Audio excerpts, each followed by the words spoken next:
I'd like to invite all legislators who are here to join us in the chambers.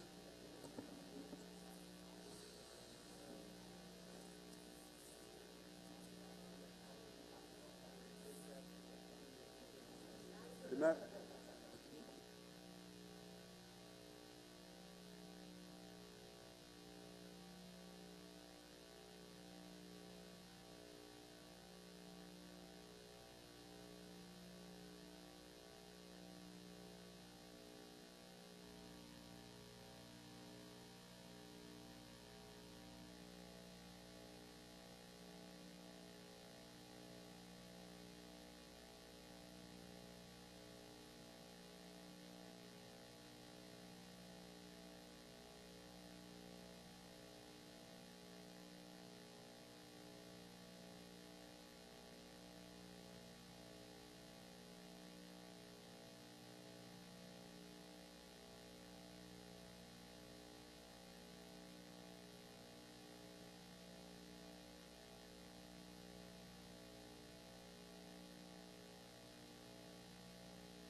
Welcome, everyone. I'm going to call this budget hearing to order and ask Legislator Deborah Muley to lead us in the Pledge of Allegiance.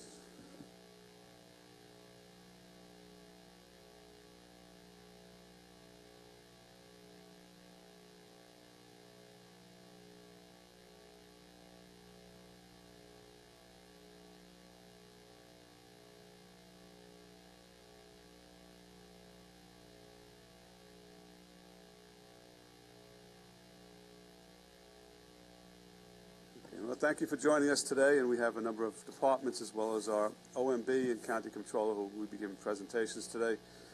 Just noting that a number of our legislators are participating remotely. When it comes to the question and answer segments, the legislators obviously who want to ask a question can do so.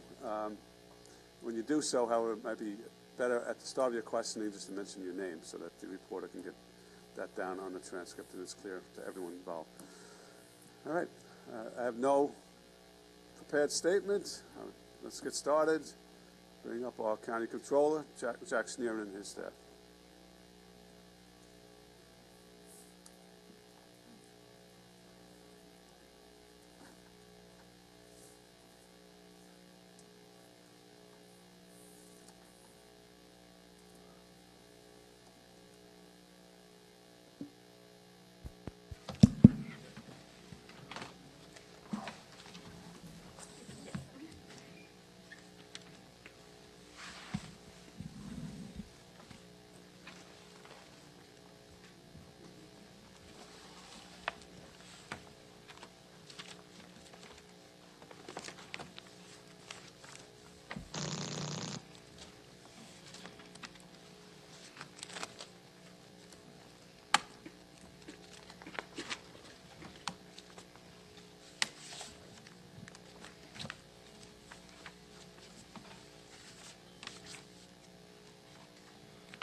Good afternoon, Presiding Officer, Mr. Minority Leader, Mr. Pulitzer, the entire legislative body. Thank you for having us. Today, with me I have Kim Brando, Deputy Comptroller for Administration and Operations, and Lisa Sikoris, County Director of Accounting. Everybody hear me okay? Terrific.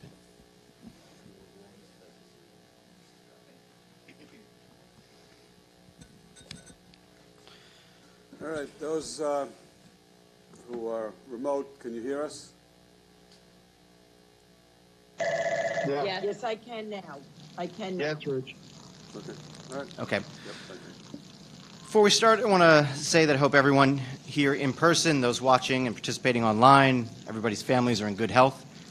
Can't think of a better way to spend my birthday this afternoon than being here with you.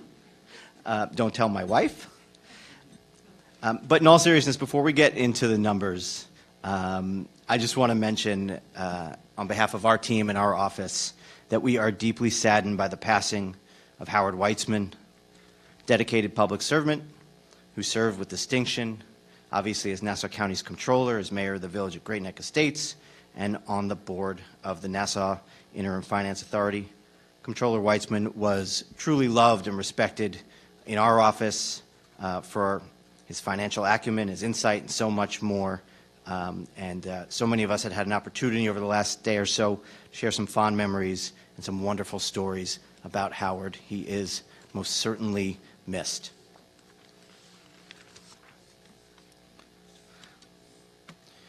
All right, with that, we'll get into the numbers and our report. So starting off, modernization has been a key focus here in the Comptroller's office.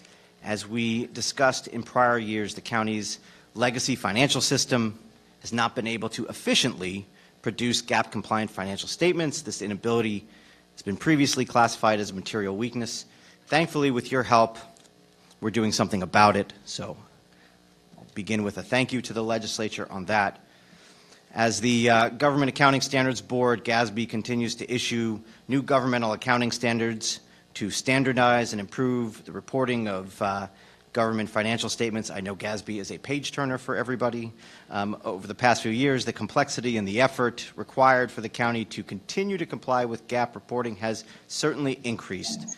Despite these limitations, we have not only regularly completed our reports on time, but for the first time ever, Nassau County, I'm proud to report, received a special Triple Crown Medallion from the GFOA, a designation that signifies that the government has received all three GFOA awards: the Certificate of Achievement for Excellence in Financial Reporting, the Distinguished Budget Presentation Award, and the Popular Financial Reporting Award, and that is the new one. None of this will help the Jets win a game this year, it seems. But the county, in all seriousness, must prioritize the effort to upgrade this legacy financial system. I know I mention it every time I come, but I can't waste the opportunity to bring it up again to keep up with the ever-increasing reporting requirements. Upgrading the county's financial system and modernizing the Comptroller's Office capabilities has really been a priority for us to ensure continued compliance with government accounting standards, timely financial statements, and enhanced public transparency. In addition, upgrading and modernizing the financial system, which is currently being done with your support, and we thank you, will increase operational and reporting efficiencies that ultimately will save taxpayer dollars. Secondly, I want to mention how the Comptroller's Office, in collaboration with the county executive, has taken steps towards a project to upgrade the county's outdated financial system. It's a project along these lines that will take years to fully complete.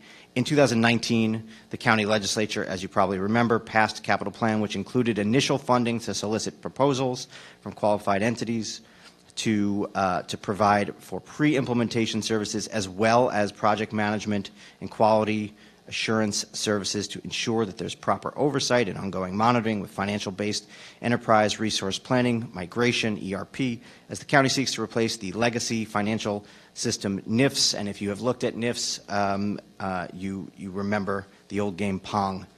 I want to thank and acknowledge the members of this legislature for supporting that initiative that is so critical to the county's financial efforts going forward. With the recent RFP selections for ERP pre-implementation services and project management, county anticipates beginning the initial phase of the ERP in the fourth quarter of this year. And in addition to supporting modernizations to our financial system, our critical priorities have focused on modernizing the county's finances and using data-driven processes. Over the past 3 years, we've created a way for residents to transparently see the county's finances, so you can follow along with our budget process online, just like residents can with their own personal finances. That's the launch of the Open Nassau Transparency Portal, which we've spoken about before. As part of the Transparency Portal, I want to highlight today the Comptroller's Scorecard, which is available on Open Nassau.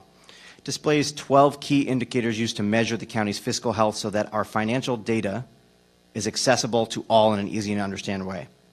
Each year we have made updates after the comprehensive report, more after the mid-year report, and again as we present the risks and opportunities for the budget and as information becomes available. Additional measures in the scorecard include fund balance, sales tax, structural gap, tax certs, serial bonds, State Comptroller's fiscal stress score, which we'll drill down on in just a moment. As you can see, the scorecard went from 6 items being off track, 2 caution, 1 on track in 2018, to 2 off track, 3 caution, 4 now on track in 2021. Altogether, these platforms comprise really holistic transparency and financial data sharing initiatives that the County Executive's Office and our office are undertaking together, visualizing expenditures through open checkbook and payroll, showing revenues coming in and their sources through cash receipts. Let's talk fiscal stress score. As we briefly mentioned earlier, the county's fiscal stress score, which comes from the Office of the State Comptroller, has improved since 2016 when it was in the moderate fiscal stress category with a score of 56.3. For 17 and 18, the score rose to significant fiscal stress level with scores of 68.8 and 72.1. For 19, the score improved to susceptible to fiscal stress with a score of 54.6. And the most recent scoring, which was released by the State Comptroller just recently this year, county score dropped to 45 points, which remains in the susceptible to fiscal stress category, but just barely. It is only 1/10 of 1 point away from the no designation of fiscal stress score. The most recent fiscal stress score shows the county's finances are continuing to move in the right direction, though I will again point out, as we have said before, we must continue on the path to sustainability. It is no time to spike the football and do the touchdown dance quite yet. None of our football teams are scoring anyway, so there's no dances to do. We're just not there yet, but we're making progress. Moving forward, consistent financial reporting is a key component in the effort to lift the county out of previous fiscal crisis. Leaders can't be expected to fix problems if they can't be properly diagnosed in the first place. So as we recently highlighted in the county's annual comprehensive financial report for fiscal year 2020, the onset of COVID upended the county's positive financial trajectory with some negative impacts last year to sales tax, to fines, to fees, other economically sensitive revenues. But for COVID-19, these negative financial impacts would not have likely come to pass. Yet we also see corresponding positive impacts, such as positive spikes to our local housing market, resulting in increases to other revenues, such as mortgage recording fees and other related revenues. As we wrap 2020, year-end county surplus was $128.1 million for the primary three operating funds, demonstrating that the county weathered the unprecedented fiscal storm through the effective use of federal monies, debt management in the restructuring, higher than revised sales tax receipts, as well as lower expenditures resulting from salary and fringe savings. The 2020 financial results show the county, again, moving in the right direction. This is good crisis management. Because of this, we are able to continue on the path to sustainability. But, as I said, we're not there yet. We have not yet exited the control period. That's got to be amongst the short-term goals. There's certainly some more work to do. Not to mix my metaphors with my football and my baseball, but for those of us following on, the Mets had a good team this year. We were off to a good start. Things didn't pan out, so it doesn't always work out the way we want. So we got to keep ahead, moving in the right direction. As we head into the end of 2021, COVID-19 and emerging variants of the virus may continue to affect the economy and economically sensitive revenues, resulting in negative impacts to county finances. Regardless, federal revenue relief, support for local business, and smart governance continue to be critical for the county to maintain liquidity and take steps to close long-term structural gaps in our budgets, as well as equity gaps in our communities. Looking at the county's financial outlook in 22. So we see that we have seen some major progress, right? We improved from that negative 122.4 year-end in 2017, negative 27.5 year-end 18, 145.3 gap surplus in 19, 128.1 gap surplus in 20. Again, significant progress on the path to fiscal sustainability, especially considering the financial impacts of the pandemic in 2020, which presented at that time an unprecedented fiscal crisis. Our 2021 mid-year report, the most recent one, right, just the end of this past July, estimated a $79.8 million gap surplus in the three primary operating funds. Positive results, certainly, given the impacts of the pandemic, and that does not include the money that gets taken out, potentially, with sales tax overage for the Special Revenue Fund. Sales tax has also rebounded, certainly, from the major decrease seen in 2020, the lowest level of sales tax revenues the county's received in a decade, to amounts which exceed now pre-pandemic levels. The restructuring of outstanding debt to alleviate debt service costs completed in 2020 produced debt service cost savings of $207.7 million in 21 and $177.8 million going into the 22 budget, setting the stage for the discussion that we have today. This is a major driver of the fact that this year we see some relief in the operating budget that created the potential to have this conversation about reducing taxes for this year. Our review of risks and opportunities in the 2022 proposed budget indicates more opportunity than risk, although our review only included major revenue and expenditure lines. This is positive. Looking big picture, the passage of the American Rescue Plan Act at the federal level, ARPA, infused trillions of dollars into state and local governments around the country to combat the lingering effects economically of COVID-19. Our office released a report entitled Guiding Principles, Making Smart Investments with Stimulus Funding. It is one of our better reports. I get the sense that it's a well-kept secret, so please take a look if you haven't already.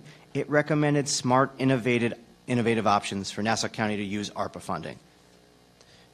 County is receiving $385 million over 2 years in ARPA funding. Guiding Principles report highlights the need for governments to approach the moment responsibly with an eye towards strategic sustainability and avoid pitfalls that can exacerbate long-term operating deficits. We've been down that road. Let's not go back. The report also highlights smart tips that will ensure that the county can seize this moment with transformative investments, including investing money to reduce operating costs, making overdue investments in technology infrastructure, and making investments in our residents and our communities. The report also highlights best practices around the country to embrace opportunity and risk, including things like providing accountability by sharing data on the use and the impact of federal funds, something that I look forward to our office doing, investing in workforce development, closing equity gaps, and supporting temporary and targeted efforts that address hardships of the pandemic and focus on areas not supported by federal and state programs. In short, an economic recovery that helps people will lead to a more sustainable recovery for our government finances because of our importance of sales tax to our revenues. So with that, I urge us all, to not approach this moment with a short-term outlook. This influx of funds, if used responsibly for maximum impact, can really pay dividends for years to come.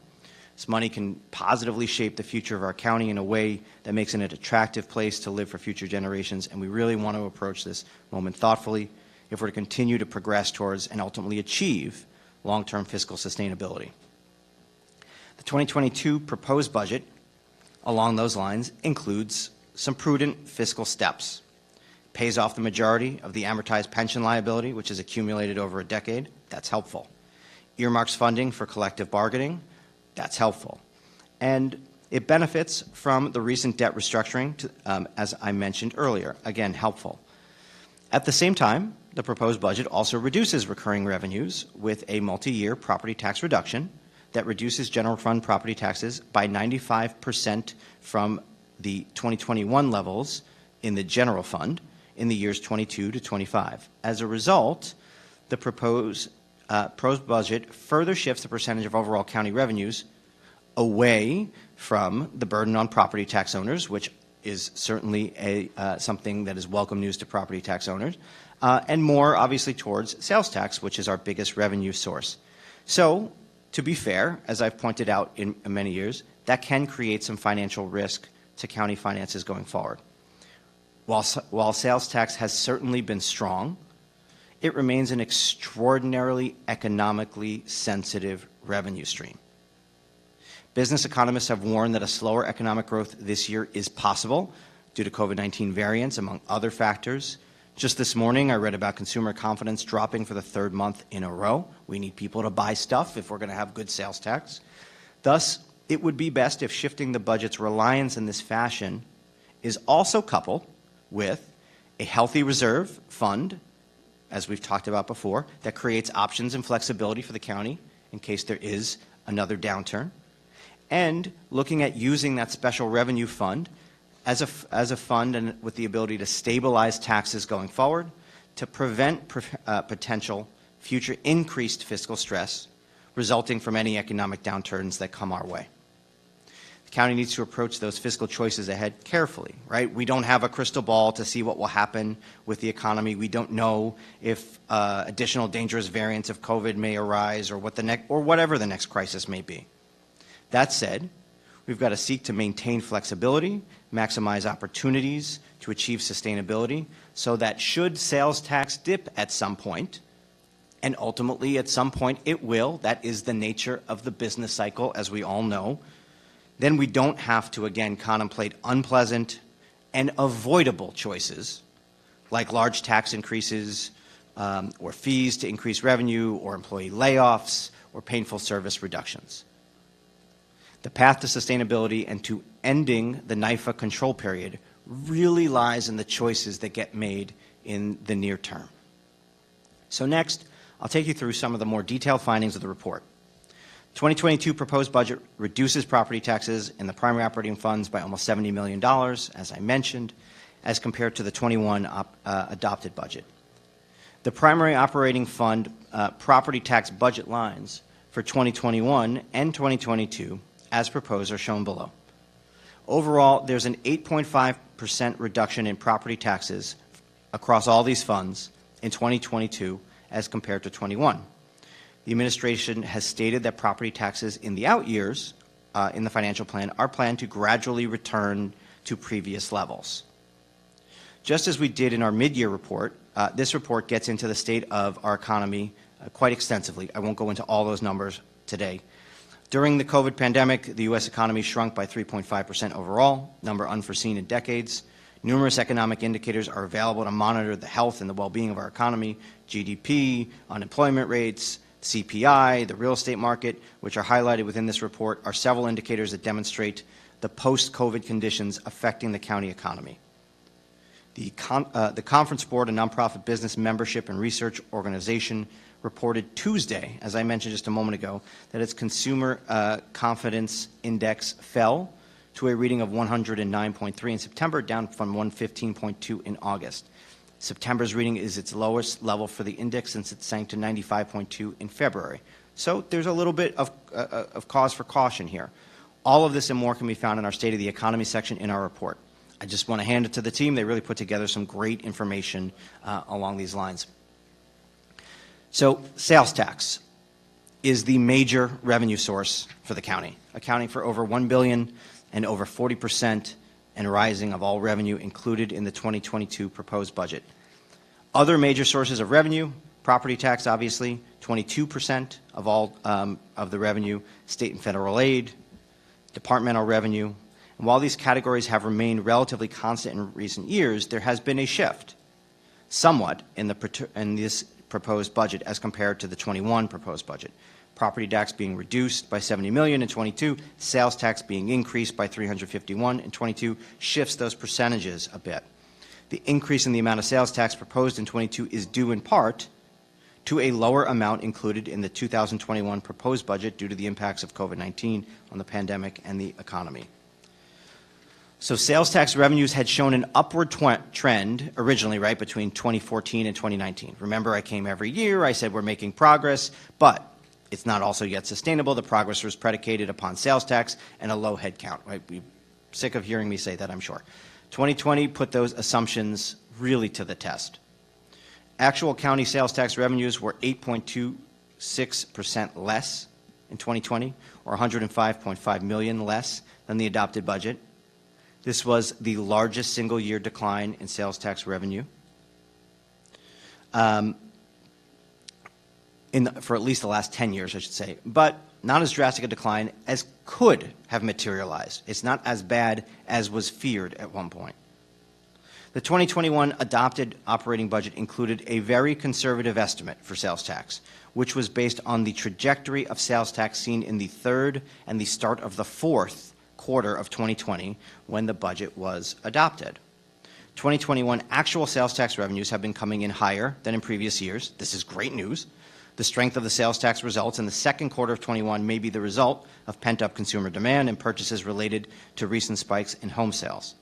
The improvements seen in sales tax revenue collections have also been fueled by recent changes that required many out-of-state vendors to collect and remit state and local sales taxes. Recently, New York State data shows that for the 2020-2021 sales tax year, 5.2% of Nassau County's sales tax revenues were generated from new internet sales tax policies in order to level the playing field for local businesses here in the county. We work together with the Nassau County Council of Chambers to fight and advocate for this. Congratulations to them. We are seeing some results. Nassau County's August 2021 sales tax collections were 19.3% higher than August of 2020. 9.3% higher than August of 2019. For the first 8 months of 21, Nassau County's sales tax revenues were 26.5% higher than the same months of 2020 and 13.3% more than 2019. On a statewide level, local sales tax collections grew more than 15% of August of 21. This is the fifth consecutive month of collections exceeding 2020 collections and were higher than pre-pandemic 2019 sales tax revenues. This trend is certainly encouraging.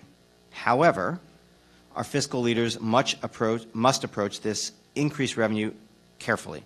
Sales tax is economically sensitive, as I mentioned, to changes in the local and national economy, and is not always easy to predict going forward. State Comptroller DiNapoli recently noted, it remains uncertain how recent increases in statewide infection rates will impact the economy. Local governments must continue to monitor changing economic conditions and maintain vigilance when it comes to their finances. Our mid-year report on the county's financial condition provided 3 updated sales tax forecasts for 2021 based on year-to-date receipts and our sales tax modeling tool, which takes into account updated industry modifiers data, seasonality, and 13 years of actual trend data analysis. The scenarios generated by the model vary assumptions to reflect higher and lower levels of consumer activity across a myriad of industry subsectors. Our 2021 projection for the county's sales tax revenues has been increased based on strong actual year-to-date collections over both 2020 and 2019. Of note, as of the last sales tax check on September 10th, the county's year-to-date collections are 29.7% and 13.1% higher than the same period in 2020 and 19 respectively, even after withholdings, which we have to remember, for aid and incentives for municipalities, AIM money, and distress provider assistance. However, the trend in the collections has now begun to slow, and our projections for the remainder of 21 use a conservative 3.9% growth rate, taking into consideration the discontinuing of stimulus unemployment checks, the uncertainty of the effect of COVID-19 variants on consumer spending, and an uptick in inflation. Overall, we project 2021 countywide and part county sales tax revenues, excluding part county deferred, to reach $1.3 billion, an increase of $38.8 million from our projection in the 2021 mid-year report. For the purposes of our report, we are projecting 2022 sales tax revenues using the mid-range model. So now to get into some of the more granular risks and opportunities that we see in this budget, I'm going to turn it over to Lisa Sikoris to discuss those risks and opportunities. Go ahead, Lisa.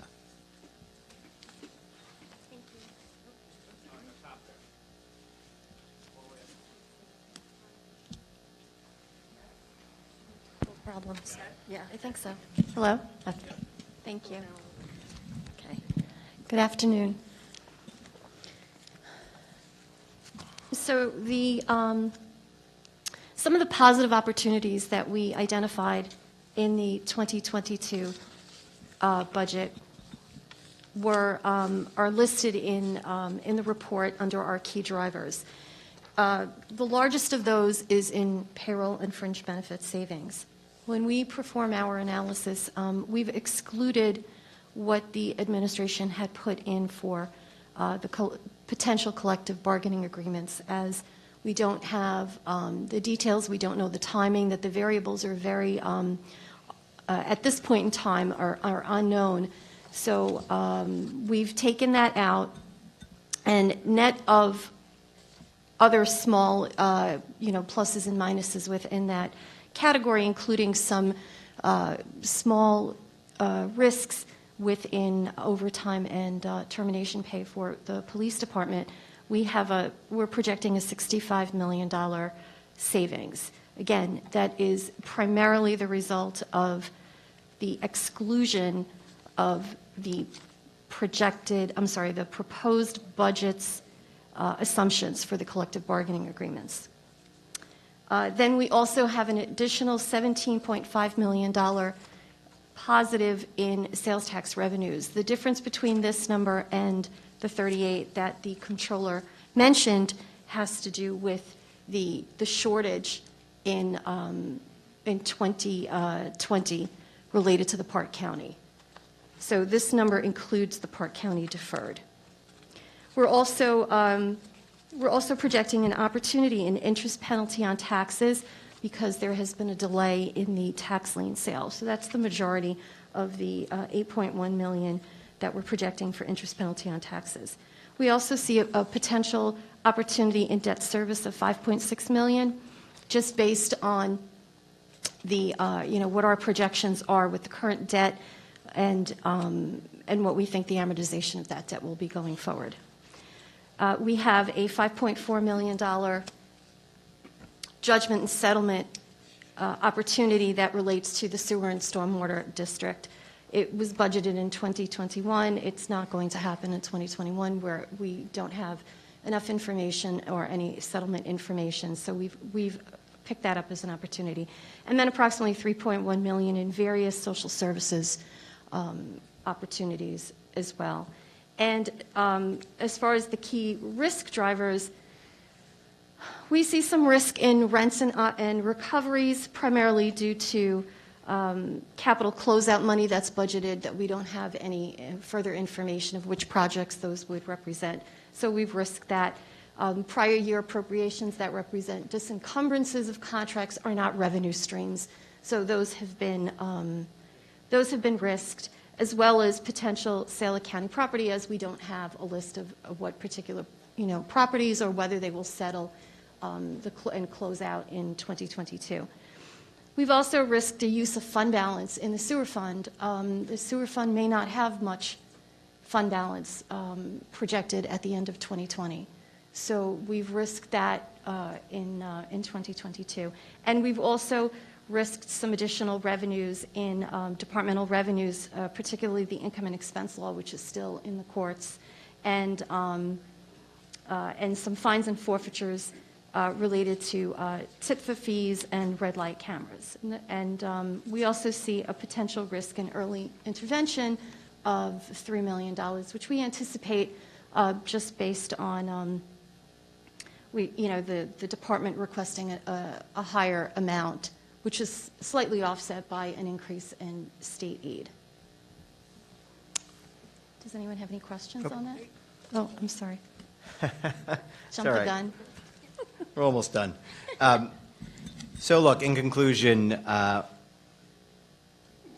we must seek to maintain liquidity, flexibility, maximize opportunities for sustainability, so that should sales tax dip, we do not have to again contemplate unpleasant choices like large tax increases or fees to increase revenue or employee layoffs or painful service reductions. Those choices are all avoidable if we make good choices continually going forward. The path to sustainability and to ending the NIFA control period lies in the choices that are made in the near term. So with that, I want to thank the legislature again for your partnership. Look forward to taking your questions and about the risks and opportunities that we see in this budget. Thank you. Okay, thank you for the presentation.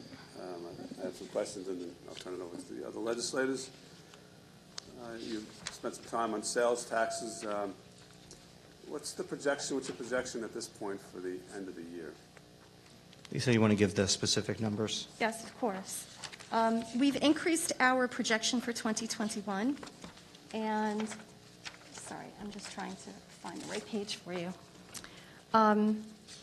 We anticipate sales tax to come in at approximately, and this is the net revenue, including any prior year deferred, of $1,368.7, which represents $344.8 million over the 2021 budget.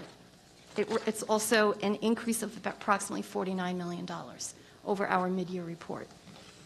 $344 million over the administration's projected budget for Correct. 2021. Yes.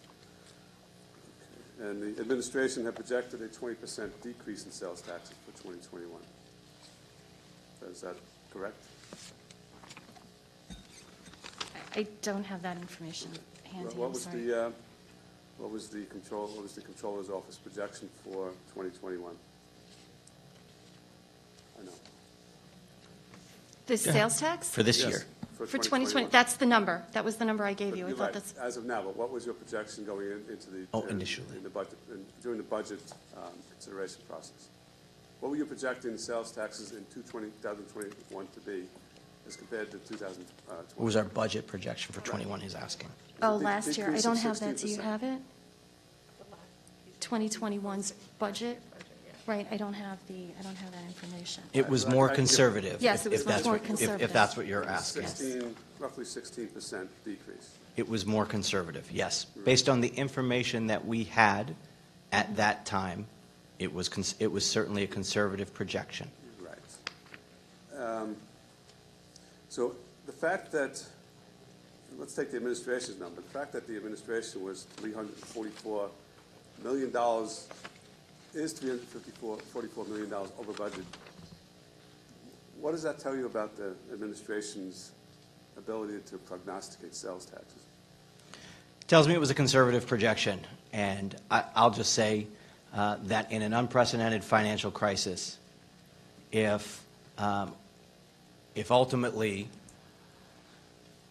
what you want to see is conservative budgeting, is liquidity being maintained to stave off those sort of ugly choices that we talked about before, that we all contemplated during 2020.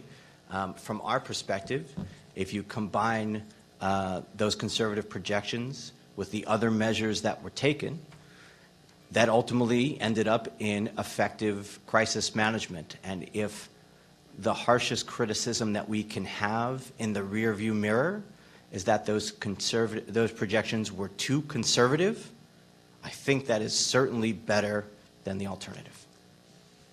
That's my personal opinion. Right. That's a point that you can make, but the point that we can make is how reliable are your estimates going forward and the estimates of the administration. Now you mentioned before that those conservative estimates were based on the third and fourth quarter trends in 2020. In fact, the trends were going very well. We had made up a substantial amount of the sales taxes that we had lost at the heart of the pandemic. But more to the point, you sent us a letter on November 5th, 2020. We had projected sales taxes that come in better than what you were projecting, what the administration was projecting, based on those trends and what we were observing and what the entire country was observing in terms of the economy rebounding. This is what you told us. And again, because our numbers, we were projecting more in sales taxes than you, this is what you wrote to us. These sales tax predictions by the legislature, our sales tax numbers, were arbitrarily and haphazardly justified by a last-minute report with cherry-picked data that misleadingly conflates economic recovery with growth. Now, that was your criticism of us. And then you could continue. The majority should avoid damaging the county's finances by recklessly adding $63 million in questionable revenues at this uncertain moment. In fact, we are over $340 million above the projections. So when you were calling us reckless, because we had called your office out and the administration out on its ludicrously low numbers for sales tax projections, I think you call yourself an umpire. I think at that moment you had stepped out of the umpire role and you were being a partisan. So as we go forward and we look at your sales tax projections for this year, why shouldn't we keep that history in mind? I disagree with your characterization of our projections. I'll again say that we made conservative projections based on the information available to us at that time. I am happy that obviously sales tax overperformed significantly those expectations. I am happy that money will ultimately sit in a special revenue fund, and hopeful that money will be used wisely, as we spoke about. I won't repeat ad nauseum the variety of factors and subsectors and indicators that we look at in making these projections, and I will tell you that they are done without favoritism, and we're giving you our midline projection. And again, we can agree to disagree, but I'll just say, from our perspective, if in that sort of uncertain environment and unprecedented crisis, if the worst thing that happened is that we were too conservative, that is a much better problem to have than the alternative. Right. There's a preference to be more conservative than less. But again, the budget is $344 million over the projections. And you stepped in to advocate against our budget amendments that modestly increased projections, calling it reckless, arbitrary, and haphazard. So again, our question is, what credence can we give to your budget projections, given that history? I've answered your question as best as I'm prepared to. I have just a couple of other areas. About how many audits does the Controller's Office do each year? Say again? How many audits do you do each year? It varies year to year. Okay. About how many ongoing audits does the Controller's Office do? We have quite a few going on currently and always. Can you tell me some of the major audits of this administration's operations that are ongoing at this moment? Sure. We're looking at ARC right now, for example. We recently completed the IDA. We have a full list that we can make available at any given moment, which I'm sure Kim is probably scribbling on a piece of paper right now. We don't have an audit list in front of us, but Okay. we have plenty of open audits. I didn't expect you to have that Yeah. because you're not here for that purpose. But I would appreciate that list. And specifically, I want to know what audits are being done of this administration, because it seemed to us that the vast majority of audits we have seen were of the prior administration, so that this administration has not been looked into. And there's areas that we're going to go into later on today where we think audits will be fully justified. I'll just, without getting into it too deeply, as we're here to talk about the 2022 risks and opportunities in the budget, there's an audit look-back period, right? If you start an audit today, you're going and looking back several years. So it is hard to do audits looking forward, you're looking back. But we're happy to provide you with any information you need. Again, today, though, we're here to talk 2022 budget. Right. The only point I make in response to that is that you've been here for now for 3.5 years. And while there's a value to looking back and getting audits of prior activities in terms of going forward or at present, the greater value would be to see how we're operating now. So, just a general point. I'll just mention that in addition to look backs, we are also doing looking forwards in the sense that we have been doing follow-up audits of, how are we doing 6 months, a year later on that, whatever issues that we found, how many of them have been addressed? What's, let's say there were, just to make up a number for a second, let's say there were 50 recommendations on something, sometime later. Of those 50, how many are being addressed fully? How many are being addressed partially? How many have not yet been addressed? So in that sense, we are continuing to do things in real time. So at this point, once we audit a thing, it's a more of an ongoing relationship to actually ensure that that change happens. Okay, so you're going to provide a list as Sure. requested. Okay. Just want to touch on the assigned fund balance. Obviously, we've had surpluses in the county the last couple of years, and do you have the amount that's in the assigned fund balance bucket? I don't want to obviously delve too deeply in this. We spent Yes. Normally, I bore you with this.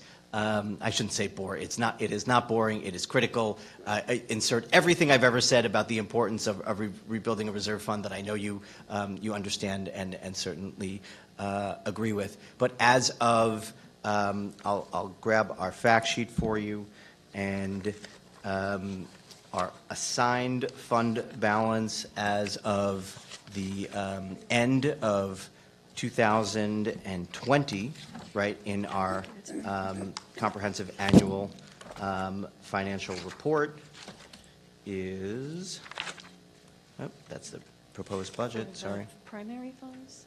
Sure. Do you want just the primary? Yeah, give us a primary. Hold on, I got to add them up, I'm sorry. Because there's a sign in it. Sorry, I thought I had that. Oh, I do have that fact sheet here somewhere.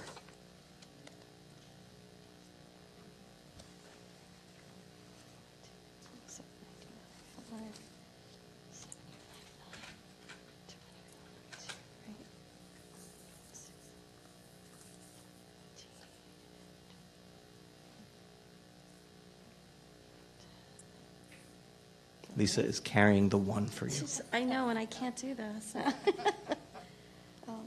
just want to make sure this is right. She's going to check it 3 times. 22, see, look at that. I did make a mistake. 18, 20. approximately 200 million for the 3 operating funds. 200 million, you said? Yes. Just a little over 200 million. Do you have, I don't know if you have it now or can provide it to us, a description of what that assigned fund balance is assigned to? The basis why it's in assigned fund balance. We'll send that to you after the fact. I apologize, but we're here to talk budget. We Right, didn't bring I all of understand our fund CAFR materials and everything. Okay. I apologize. I shouldn't, just for the record, the phrase CAFR has been ended as it points to some legacy issues in South Africa. So it's Comprehensive Annual Financial Report. The acronym, just for knowledge, by GFOA has been discontinued. Okay. Now, so basically, just I'm completing my question, but basically, you're going to provide us the Sure. indication of what the The assigned de- fund. we'll give you balance is the assigned to. details on the assigned. All right, and as well as the ongoing audits. Yep. Okay. Anyone else have any questions? Let's the burn down. I just want to follow up with what you said about the sales revenue increase from the projections. So what you're saying is that 38.8 million might be the increase at the end of this year from your projection, right? Correct. So what percentage would that be over the projection? Like what % error was that when you do the math? The 30 is Because Including the budget- 38 she's Isn't that asking. next year? The budget was, for sales tax, was what, like 1 point? While she does that, I'll give you, August 21 was 19.3% higher than August of 2020 in real numbers, not over budget, in real numbers, 9.3% higher than August of 19 Right. in but real I want numbers. to know by the end, the year end, because taking into account Yep. that the The third percent, and the fourth percent quarter- over the projected budget you're For the asking. year. Yep. Right, Okay. 'cause then I think we could understand what we're talking about, like Sure. how much did it vary from what your projection was to see if that was within the range of what could be expected without having a crystal ball. It is certainly significant. As the presiding officer pointed out, it's a big number, right? Right. When you're talking about over $300 million, that's a big number. Again, I'll leave the arguments over the projections aside and talk about what we consider something that is critical going forward, in that you're going to have a significant amount of money moving into that special revenue fund. And in addition to the menu of options that you created legislatively with it, we would urge you to consider adding additionally tax stabilization as one of those. I think it's probably within the spirit of what you had authored regardless, but I think it behooves, it's potentially a once-in-a-generation opportunity to have the ability to use that kind of money. And when you combine that with the federal money coming in, it's a very special moment financially for the county to hopefully continue to make some progress towards sustainability. And did you say that it was because approximately 5.2% of the tax we collected last year was because of the money we're now getting from the sales tax? From internet sales tax. Yeah, so for the, I want to say it was in June of 19 that the state added internet sales tax collections. It's something that small businesses had lobbied very aggressively for. I'm sure a lot of folks heard from them in that regard. The Nassau Council of Chambers was extremely active there. And we saw an uptick in sales tax after that, but it was impossible for the majority of time between June of 19 and now to separate out what were internet sales tax collections that were adding to overall sales tax versus, what was the economy. But now, for the first time, we see some of those numbers. And to your point, 5.2% was the increase from internet sales tax. So that's obviously significant. And the timing even more so, as during the course of the last year and a half with the COVID shutdown. To oversimplify for a second, a lot of people were home ordering stuff online, and that obviously had a significant impact in capturing that internet sales tax. Just like if you go to a mom and pop store in your downtown, you have to pay sales tax there. How are you building it into the 2022 budget, the internet sales tax revenue? That's now part of our sales tax modeling. But what percent are you saying would be trend. attributable? You want to speak to the specifics? Sure. So the way the model works is the model looks at the trends. It's, as the controller said, there's quite a lot of historical trend in there. So as those sales are coming, now those sales are part of our trend. So it's picking up seasonality, it picks up seasonality, it picks up the trends, and then it factors into it, based on different growth scenarios. So that's why there's an optimistic, a mid-range, and a conservative range. So is it possible to give a percentage number to what percent of our sales tax would be from internet sales? No.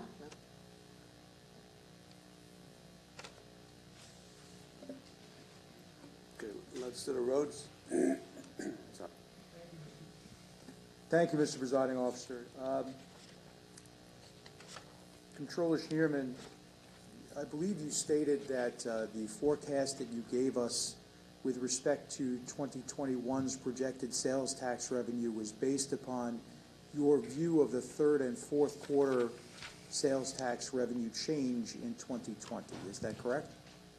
It was based on a variety of factors, including the third and the fourth quarter. It was based on previous year-to-date receipts, our sales tax modeling tool, which takes into account updated industry modifiers data, seasonality, as Lisa just said, 13 years of trend analysis,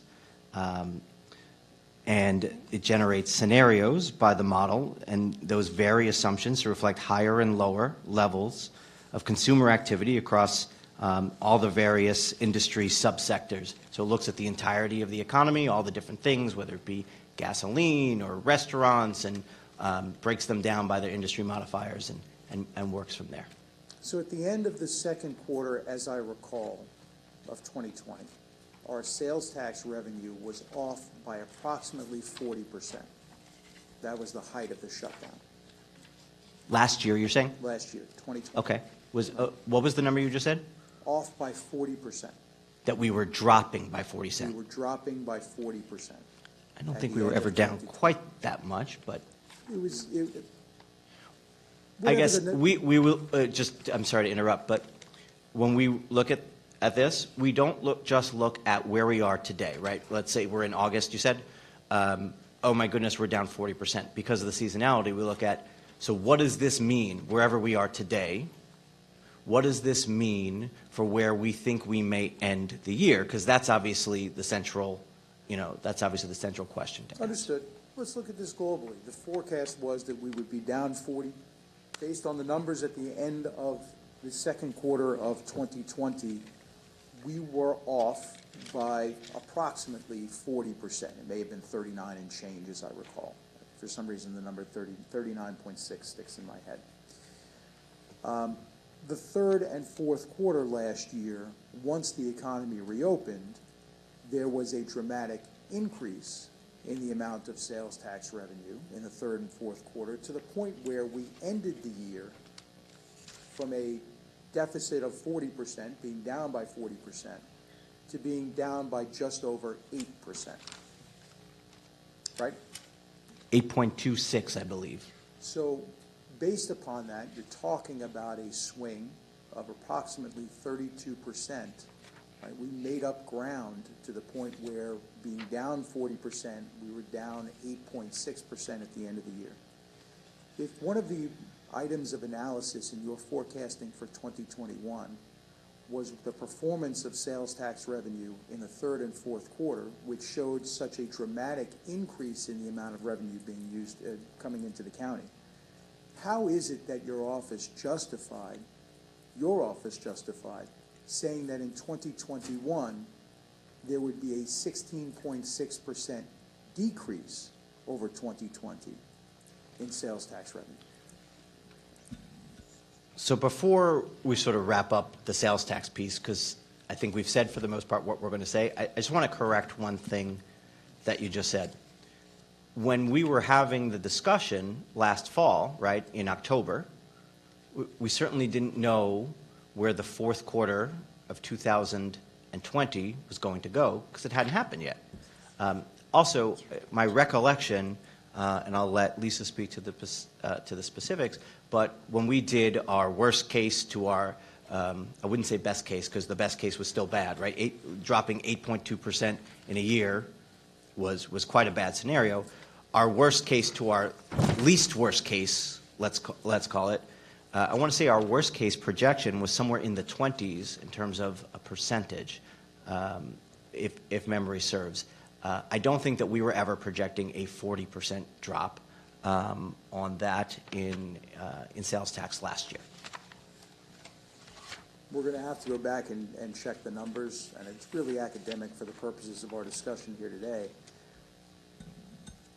My concern is that despite the fact that sales tax revenue had a dramatic increase, we were still off as a result of the projections made by your office, as a result of the projections made by the Office of Management and Budget, which actually was off by even more than your office was off. We now have $345 million more in sales tax revenue that we received over what was forecast.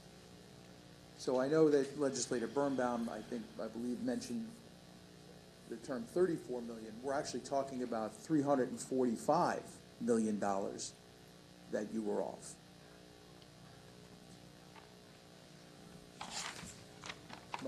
Is that not accurate? I don't know what the specific number it is that 2021 has varied from our projection, but I've already given you both the numbers, our analysis, and our opinion in response to your concern. So I'm not sure what it is that additionally that you would look for me to say. I think I've said what I'm here to say about that. Okay. What I'm looking for is an explanation for why it is that your numbers that were provided to us were so wildly inaccurate, and why you felt justified in telling the legislature that our forecast of being down by 8%, according to our own independent analysis, was reckless. At that time, with the information we had, that's the way we saw it. So you... I've answered your question. If you would like to continue to speak about it, that is certainly your right, but I've answered your question. Okay. I'm satisfied with the fact that I'm not going to get an answer, all right? So I'm going to just make a statement. I think that what the issue was is that we have the Comptroller's Office, we have the administration through its Office of Management and Budget, and we have NIFA that wanted to achieve a desired result. The numbers that were actually given to us as forecasts for sales tax projections with respect to 2021 budget were wildly inaccurate because the administration wanted to justify refinancing $1.4 billion in debt so that it would be able to achieve a substantial surplus in 2021. They did so with the assistance of the Comptroller's Office and with the assistance of NIFA, giving them the opportunity now to be able to talk about tax cuts and now be able to talk about, as we are, fee reductions. The issue that I have, Comptroller Shearman, is that I don't want conservative or liberal budget estimates. When we're relying upon your office and relying upon Office of Management and Budget to forecast what our revenues are going to be, I'm looking for accurate numbers, not conservative or liberal, because we're using those to make a determination as to how we're going to proceed with respect to the budget. The bottom line is, if we're showing massive deficits, or in this case, massive surpluses, in my view, both of those are equally problematic. Because our responsibility as legislators, our responsibility as county controller and as county executive, is not to take out of the pockets of taxpayers one more dollar in revenue than is necessary to be able to fund the legitimate operations of government.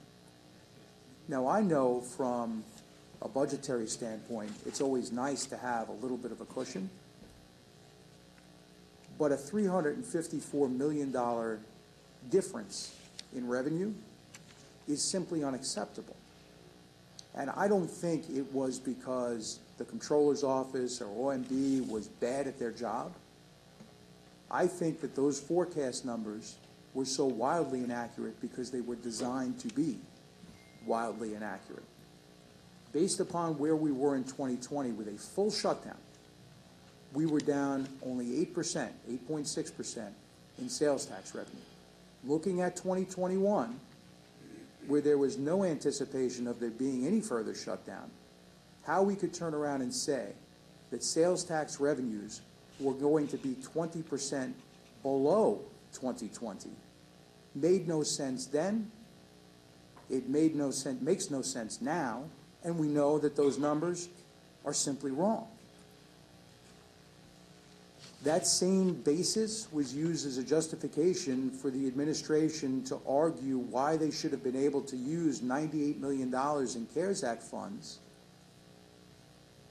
that was supposed to go to businesses, that was supposed to go to residents who were struggling to recover from the pandemic and could have been used for that purpose, why the administration chose to come to us and why NYFA backed them up on it, saying that we have to use 98 out of that $103 million to go towards salaries and benefits that were already included as part of the county budget because we had a $245 million projected budget deficit. So, you know, as I'm sitting here today and debating whether or not I was going to ask questions, I was tempted not to ask questions because I don't believe the answers. And that's unfortunate because we're kind of flying blind through this process. If I can't rely that the numbers that are being given to me by the county controller are based in reality, which last year demonstrated that it's not. If I can't rely on the Office of Management and Budget, and I can't rely upon our purported fiscal watchdogs in NYFA, well, who are we supposed to rely upon? Why is it that the legislature has to go out and get its own independent analysis with respect to the budget? Shouldn't be necessary. But it sure was necessary last year, and thank goodness we did it. Unfortunately, the changes that we sought to make in the budget were vetoed by the county executive and were backed up by the minority here in the legislature. Otherwise, we would be looking at something very different today, keeping more money, having less debt. You know, we borrowed $1.4 million that we didn't need at rates higher than we had to pay because that's what the county executive wanted to do. You backed her up on it. NYFA backed her up on it to create a substantial budget surplus for this year when she's running. That's wrong. Wrong for the taxpayers, wrong for government. And that's the reason why, you know, as we're having these hearings today, I really don't have any questions for the Comptroller's Office because I don't have confidence that the information that we're being provided is actually accurate information. I know you disagree with that, and I'm sure that exception will be noted for the record, but I felt as though I had to state my piece, and I appreciate the opportunity to do that. Thank you. I do disagree with the assessment. I will not spend more time debating it. I believe your characterization is inaccurate. I do believe that the restructuring was ultimately helpful, just as many homeowners have refinanced. I'm sure many on the dais have refinanced at record low rates. So too was the county able to do so. I'll fall back on the, you don't need to hear me say it again, my previous statement about the unprecedented fiscal crisis. And ultimately, it is great news that we are sitting here a year later, fiscally, because overall the crisis continues, and things are better than we expected. And beyond that, I'll just agree to disagree. Yeah, I just want to elaborate on what you said. The number I was quoting, that 38.8, was from the mid-year report from this year. Mm-hmm. Thank you. Okay. Any other legislators, either here or remote, have any questions for the controller? All right, you can go enjoy your birthday. Thank you. Appreciate it. Unless you want to stick around. All due respect, happy to enjoy the birthday.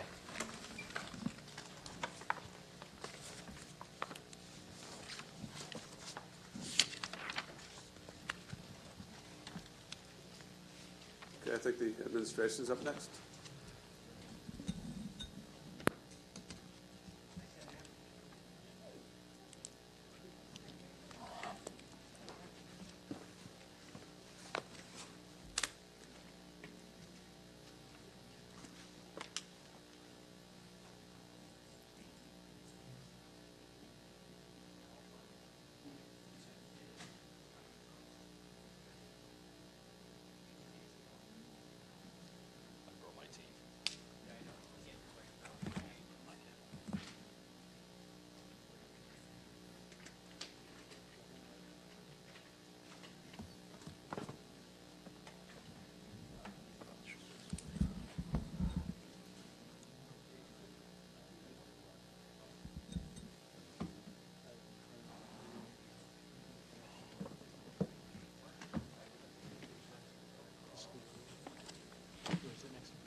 Okay.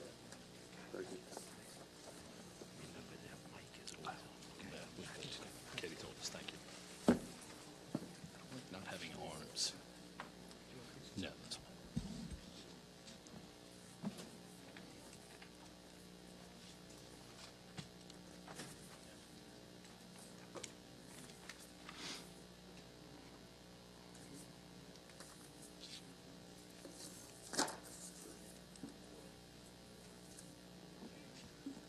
Whenever you're ready, Andy.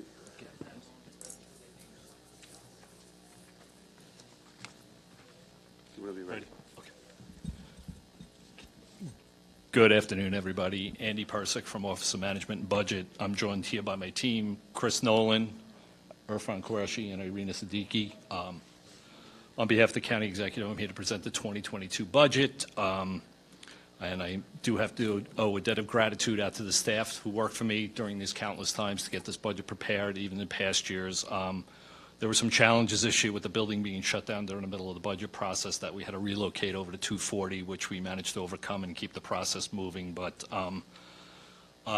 again, with every other budget, there are many challenges, and I'm sure we're going to go through some of the things that are in this budget. It's a little bit of a different budget than I've had in the past, so I'm here to discuss it. I have a short presentation, and we can answer your questions as we see fit. So this budget is composed of a few different things.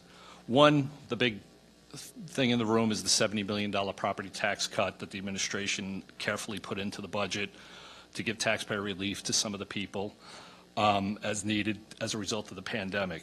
In addition to that, we're funding, we're getting rid of our pension liability, which is roughly around $195 million in two tranches. 150 of it is this year, and we're going to do the other half hopefully next year. To lower our liabilities, because this county does still owe a lot of people money. In addition to what's in the budget, we also funded collective bargaining, consistent with the patterns that we had with the other previous unions, DAI and SOA. We've increased funding in the Office of Minority Affairs, Asian Affairs, and Hispanic Affairs. We funded the new body cam program, including the expenses associated with that. There was some living wage issues that were found in 2021 that we have to fund for certain seasonal employees. We have funded 2 police classes, 2 corrections classes, and we've restored the busing to the levels pre-pandemic. We've also increased the sworn head count by 6. Those are for the new body cam officers that'll be working over in the police department. On page 2, it kind of gives you a breakdown of what the largest components of the budget are. As you can see, almost $1.7 billion relates to salary and fringes. Of that, $150 million is for the pension repayment and the fringe benefit line. Additionally, local government assistance, which is a function of sales tax, accounts for about $85 million. Transportation is roughly around $183 million. Our other than personal services is approximately $250 million. Our debt service, which has declined a little bit, is $180 million. Direct assistance, which is a lot of the social service programs, Medicaid, TANF, SNAP, all that good stuff, is approximately $563 million. And then we have the category of the others, which is utilities and a couple other things that approximately get to $500 million. So on the expense side, the budget accounts for about $3.5 billion. Now, in order to pay for these things, we have to generate revenue in order to cover this. Our sales tax projection is $1,375,000. Our property taxes went from $825 down to $755. Our state aid is being restored to the levels of pre-pandemic, maybe a little higher, to $225 million. Federal aid is approximately $157. Our department revenues are $245 million, and then we have a bunch of other revenues that we collect that account for about $750 million. That gets us to balanced, and that, every year it's a challenge, but this is how, the revenues and expenses always have to match up, and this is how we got to the zero number. On slide 3, which this is a fan favorite, but it kind of shows you where the spending goes to. The largest two components, as you can see, are salaries and fringe benefits, which are about almost 52% of what we pay for. We have approximately 7,000 employees, 7,200 employees, I think is the exact number, and we're increasing the headcount by almost 95 in 2022 by adding selected positions in public safety in a bunch of different arenas to help deliver better services. On slide 6, as you can see, it shows the revenue. And if you were looked at this slide last year compared to this year, you would see that the sales tax and the property tax, the sales tax section last year was roughly around 34%. We were projecting it because at that point in time where we were, remember, we had, it was a different time in September this year to last year. But we can talk about that later, but I will say that we're in a different place right now, which is a good place. And I think the county's finances are on the road to recovery, but a part of the equation is the revenue side of this in order to fund things. On slide 5, I know we don't pay a lot of attention here to this because we only worry about the operating budget, but we do quarterly multi-year plans. And I think if you look at what this is showing is we've been able to reduce the out-year gaps because of all the decisions we made leading up to this, which popular or unpopular or not, our goal with this slide, and I think everybody in this chamber, including the administration, is to get the control of the county back into our hands versus NIFA. I am the one who has to deal with them on a regular basis, and I will tell you it's not always a fun thing, so let's just keep that in mind. But I think if you look at this, I think the glide slope to where we want to get to is kind of built right here. And painful to get there, but I think we're on the verge of getting there. But this just shows you what the out-year gaps were previously and what we predicted them to be in this year. And then on slide 6, again, I covered what's mostly in the highlights, which is, our sworn staff is at the 2,506. It was 2,500 for years that I can remember, but we've increased it by 6 for the body cam program. We've added additional fire commission officers and operators over there. We have 2 classes of corrections officers.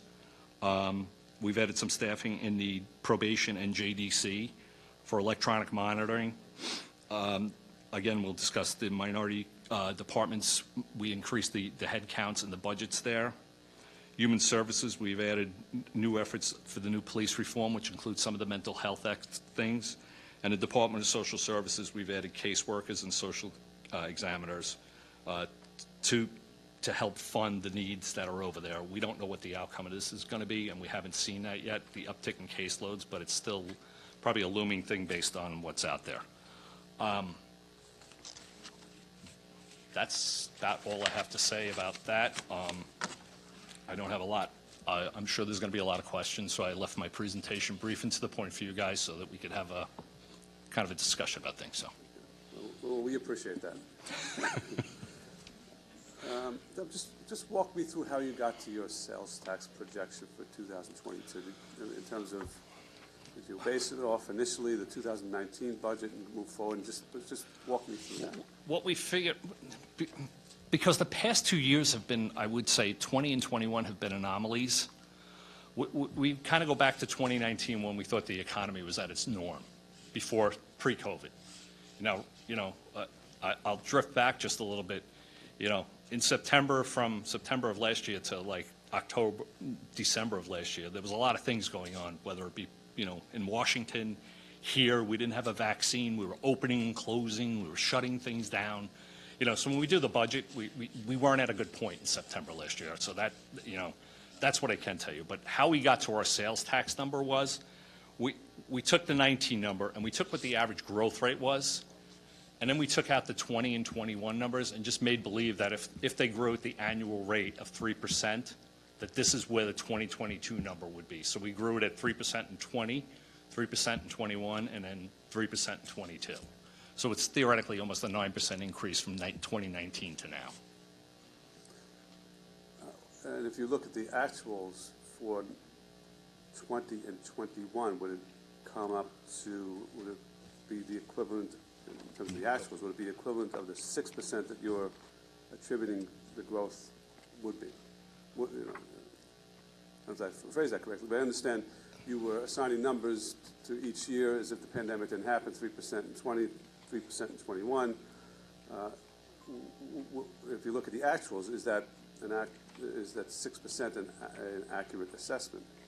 It would, no, I don't think, remember, 2020, if we're going to go there, because 2020 was the only actual year that we had, we were down 8%. Right. We took that discount. We discounted that. I would call it, it's an inflection point in the number. It's like when the Dow goes up and down. That was a point in time that we tried to normalize out. We said, let's make believe that didn't happen.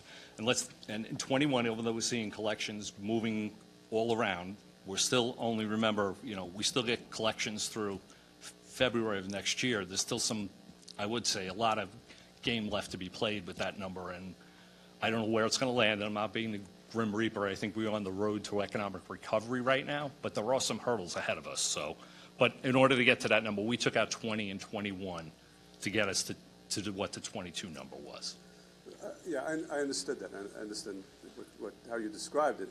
But I guess my question is, so you were putting aside the actual history of 20 and 21, and you were projecting that off of 2019 it would increase to 3% in 2020 and 3% in 2021, which would bring you a certain number, so the 6% increase over 2019, and where you would expect to be at the end of this year. What about actually? Are we going to be at that number, below that number, or over that number? For 2021, I assume. At the end of 21, we don't want to know, as opposed to your projection of what a 6% increase over those 2 years, as opposed to where we are. Is that well, two things I will say. One is that when I do the projections right now where we have it, which we're not projecting because it's not my money, and you know what I mean, I can't use it to spend on operating budgets. We've already defined that any excess sales tax will go into your special revenue fund and we'll deal with it. There's still a lot of things out there looming that I don't know where that number is going to land. It's going to be north of last year, I can tell you that much. That much I do know. Exactly where it's going to land, it's going to be close to I think the 3% range that we may have this year. So I think somewhere in that range, I would say it's to pin it down, Legislator Nicolella, while I understand and I heard the comments and I know, why there's concerns about our projecting the sales tax number, it is not the easiest number in the world to project. And I have to sit here and make sure that, barring anything else, that we balance the budget and keep it balanced. And that means that we have to make tough decisions. I also have to make sure that we have enough money in the bank to make sure that all our hard workers and our services that we deliver to other people, we can afford to pay them. So, we are on the conservative side, which is where we land, which is, having dealt with NYFER, they don't like us putting high numbers in for sales tax, and we try and work around some of the parameters that we have with them, which is, the 1 and the 1.5% growth which they like to see. So. Okay, all right. I'm going to move on. Okay. Pension liability. How much do we currently owe? We owe $195 million. We're paying off $150 of it with this budget. Is there an interest cost to that money? Yes, there is. It's about a 3.3% rate that we pay on that. I don't have the number is 195 in totality, of which 156 we're paying back. And this was born out of, historically, This deferral came out, if you remember, it was in 2010, which was right after the 2007 market collapse, which is when we all can go back there. That was the liquidity crunch that the country hit, you know what I mean? And we who were all here, you know, that's what we all fear when we hear about the next economic downturn. So, but that's where this was bred out of. We've been carrying that liability out. It pays future expenses, which helps us in the out years, which helps us, again, get out of the control period. Where was I? Okay, so let me just one other area I want to cover, the out years. You indicated that we're making up the revenues from the tax cut in this proposed budget. How are those revenues to be made up in the out years? Well, some of the things that we're using to fund them, I mean, part of it is that the property taxes, we're restoring it slowly over time. That's what we're doing. We took 70 out this year. It drops by 40, 25, 15. That's the plan that we've set out, that we'll have to increase that side of the equation. Part of it is funded through some of the sales tax growth that we might see in the out years, which is risky. There are some fees and other things that make that side of the equation, but we also have savings on the other side in certain areas that we might have on the expense side. You know, it's not just, it's a bunch of moving parts. When this multi-year plan, if you look at it, while on a piece of paper it's a small, thin book, it's the littlest, there's so many data points in there that we have to go through that you know, they vary it. They're variables, you know what I mean? And we're trying to hit a target 4 years from now, which is, you know, it's our best guess. But if you look where we were and where we're at, it definitely is an accomplishment by the administration, this legislative body, to get us to this point that I think at some point that we can get out of the control period. And, you know, I can happily say that after 20 some odd years, that NIFR is no longer over my shoulder right now because I sit in a chair. So, Well, they'll still be around for another 20 years or so, in a control period or not. But let's take 2023, for example. The tax decrease revenue drops by 40 million. So what does that equate to as an increase? it's going from it's a $30 million increase is what it is. Yeah. Okay, and then for 2024? It goes from 40 down to 25, so it'll be a $15 million increase. And and the last year was It's 15, so it goes up by 10. So I have a chart I will give to the body which shows the actual taxes. So, but right. they gradually we go down and then we start ramping back up. Okay. So Appreciate it. Thank you. That's all the questions I have. thank you. I'm sure other legislators will have questions. Legislator Rhodes. Can you, how you doing, Mr. President? Good afternoon, Can you Legislator do me a Rhodes. favor and you just explain for me, you're saying that the revenues are going to dip as a result of the tax cut, but that it's going to be restored over 4 years? Yes, that's Just- correct. Can you dumb that down for me? Sure, I'll do the Thanks. best I can. When you do it on a piece of paper, and I've had this problem, I think it's best that I could show you it, and I will get it to the body. But we're dipping it this year in 2022. Right. And then in 2023, we're going back up from 70 to 40, so we'll be increasing the levy by 30 million. How? Through a tax increase? Through a tax increase, that's correct. So the proposal from the administration is to provide a $70 million tax cut and then raise taxes the next 3 years? It's 150 million over the period of a 4-year period. So I'm Although- not going above the 825 number. So the tax cut Is is 100 not designed to be a permanent tax cut. It's designed to be a temporary tax cut over 4 years. That is correct. And relief to the people during what we consider these tough economic times that we're handing it down to them. So, yes. Of course, So- our bills in the out years go up. Well, the bills go up No. in the out, or Yeah. bills go up in the out years for a number of factors, but one of the factors is the fact that we refinanced $1.4 billion in debt, and we put additional debt service in the out years in order to do that, to achieve short-term savings. I mean, let's be honest. I mean, that's exactly what happened here, right? I would disagree with that because there was additional savings because the rate was much lower than what we anticipated. So the net NPV on this deal was much more positive than we originally thought. So even in the out years, we did have this benefit. While maybe I would say an unpopular thing, if you asked me to do this 10 times over, having been here, I would have done that deal at the point in time we were at, and I probably would do it today because it gives you additional flexibility in the budget to fund other things, so. But I guess my criticism, Andy, is that you and the administration had the opportunity to make that decision. To be perfectly honest, we didn't have the opportunity to make that decision. And the reason that I say that is for much the reason that we spoke about with the controller, is that the numbers that we were presented with the projection in sales tax revenue put us in a box where we had numbers that we believed were wildly inaccurate from you, from the controller. We had NYFA telling us that if we didn't borrow $1.4 billion in debt, by the way, it's the same NYFA that wouldn't allow us to bond $30 million in unexpected termination pay during a previous administration that is now telling us that we should borrow $1.4 billion. Just put that to the side. Where we really had no choice but to do it. NYFA is telling us if they don't do it, all sorts of draconian things are going to happen. That's the sword of Damocles that they wield over us every single budget year, because they were. If we changed the budget projections, if we changed the sales tax projections, they were going to claim that it was blowing a hole in the budget. They were going to disallow that. It turns out that the administration's projection of being 20% down 2020 or 2021 over 2020 in sales tax revenue wasn't just bad.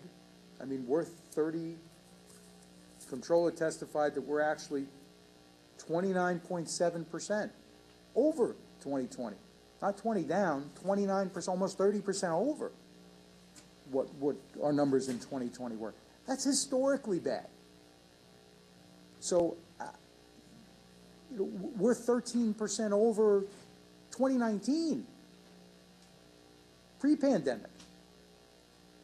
And now in this year's numbers, we're forecasting that we're only going to be 3.3% over what we were in 2019. That's correct. So we expect that sales tax revenues are we're again now talking about a decline in sales tax revenue. No, I think what we're saying is that well, if right now we're 13% over. Correct. Right?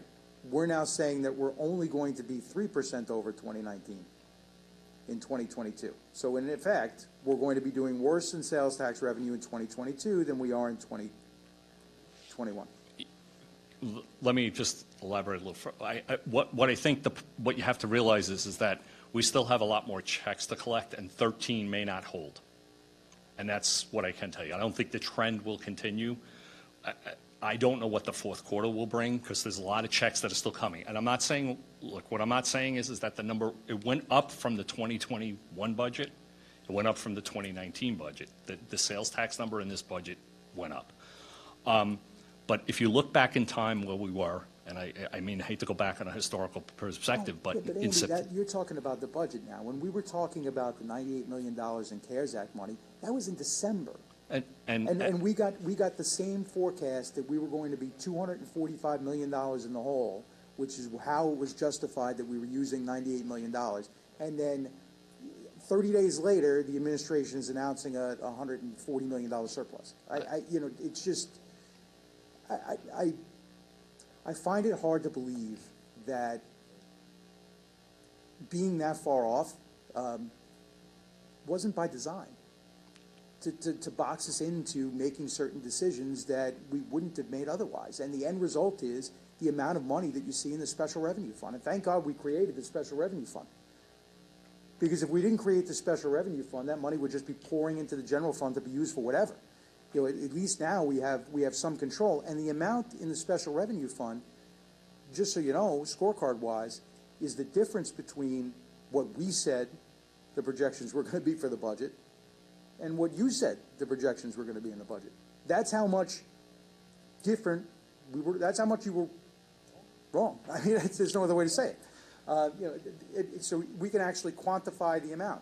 And so when we're looking at the projections now, you know, what exactly goes into this? Because it just seems as though, you know, I'm sure there's some sort of analysis, but I mean, you know, it kind of seems as though we're just kind of throwing a dart at the board, and, you know, that's kind of what we think is going to happen. Well, I do have a dartboard in my office, but but that's no legislator. We take a Are you long, using hard. the same things this year that you were using last year? And you can't. That's what we try to normalize, and I think that's maybe one of the points that I'm not conveying to you is that you can't look at 20 and 21 as normal years, because I would have to think that this pent up demand can't last as long as it is. But if it does, and I'm off, so be it. The county owes a lot of money on the liability side of this. It's not like we don't have a ton of outstanding liabilities. I mean, historically, I walked through the door here 2018, Restivo hit us right in the head.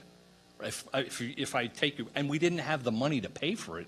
And to your point, NIFO wouldn't let me borrow for it. I didn't have any funds to do that. So we were running around trying to figure out how we could make that payment. One of the factors that helped us was that the revenue side of the equation came in a little bit better. We managed our expenses to bring it down. We ended up finishing that year with a small surplus, you know. So there is no exact science. We do modeling like everybody else does. We try and share information between a lot of offices to see if we can come up to a number. This year, I think what we did was strategically look at how we could take out the anomalies in the number. Because if you look back, even back in 20, I think it was 12, or right before that, the sales tax took a nosedive there, which, it does happen. But last year was significantly the largest we've ever seen. Now, 8 could have turned into 10. 10 could have turned into 15. I mean, I'm not painting a picture that, remember, in September of last year, we were just coming out of reopening. We were opening and shutting down. The federal government, and we didn't know what was happening in Washington. We didn't know, everybody was talking about new additional CARES funding, ARP funding. That didn't come until after January. We couldn't even bank on that. I couldn't do that. And to get back to what happened in 20, there was a couple of transactions. That CARES money did help us. It helped us offset a few things. Even though we did finish with a surplus, the kicking out the knife of debt was the one thing that saved last year. There was a $75 million transaction that actually saved us from going down the path of going into a deficit position, which not only do I have to worry about from a budgetary basis, but I also have to worry about rating agencies too. So we have to manage that budget. You know what I mean? If you had a $140 million surplus, you didn't need the $98 million in CARES Act, right? I would disagree with that. I don't think the $198 million. I think you still needed to do that. Surplus. Yeah, we finished with a surplus, but you have to go across all the different funds, and the buckets of money that these funds line up into are not something. Some are spendable, some are non-spendable, and I would defer to the controller on that. What my ability to spend, because they're restricted, assigned that number, just so you know, I have very limited money I can spend out of fund balance on an accounting basis. That's not GAAP good, which puts me in the control period, because that's what happens. If I take money out of fund balance, NIFE uses that against me as a revenue source, and I stay in the control period. That's the functioning of how the NIFO transaction works. So and in order to get to where I think this body wants to get to, in order to do that, having that fund balance is a nice cushion to have there, because that's something when I walk through the door, and I've had a previous life in a small township that I had healthy fund balance, which makes it a little bit more flexible in your budgets to do that. But you need that as a cushion in case something catastrophic happens again. And last year, the fact that we were able to finish the year with a surplus because of a few good things is accolades to everybody who's in this organization, that we're not sitting here. And then the fact that we were able to come out of this and looking at the numbers of where we're heading, I think it's a good story for everybody here, and that's just me. I get people off my back, by not having a knife over my shoulder. But Andy, those few good things came at a cost, right? One of the good things, the CARES Act money, right, which you're terming as a good thing. 1 in 6 small businesses shut their doors as a result of the pandemic. We have $98 million in the bank that we could have used to help some of those small businesses pay rent. We could have used them to help them pay overhead expenses while they were closed. We could have used it to pay people who were behind on their rent, people who were behind on their mortgage and lost jobs. I mean, you know, we're having a, you know, an argument over $375 checks right now. You know, meanwhile, there was $98 million that could have been used all throughout the year last year that could have gone to provide the same relief, and everybody's just ignoring that. You know, it came at a consequence. You know, even the debt restructuring came at a consequence in later years. You know, somebody's got to pay this $1.4 billion back. You know, and we may have achieved some sort of short-term benefit in years 1 through 5, but that comes at a price in those outer years that a different legislature and maybe a different county executive and a different budget director are going to have to figure out how to pay the debt service on that. So, I mean, yeah, there are good things that happen from a budget standpoint, but it created bad things that happened at other times and to other people. You know, what's good for the government's not necessarily good for the taxpayer. And, you know, and when we look at these budget surpluses, sort of like I said before, when I see a budget deficit or I see a big budget surplus, that means to me that we did something wrong.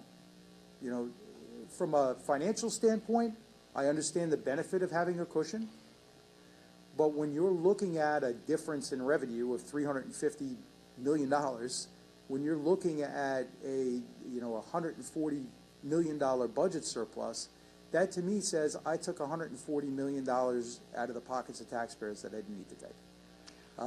You know, in a deficit, that means we failed in managing to our budget, right? So, I mean, there's got to be a balance between the two. And when we talk about forecasting and we talk about the accuracy, the point that I wanted to make to you is the same that I wanted to make to the controller, is that we are relying upon the accuracy of the information that we're providing, the forecasting that you give us. And we are making decisions based upon that forecasting. And because of the poor forecasting, and I'm not talking about September, right? What I resent is at the end of November being told that we are 200, whatever the number was, $1 million in the hole for fiscal year 2020, and having to make decisions based upon that.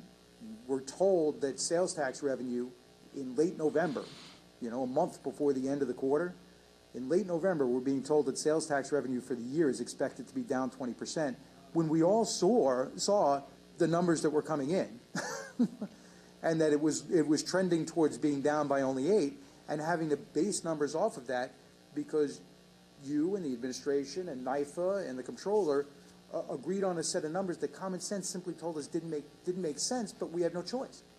So I resent that. And so when I'm looking at these numbers, you know, now I kind of have to question everything and question the accuracy of everything. And I don't mean to, you know, insinuate that you know, you're bad at your job. I don't think you are. That's why I kind of think that. Nothing personal noted here. No, I think I think that the numbers that we were given at the end of last year were given to us and kind of forced down our throat to achieve a desired result, and that's, you know, with the administration and NYFA and the controller, and you know, in that context, I find it very difficult to place a lot of credence in the numbers that were being given today. You know, fool me once, shame on you. Fool me twice, shame on me.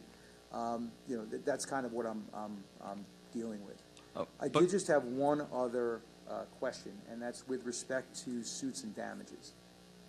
Now, I saw that there was an increase in the suits and damages account of $8 million. I also saw that there was an increase in outside counsel of $7 million, if I'm not mistaken. There's the increase in outside counsel fees I'm not aware of. I mean, there was an increase in maybe in the line item. It's in the suits and damages line. It was a $15 million increase. Right. It was 30 in 2021. It's now 45 next year, and it's to pay some claims that we anticipate coming up in 2021 and 22. That's what that money is used for. I don't think it's in the outside counsel line for that, but they are coverable as claims if we had to pay them, but that's not the intent. So it's based upon the fact that we anticipate there being some cases that are turning on the trial calendar that need to be resolved. I don't want to rehash the whole point, but to get back to a lot of the what-ifs that could have occurred from this year to last year. There was a lot of unknowns and uncertainties, and I'll establish that. But that said, there's one thing that we don't pay attention to, which is the liability side that this county has, there's cases out there since 1997 that are very costly, that have, are still out there looming, that we are trying now to actively get rid of so that we can limit that suits and damages numbers down to a manageable number. And, I'll take you back But to what? to 2018. But we've only used year to date $5 million out of There's- $30 million this- suits and damages fund. That we have structured settlements that there's the timing of when we make the payments are coming through, so you'll be hitting 30, maybe even close to 45 this year. I don't know. That's what I think. So you think that the other 25 in suits and damages will be exhausted by We, the end of the year? we will be exhausting that number, yes. I work very closely with the county attorney's office on these numbers. I'm telling you, we owe a lot of people a lot of money. And to the point of, that we need to, if we can eliminate those liabilities for the future years, which have been hanging around forever and ever and ever, these cases that we're talking about, cleaning up the tax cert backlog, which we're making headway in that, you're putting yourself in a position that I think it's painful in the front, and while it's unpopular as it may seem in the beginning, the end result is where you're going to want to be. Yep. And that I can tell you. Where are we in terms of paying back tax certiorari debt? The last number I saw for this year, we've punched out about $100 million out the door. So And we still have about how much remaining? I don't know what the liability number was last year, but, I think we're whittling it down slowly but surely. And I think, the reval and maybe the assessment fixing the roll a little bit, I think will limit the number of what the new liability is, but we've taken a big hit at it, so. And I think we will continue to manage that number down. But we still have, I believe that we're still in the hundreds of millions. It's of 300, outstanding. Chris just pointed it out to me, as of right now, it's around a $360 million liability. Of that, we just took down, 100 of that, so. Okay. All right, we're making progress, is all I can tell you, is this is a slow process, but we are making definite headway in cleaning up the backlog and insert liability, so. And we have the funds to do it, the DAF, we have $30 million in operating budgets to pay back there, so it's 70 there. And anything we can use in the special revenue fund, we might be able to fund out of that, and anything else, so. What's in the DEF? It's $40 million annually. Okay. Yeah, and that's a self-revolving fund, which actually is working out rather well, so, Okay, thank you. thank you. I have a question as to whether you two coordinated your outfits today. It's almost identical. Just one follow-up on the backlog. Did you indicate that you're taking it down by $100 million this year? Is that We've paid out $100 million. And again, where did that come from? There are many resources that we use. There's old DAF, new DAF, operating funds and everything else. So there's a whole different bunch of funding resources that we did. And by the end of the year, you'll have paid all of the operating budget for We'll probably exhaust the $30 million in the operating budget, so. Do you know when the special fund will be usable, the funds in there will be usable for those purposes?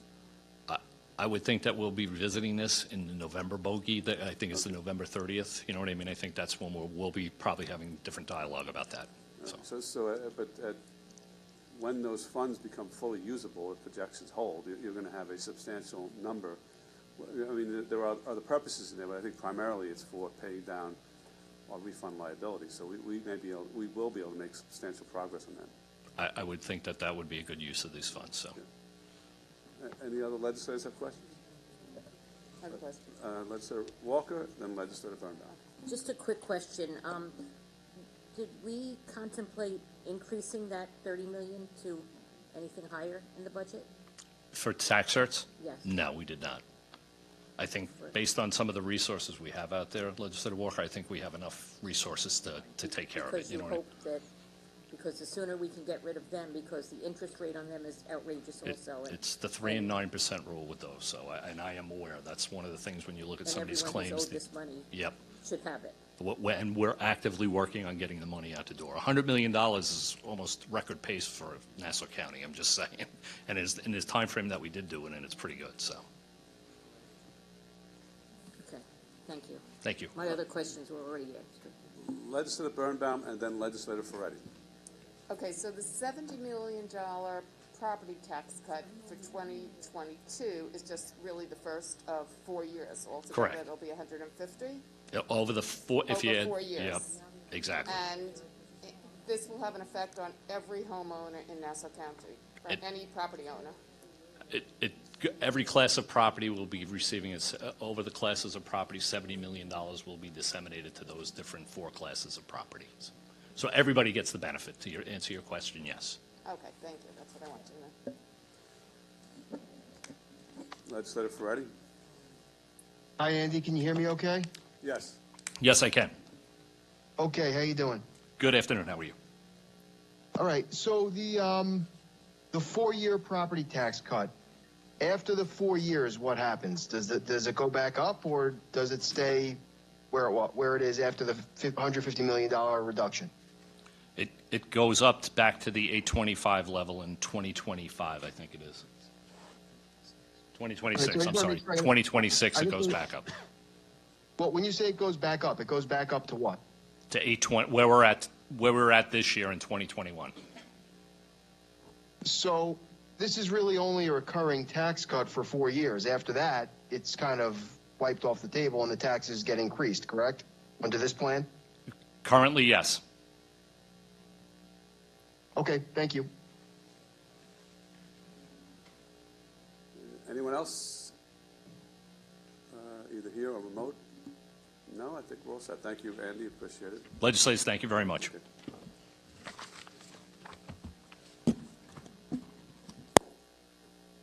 Next department, we'll be starting departments. And the first one up is the Department of Consumer Affairs.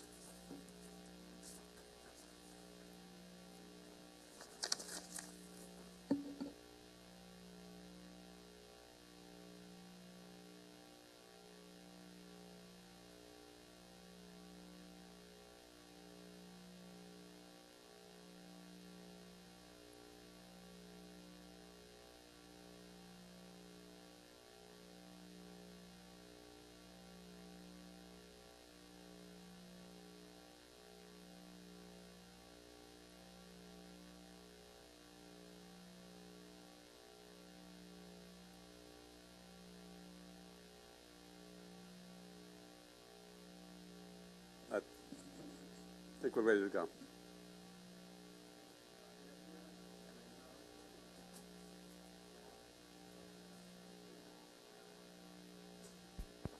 Who turned it off? Andy.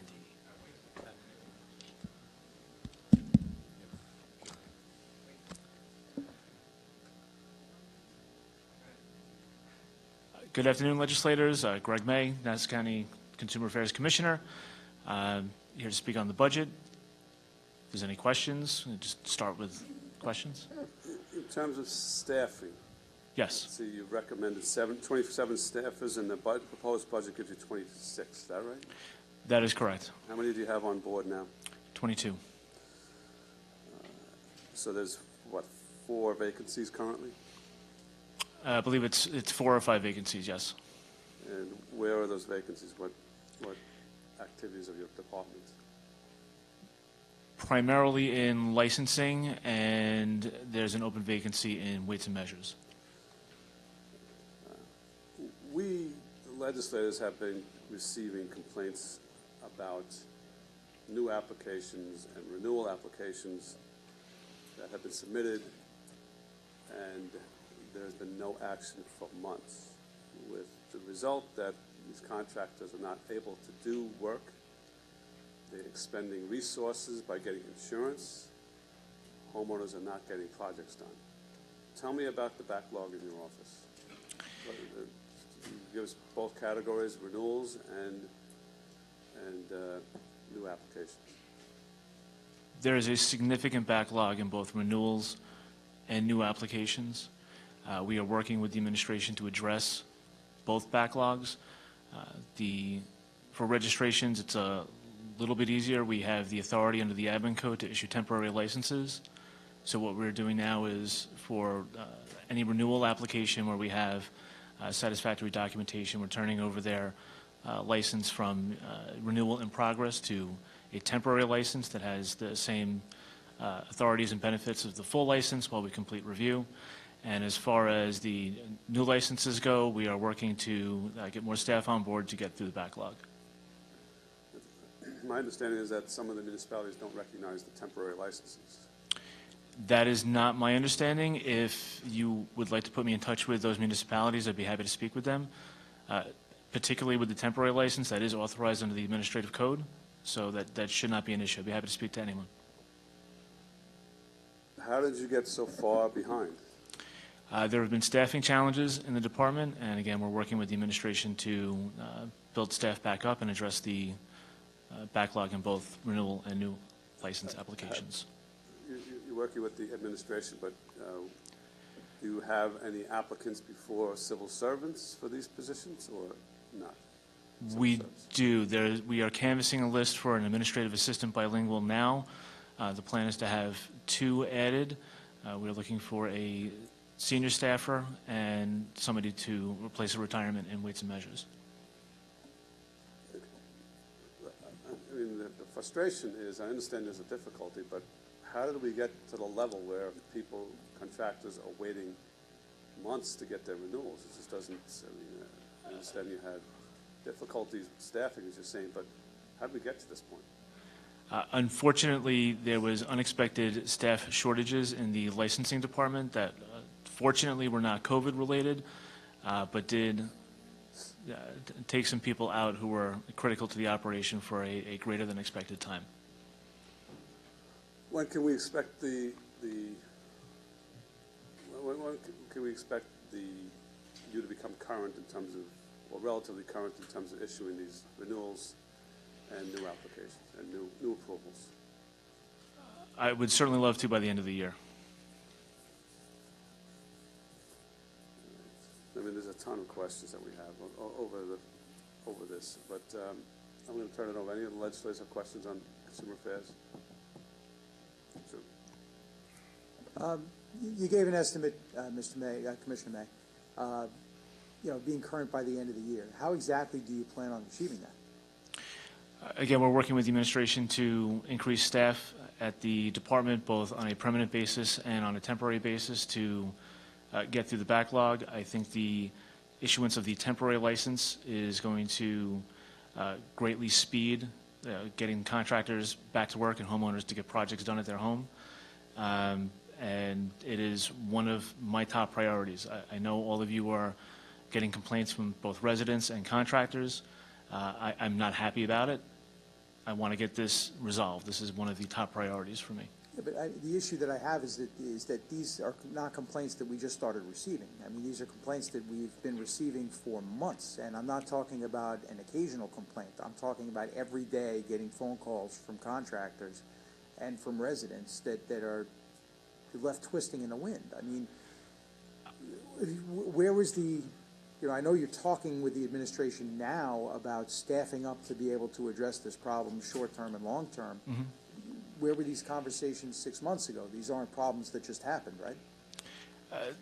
Conversations are always ongoing with the administration. I can tell you for... Well, is anybody listening on the other end? Yes. Okay. So how long have these conversations been going on, and why has it been so difficult to staff up 6 months ago, 5 months ago, 4 months ago? Why is it that we're looking to do it now, trying to somehow get a resolution to this at the end of the year? I don't know that I could, fully answer that question. I mean, some of that would have to be directed to, other people. We have been working with the administration. There are, different challenges appeared at different times over the last 18 months. I think we're at a point where it's very clear what the primary challenges are, and we've identified ways to address that challenge or those challenges. And as I said, my goal is to have this done as quickly as possible, and I would hope by the end of the year that I could accomplish that. Okay. I have several contractors that have contacted me that have repeatedly been told that there is information that they still need to provide. Yes. You and I actually spoke about two particular cases, I would say probably about 2 months ago at this point. where that you told me that we were still waiting on information to be provided by a contractor.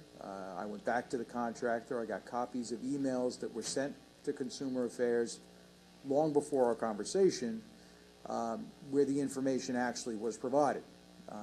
Yet that contractor still doesn't have their license, and now we're 2 months later after having had that information for a full 2 months before we even spoke.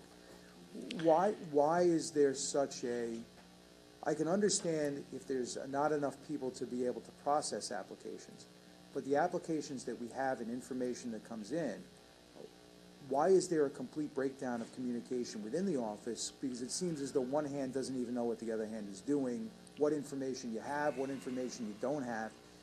And is there any appreciation on the part of Consumer Affairs that while we're trying to get our stuff together, there are businesses out there that are declining contracts because they don't have a license to be able to operate. They're losing business while they're trying to recover from a pandemic because we can't get our act together.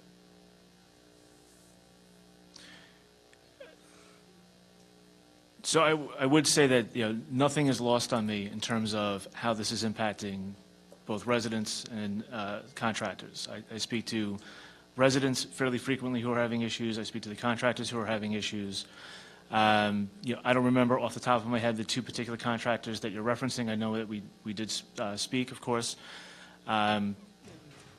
Oftentimes, when we're saying that there's missing information, now there's certainly two categories there. There is missing information that had been submitted and did not make it to where it needed to go. There are other issues or instances where information is requested and incorrect information is sent back to us. The goal is to reduce the time lag between both of those things. We have an online case management system. There really should not be instances where information submitted to us is not matched up with the electronic file. And I will certainly go back to staff and find out why that might be happening. So,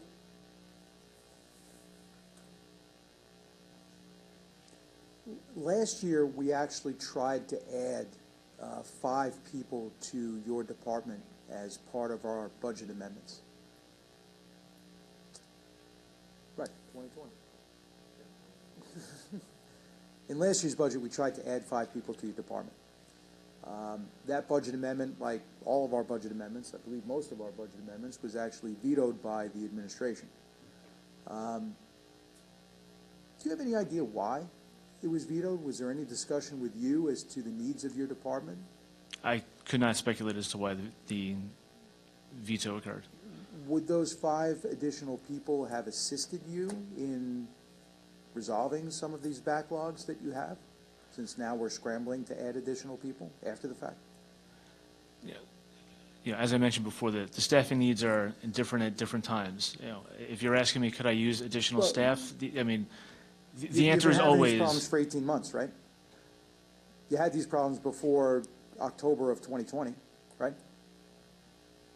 The backlog was not what it is. It was a relatively, I don't want to say normal, but I believe the backlog was more in the neighborhood of about 2 months to get something done back in, I guess, 18 months ago. So in October of 2020, the backlog was 2 months. What's the backlog today? No. I'm sorry. Before the pandemic, the backlog was about 2 months. Okay. In October 2020, what was it? In October of 2020, it was probably 4 months. All right. So we saw, as of October 2020, that the backlog had doubled. You were offered the opportunity to have additional staff through our budget amendments. The administration vetoed it. You have no idea as to why. So I'm sorry, I'm confused on the timeline here. If I recall, the additional staff was for the 2020 budget, so we were having that conversation, I think, in 2019. Am I misremembering that? Was it the last year? Oh, it was for the 2020 budget. So it would have been October of 19. Okay.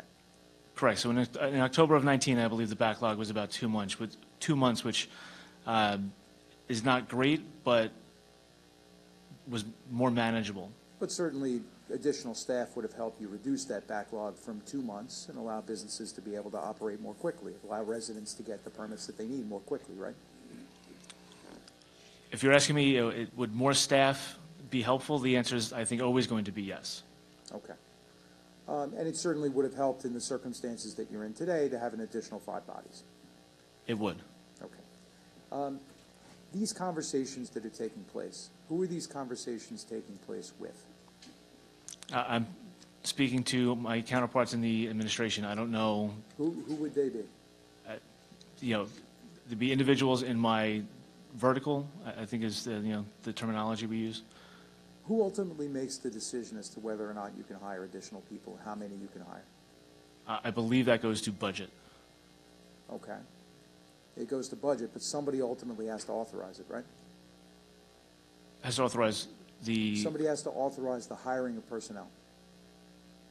yes. Who? As far as I know, the requests go to budget. Okay. Do you know who in budget you've been speaking with? Well, the PRFs are submitted to budget, and I don't know the process in budget for handling the PRFs. But you're saying you've been having conversations, right? Correct. Who's on the other end of the conversation? My direct reports in my vertical Go to who? would be the Deputy County Executive for Public Safety and the Special Assistant. All right, so that would be Tatum Fox. Correct. All right, so Tatum Fox is the one ultimately that is responsible for getting you additional personnel. I don't know that I would characterize it that way. Well, I'm she's not. the Deputy County Executive. She The is. one I'm not person- on her side of the one conversation. The one person ahead of her would be the county executive. Theoretically, Helena Williams, right? Chief deputy, then county executive. Yes. Okay. Because the one point that I want to emphasize is, I know you're having conversations, you've been having conversations apparently for the last 6 months or so. This needs to get fixed now. People are waiting now. Business is being lost now. Businesses are suffering now. Residents are suffering now. So while we're dallying around, it shouldn't be up to us to turn around and try and add additional personnel in your budget. This is something that they had the flexibility to be able to add. They could have come back to us for additional authorization if they didn't have a big enough budget to be able to add personnel. You're dealing with a crisis, and businesses and residents are suffering as a result. And I know that you can only manage the people that you have, and you have to deal with what you're provided in terms of tools to be able to do your job. But you and I both recognize that right now, your department's not doing its job very well at all. And it's because you haven't been put in a position to be able to succeed by the people up the food chain in your department. So while it's great that these conversations are taking place, the time for conversations is finished. It's now time for action. And, perhaps we can get some answers from somebody up the food chain as to why this isn't being addressed right now, since you, Commissioner May, apparently don't have the answer to that question. Right? You don't know. It's not your decision. You've requested, and right now you don't have an answer. I've requested, and we are in the process of hiring staff. All right, so now you have authorization to hire staff, and now you're in the process of hiring? Because that's different from what you told me 5 minutes ago. No, what I said before is I have a PRF approved for a administrative assistant bilingual, and we are in the process of the second administrative assistant bilingual, another supervisory staffer, and a Ways and Measures inspector. The administrative assistant, one bilingual, is being canvassed. Okay, and does that help with licensing in any way? Yes, it does. How? That person is going to be assigned to licensing. So the administrative assistants will be assigned to licensing? Correct. The Weights and Measures individual obviously is doing inspections in the field, I'm assuming? Correct.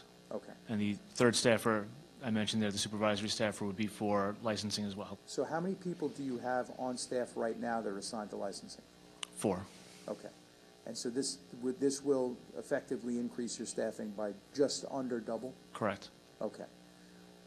With those additional 3 personnel, when do you anticipate, or how do you anticipate them impacting the backlog? Which right now, I know you said in October 2020 was 4 months. Right now, the backlog is how much? It's probably about 6 months. Okay. Only 6 months? Because I know I've got people that are waiting longer than that. There are certainly individuals who are waiting longer than that. I would say that that is case dependent. I have spoken to contractors who were contacted by the department several months ago and never responded. That's certainly not a broad brush to paint all contractors, but and typically, if there's a longer wait period, there's some other issue going on. Okay, and this case management system, which may be one of the issues that are going on, right? Information that's been received into the office that for some reason nobody knows it's been received into the office, right? Didn't get to where it's supposed to be, right? That's the explanation on some of it. How is that case management system? Is that operational now? No, the case management system is operational now. It is dependent on the users inputting the information. So if something goes to one email address or one staffer's email address, and if they're not available for some reason, there might be a disconnect there. But in terms of the management of the applications, I can log in and see all of the communications that have occurred. I can see what documents have been uploaded. It's a fairly robust system that we've been able to leverage during the pandemic pretty well. Is it different people that are responsible for processing applications and responsible for inputting information, or is it the same? It's the same. One of the issues that we would have is, contractors don't upload all of the documents. We request it by email.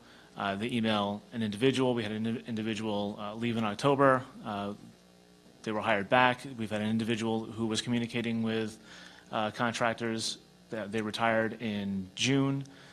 So there's some of those issues that are still being ironed out where there's cross-communication going on. Contractors are trying to get people who don't work here anymore. That gets filtered up to me. I see what the problem is. I reassign it to the individual who can assist. And unfortunately, those do account for some of the delays. Well, might it not be a better idea, and certainly not to, to sort of micromanage what's going on here, might it not be a better idea to have one designated individual or a team of individuals that are responsible solely for intaking and processing information that's provided, so that the people who are dealing with individual residents and individual contractors can simply see what information's been uploaded into the portal and make decisions based on that? Yes, legislator, that would be actually the case here. We had one individual who I said had left and in fact came back, was a point of contact for applications that were brought in to the office or were mailed in. We had another who was responsible for the online applications. That individual retired. I take your point, and is how we, So of the 3 people that you're hiring, Right. I know you said they're going to be working on licensing. Yes. Are they replacing individuals who are inputting information? Are they replacing individuals who are actually dealing with the applicant themselves and making decisions as to whether or not they're qualified to be licensed? It sounds like you need more than 3. I think 3 would be the number, and when we have them on board and I'm able to fully restructure the licensing division, the issues that you're addressing and the points that you're making are very likely going to be implemented almost exactly like how you're describing them. Now, do you also have the ability to bring on temporary personnel? That is part of the discussions with the administration. And where are you in those discussions? We are working through the details. What does that mean? That means we're not prepared to say that they're coming on board in 2 days, but I would expect in the next few weeks that the temporary personnel will be available. Do you have authorization for temporary personnel at this point? That is part of the conversations with the administration. Well, it's kind of a yes or no thing, right? Is it, as you sit here today, do you have authorization to bring in temporary personnel, or has a decision not even been made as to whether or not you're going to be able to hire temporary personnel? I know you're looking for a binary answer here. I think the answer is yes in concept. We just need to iron out the details to get people into the space. We're talking about adding a fairly large number of people. We have to have the space available, computers available. It's not simply a matter of saying, okay, here's 10 people tomorrow. We have to sort out the logistics of getting them on board. Again, Everybody that's waiting, every day that they're waiting, business being lost, time and inconvenience, there are constituents that we're supposed to be serving here. This isn't a new problem. It strikes me that there seems to be no urgency on the part of the administration to address this issue. until now that it's gotten so wildly out of control that you almost have no choice. Can you please try to, and I don't know that we have an opportunity, I guess we might when public safety comes down and we can speak with Tatum Fox, but I would have some questions for that level in the administration, specifically with respect to consumer affairs. So I'll leave it at that, and thank you, Presiding Officer. Yeah, thank you. Well, I think what we're going to do is have a standalone hearing with respect to the Department of Assessment to answer the questions, get additional details. In the meantime, what did I say? It's a 40-year slip. Consumer Affairs. But Legislator Ford has questions, and then Legislator Schaefer. Thank you very much, Presiding Officer. Can you hear me? Yes. Okay, thank you very much.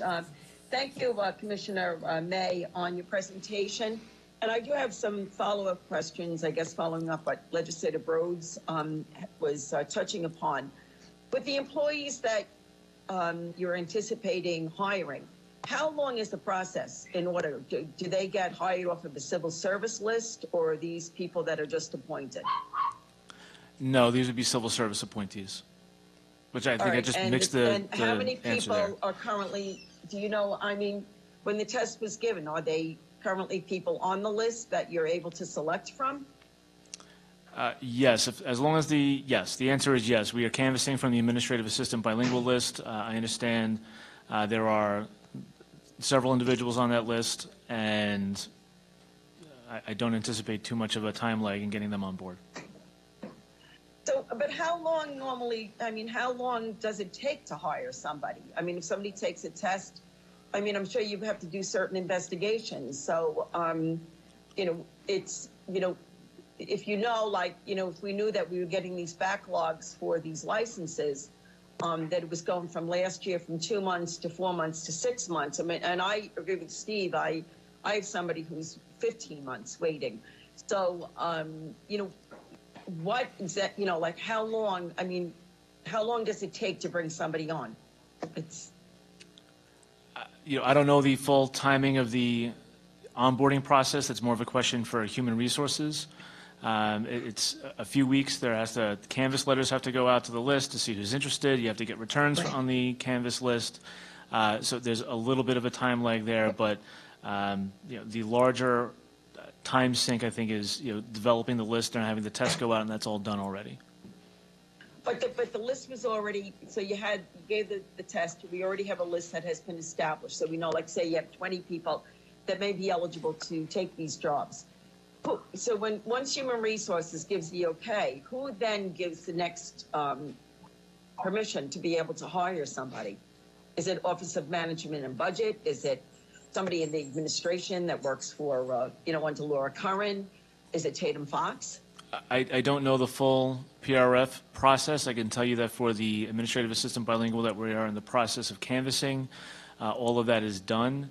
And we're at the part where the letters of interest are going out to the individuals on the list, and we have to wait to see, who responds to that list, and then we can interview, and then once the interviews are completed, we can hire. So when you said that people did retire or leave the employment, and, thankfully not because of COVID-19, but when did they leave their jobs? When did they leave employment in the county? We've had a handful of retirees each year for the last 3 years. All right, so once we knew those retirees were leaving, did we make any effort to start backfilling, for them, so that there would not be, not so much, I mean, I would like overlaps between people leaving and new hires, but if that can't be accomplished, to have to, minimize the amount of time, considering that how important your work is, that we not have, where we have gaps of maybe 2 months, 3 months, 6 months, where this work is not being accomplished in a timely fashion. So did we make any plans to hire these people, knowing that hire new people when we knew that people were going to retire? So I think, unfortunately, and I don't like blaming the pandemic, but the timing of a lot of the retirees occurred not a lot of the retirees. I want to be careful here. We had a few retirees in 2018. We had backfilled those. They were in the weights and measures division.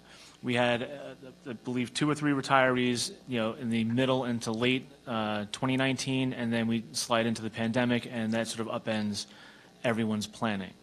Now that we're, I think, hopefully, primarily through the pandemic, we will be able to onboard people as quickly as possible.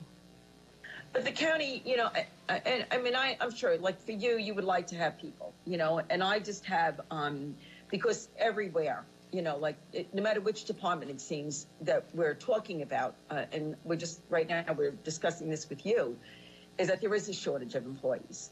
And we have these vacant funded positions, and there just doesn't seem to be any energy on the part of anyone in the administration to start bringing people in that we desperately need. So that's, and as a result of this, we're looking at businesses, contractors that would like to get the licenses that are out of work right now. They're not collecting a salary. They are possibly, maybe if they have any savings, living on their savings. They're not eligible for unemployment because they're self-employed.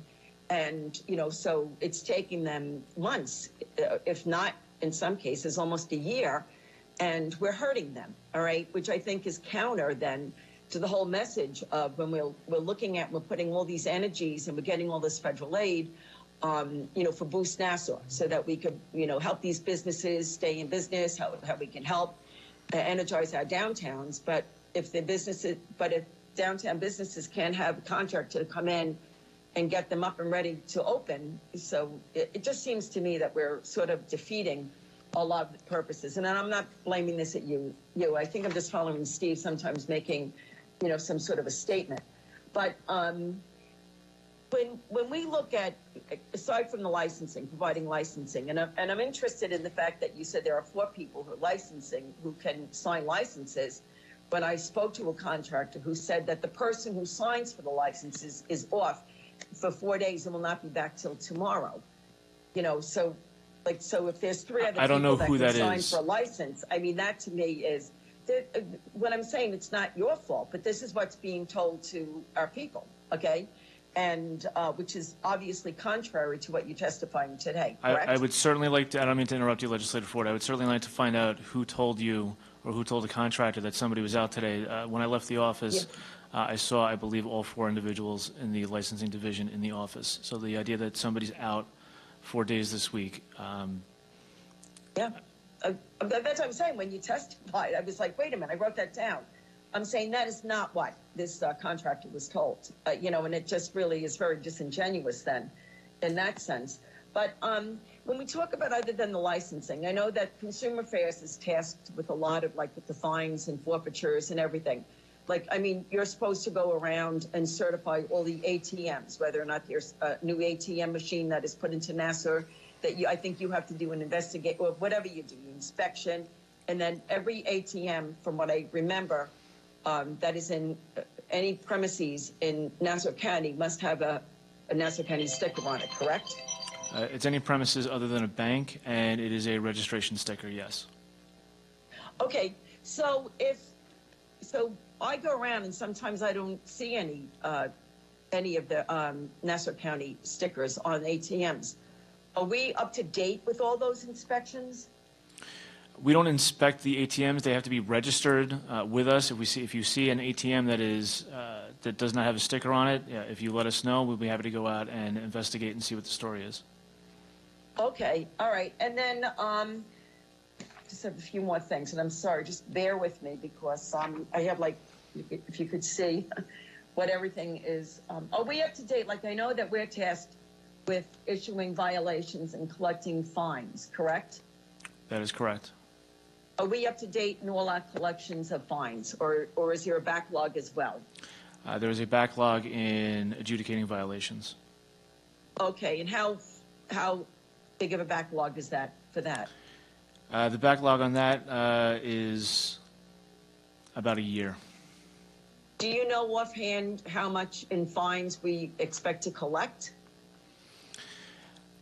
We report the total value of the violations. We often settle the violations for less. What we are doing is we are increasing the budget line in the budget for contracts. We're going to hire an additional judicial hearing officer, which should significantly cut down the backlog in terms of adjudicating the fines. We have one judicial hearing officer and one assigned attorney, and there was an increased volume in violations issued last year due to the pandemic and the price gouging. Correct. But do we know the dollar amount? Because I know when we issue the violations, you would have like basically a running sheet, like say if it's $1,000, for each violation, and you have 10 violations, then it's $10,000. Do we know offhand how much in arrears, the amount of what those violations would total? I don't want to say that they're in arrears, but for 2020, the total amount of violations issued in terms of dollar value is about $3.9 million, and that is typically reduced, at either at the pre-hearing settlement phase or at the administrative hearing phase. Right, because you may say, but if they pay it, so we might end up say getting 2.5 million, right? Correct? Correct. Okay, thank you. All right, and then my last question. You have in the schedule, with some of the employees, I guess the salaries, and you're adding, from what I understand, the deputy commissioner of consumer affairs. I'm sorry, for a salary of $115,000.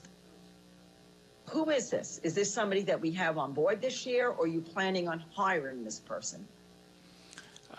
I don't know that can be addressed right now. I believe the issue of the deputy commissioner spot is the subject of litigation. Oh, okay. All right. That I didn't know. All right. I'm sorry about that. Okay. Didn't mean to bring up something. And I think, okay. Thank you very much, Commissioner. I really appreciate your help. Thank you. Hi, Commissioner. I believe I'm next. Okay. You mentioned something about possibly hiring temporary workers. Yes. Okay. Is there any issue with regard to the union in doing that? Do you know? I don't know. That's, I think, part of the discussions to get everybody on board here. Okay. And I think Legislator Ford was asking about the process for hiring and how long it would take, and you said you didn't know. There's something for HR, but I mean, if this is your priority, shouldn't you know about how long it's going to take to get people on board because you need them so badly? Once the PRF is approved, as I had mentioned before, Legislator, I don't know, we have to canvass the list. So we have to mail to everybody who's on the list. If they're interested in the position, we have to wait for them. We give them a deadline, obviously, to get back to us. Typically, it's 2 weeks 2 weeks back. So once we have the list, it's about a month. And as far as that, we interview as quickly as possible and get people on board. Mm-hmm. Okay. Yeah, I mean, because I know, and you probably already know this, I've had people reach out to me, and I'd say over the last 1.5 to 2 years, even before COVID, I know, and not to say the backlog was the same then, I hope it wasn't, but it was not. People that just could not, they say they sent their paperwork and they're being told they don't have what they need, and and then you make the phone call, and then eventually it gets resolved. But as you well know, it shouldn't really have to even go to us. It's great for us to be able to help in that instance, but hearing about the backlog is really disappointing to me, because I feel like there was so much push out there during COVID for, by the administration and pro-small business and out there and giving money to businesses, and at the same time people couldn't even get their licenses renewed, and it's just wrong. It really is just wrong, and it's just, as I said, very disappointing to me. I hope you do get the people hired that you need. As I think Legislator Rhodes said, we had that in the budget, and it supposedly wasn't needed the last time. And it clearly is needed. There shouldn't be this backlog at all, especially during such a difficult time. And to be going out, certainly, and then fining businesses during COVID for price gouging. I mean, which is it? You're pro-business or you're hurting business? I'm not saying that nobody's doing anything wrong. I'm sure there were people that were. But was everybody? I just wonder if so many cases are not adjudicated, what's with that as well? What's happening with, is that just a timing thing, or is it that a lot of them just weren't really in the wrong in that instance? No, I mean, a volume issue. Like I said, we had issued a lot of violations last year during the pandemic. We have an attorney assigned to the department. We have a judicial hearing officer on board. We've maxed out the schedules for both of those individuals, and that is just a volume issue, and we're addressing that by hiring an additional judicial hearing officer. So Okay. we could do more hearings. Okay. I think Legislator Birnbaum has questions. Okay. Okay, so I'm looking at the revenue end of what comes in as a result of permits and licenses, and you've budgeted the same amount for next year as this year for home improvement, correct? Yes. Okay, but we're talking about a lot of backlogs with general contractors getting licenses. Do they fall in that category, home improvement license? Yes. Would you say there are more applications than ever before? It just seems, listening to this conversation, maybe your office is getting so many more applications. Is that the case? It's not necessarily a case of so many more applications. We have seen an uptick in new applications. We have a 2-year cycle, odd year, even year. The 2021 matches up with 2019. We're at this point running about 50 licenses lower this year than in 2019.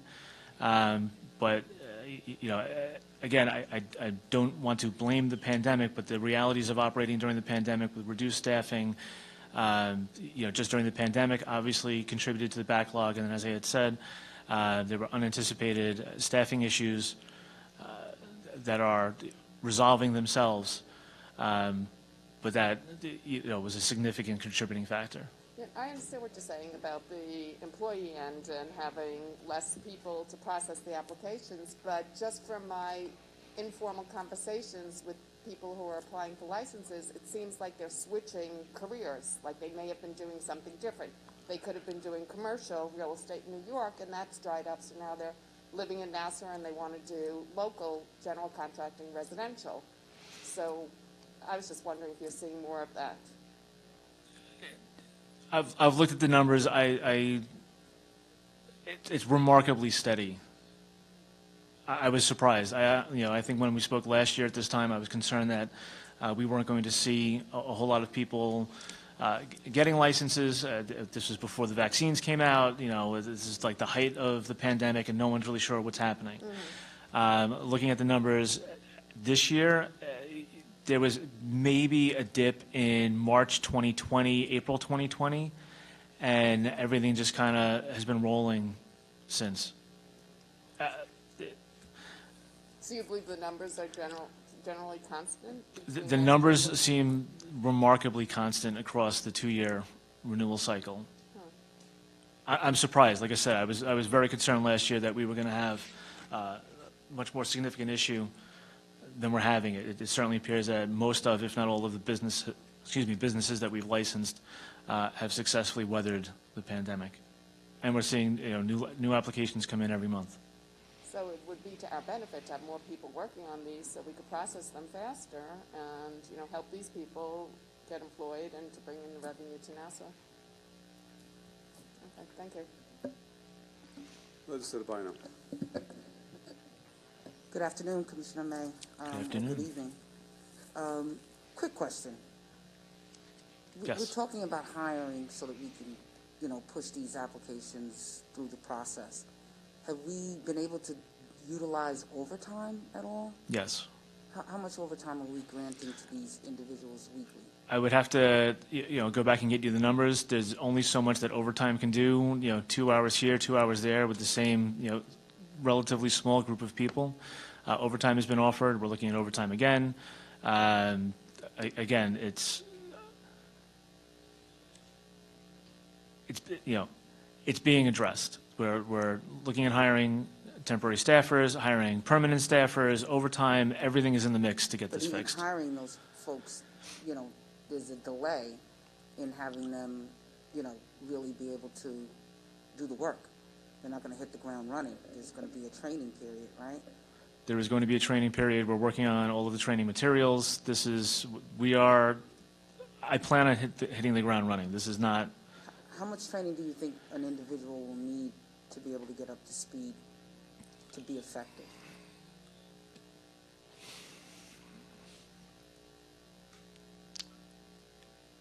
The answer is not much, and that isn't to diminish the work that anybody's doing. It's, we have a checklist of items that need to be reviewed. We have senior staff who have been doing this for 20 years.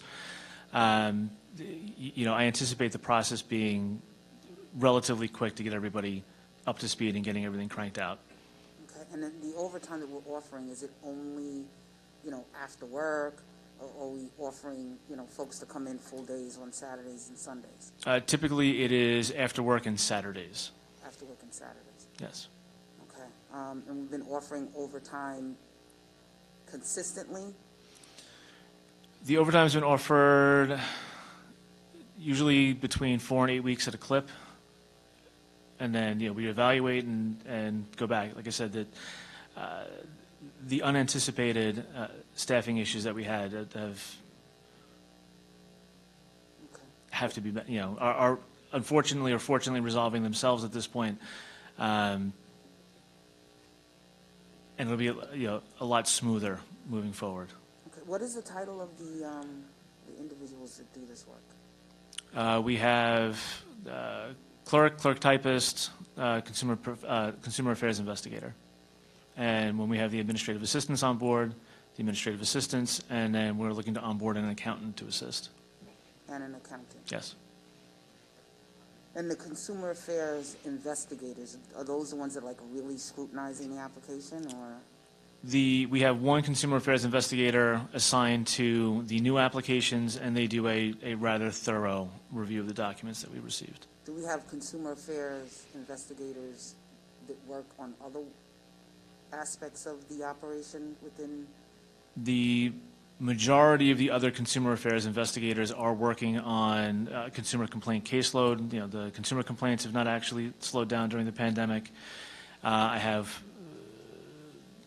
one other consumer affairs investigator, consumer protection investigator 2, splitting her time between her consumer complaint caseload and application review. Okay,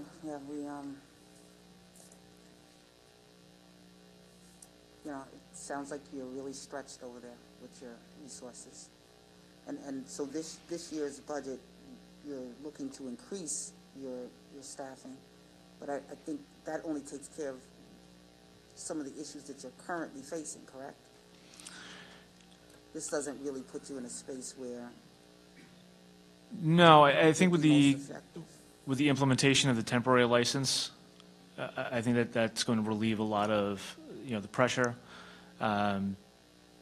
Anybody who's receiving a temporary license has already been vetted, for the license. This is somebody who's coming back, who we're, aware of, and that process is, it is new to the office, but it is relatively quick, and we've been able to turn over a lot of the applications that have come in to temporary status, so that there is no issue with them continuing their work.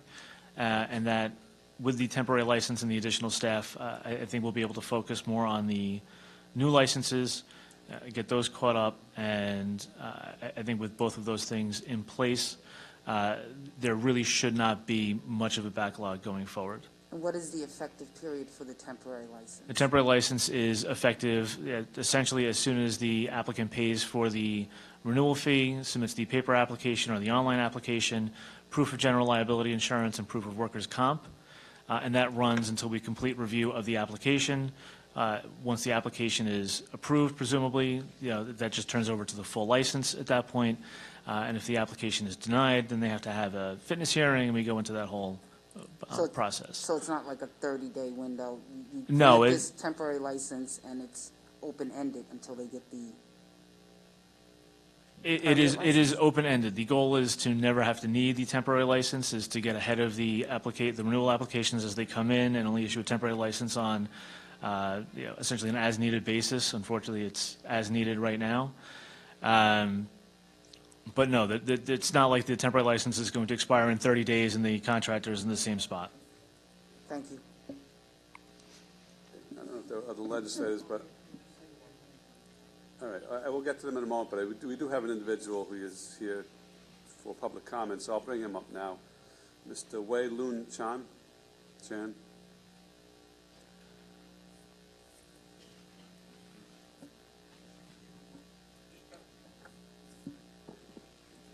Good afternoon, everyone.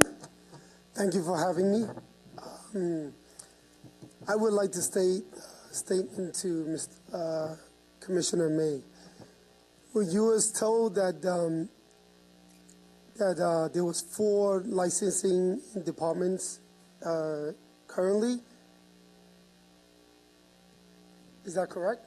Mr. Chan, you actually, it's not an opportunity to question the commissioner. You basically tell us what the issue is, what your perspective is, so it's public comment, really. Okay. So what it is, that I've been waiting for my licenses to be issued over a year. And I gave them every document they need, and I personally went to the office with a buddy of mine, physically handed in all my stuff. They can't deny that they never got it. And in back, the minute she has it, and she says, Mary Roach said to me, I have bad news for you.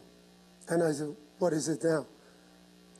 She said, the person in licensing has a death in the family, will take a 3-week leave.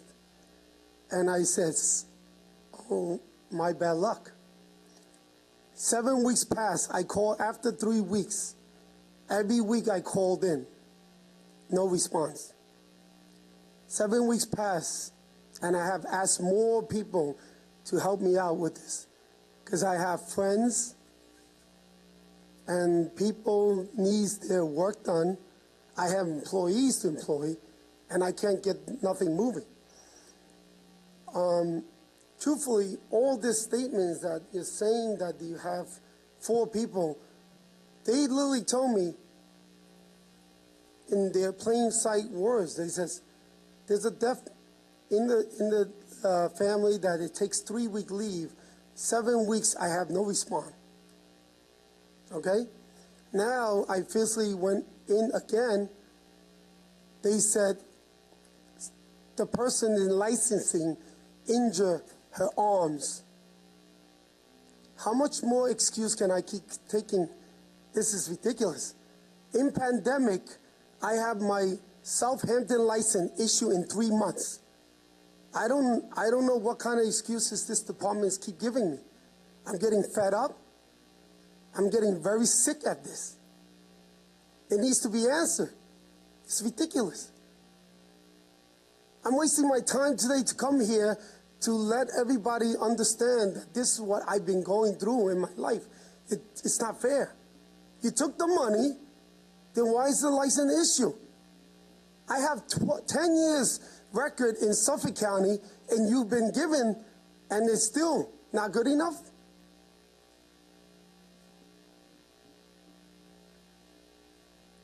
That's all I have to say. Mr. Chan, stay there. What kind of contractor are you? I'm a home improvement license. I have a record, clean record for 10 years in Suffolk County. Okay. And I do work commercially because I moved myself to commercial, right. And I did a lot of work for KISS Corporation, okay, which all of you know who KISS Corporation is. So did you submitted an application, was it a new license or a renewal? It's a new license for home improvement. Right. Now, you said you gave them a check? Yes. So they took the check. They took the license. I mean, they took your application. They took the check, and it's been over a year since with no response. Yeah, that's a good question. Did they cash the check? Yes, they did. Do you have employees to pay? Yes. And you have people who are waiting for work to be done? Yes. Okay. This is apparently 3 right now. This is an embarrassment for our entire county, and it's disgraceful to treat individuals such as yourself that way. There's nothing short of that. Thank you. I actually felt that it hinted there's a discrimination in Nassau County. I don't think it's discrimination. I think they're treating everybody this poorly. Anyone else? You had a question, Mr. Chan, right? Yeah, and I guess kind of in reference to what you were saying, those are the phone calls I get, and I've reached out to the commissioner. Oftentimes I've sent my paperwork in 3 times. They can't find it. Something's lost, or I'm missing something. Well, did they tell you something was missing? know, not until I called back, but this is the third time I've sent it in. So many times it's frustration on the parts of those applying for licenses or whatever. And, you know, after a while, you don't know what to say or what to tell them. And I do believe that there's a problem with you know, your staffing. I think that you don't have the staff to really take care of everything that needs to be taken care of. And unfortunately, I feel like it's with many of the departments, they kind of imply that, okay, this is what I need. But then when we call, because residents are calling about an issue, not just with Consumer Affairs, but other departments, the answer is, well, you know, well, our staffing, you know, we don't have the staff. Like, well, we all need to know that information up front beforehand. And, you know, maybe you're caught between a rock and a hard place for your departments, but it affects all our residents, and that's what's very, very sad. Here's a gentleman here that can't get his license, can't get his business going because, you know, it's taking so long. And for, you know, it isn't the only place that you hear, well, that person's not in today, or they're not in tomorrow, they're not in the next day, or they're going to be gone for this many weeks. And it is an embarrassment. I think it's embarrassment to us, to each and every one of us, and across the county as a whole, when residents can say that, you know, well, I've gotten my license in Suffolk, I've gotten it in Brookhaven, I've gotten it in Babel, I've gotten this, and this, and this, I've gotten the town of but I can't get the counties. Why? What's wrong? It's very frustrating because what do we say? And it ends up that it falls on the legislators to answer those questions that we kind of don't have the answers to and kind of can't get those answers. I did have, I don't know if the gentleman was finished speaking, but I did have another question for Mr. May. Why don't we, Mr. Chan's at the microphone. Does anyone have any questions, Mr. Chan? Mr. Kennedy? Thank you. I'm sorry, Mr. Presiding Officer, not to take your time, Legislator Kennedy. He didn't mention the name of his business. I'd like to look into the situation. What's the name of your business, Mr. Chan? Ficon Inc. Can you spell that? I am. PHICON. Okay, thank you. Go ahead. Liz. Thank you. All the stories that I've been hearing from everyone is basically what I'm hearing in my office. Everybody's calling with basically the same stories. Just one particular gentleman who I spoke with. It's been over 90 days. It's between 3 and 4 months. He paid his $2,000 for his annual policy. Over $700 in application fees. There's a lot of people like this, and they want to work very badly, which there's a lot of people who don't. But a lot of people are calling my office, and it sounds like they're calling everyone's office. My question is, 22 people is the actual on board. 26 is what is being requested. Do you think that's enough? I think the addition of the administrative assistants and the accountant will, in addition to the temporary license, yes, I think that's enough. All right, I don't. I think that those additional people could work on the calls that I'm getting in my office. So I do feel that there is more that's needed there. Thank you. Mr. Legislator Rhodes. Thank you, Mr. Presiding Officer. Mr. Chan, just to close the loop, can you estimate for me how many jobs you've lost and how much business you've lost, if any, as a result of the year delay that you've experienced? Yeah, about 4. About 4 jobs? Yep. With a total value of what? Probably approximately? total value of $450,000. That's pretty shocking. Thank you, Mr. Chan. Okay. Thank you for having me. Oh, we thank you for being here. We thank you for your patience for waiting. And you can rest assured that this body is going to follow up on this, and we're going to stay on top of this until this situation is resolved. Yours in particular and in general. Thank you very much. Okay. Thank you for everybody's time. You have a wonderful evening. You too. Thank you again. Legislator Walker, you had a question for me? Yes, I had, well, can you just tell me what the difference between a temporary permit is and a permanent permit? I kind of get the idea that you give it them temporarily and then the paperwork all has to be gone through, you know, making sure every T is crossed, every i's dotted and they had all the correct information? Yes, for all intents and purposes, the temporary license is the same as the full license. It's just, we haven't done the complete review of the application. This is not for new licensees. This is for renewals. This is for people who've already been, or companies that have already been vetted by the department. And the process is we just need to have the application fee on file, the paper or the electronic application submitted, and proof of general liability and workers' comp, and the temporary license is issued, and they can continue working as if they had the full license. Okay, and you said how long does it take about between the temporary and the permanent license? It's whatever the time period is to review the application.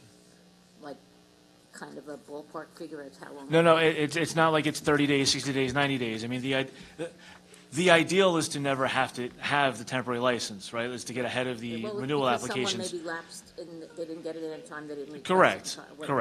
So right now, it's going to cover the period of when they submit their renewal application until the application is reviewed, so that nobody who already has a license. Right, well, I know you said it doesn't expire, but about how long does it take you to do that? It depends on the application, and it depends on the backlog. Right now, we're looking at a significant backlog. The goal of having, one of the goals with bringing the additional folks on board is to clear out everything having to do with the renewal applications, get everybody either turned over to temporary license or completely reviewed. Once that's done, it's easier to move forward and address some of these. Do you have any kind of idea, like right now, like today, what is kind of the time frame? Like, I think I could get all of the temporary licenses issued by the end of the year with the additional staff, and probably most of them converted to full licenses. and you are aware that some places will not accept a temporary license? I have. You're saying it's just as good, but some places will not accept. I've not heard anybody who's not accepting the temporary license. The temporary license is provided for under the admin code. I'd be happy to speak to whomever in whichever municipality to discuss any issues they might have with the temporary license. Okay. And I just said the price gouging. I know that, your office was very good with, in the height of the pandemic, we had people selling individual masks that they took out of, a package and selling them for $10 a piece. And, they were great with going out there. But do you have any idea how many businesses you had to deal with price gouging, and how many were adjudicated already, and what did we benefit from them? The amount of money and fines that we received from them so far. Yeah, I'll have to get those numbers for you. It wasn't. It was a lot of businesses. It wasn't. There were a lot of repeat offenders that we had to visit multiple times who I guess felt the profit motive there exceeded the value of the violations that they were receiving. The goal wasn't really to slam any businesses, but if they're in particular taking advantage of people or putting people's health at risk, selling. I mean, we had people selling these individual N95 masks that they're wrapping in saran wrap. Like, I don't know if they're sneezing on them before they wrap them up and sell them to somebody for a couple bucks. Well, those were the ones that I had reached out to you about. Yes. It was outrageous. And yes. Aside from the fact that they were now basically unsanitary masks that you're letting people purchase for an outrageous amount of money. Yes, but I could get back to you with the full set of numbers on those. Absolutely. Okay. Any other questions? Anyone on remote? No. Okay. Thank you. We'll be following up. Thank you very much. Next department is Department of Human Services with Commissioner Carolyn McCummings.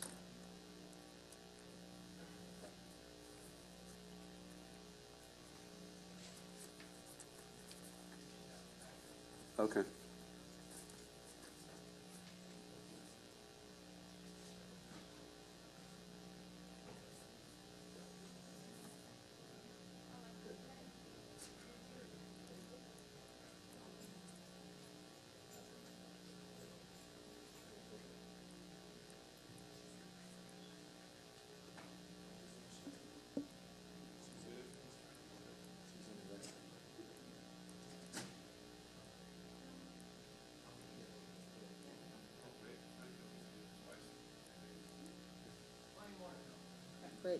Doesn't he have to come on Friday? And he has to come on Friday.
Commissioner, we're ready to go when you are.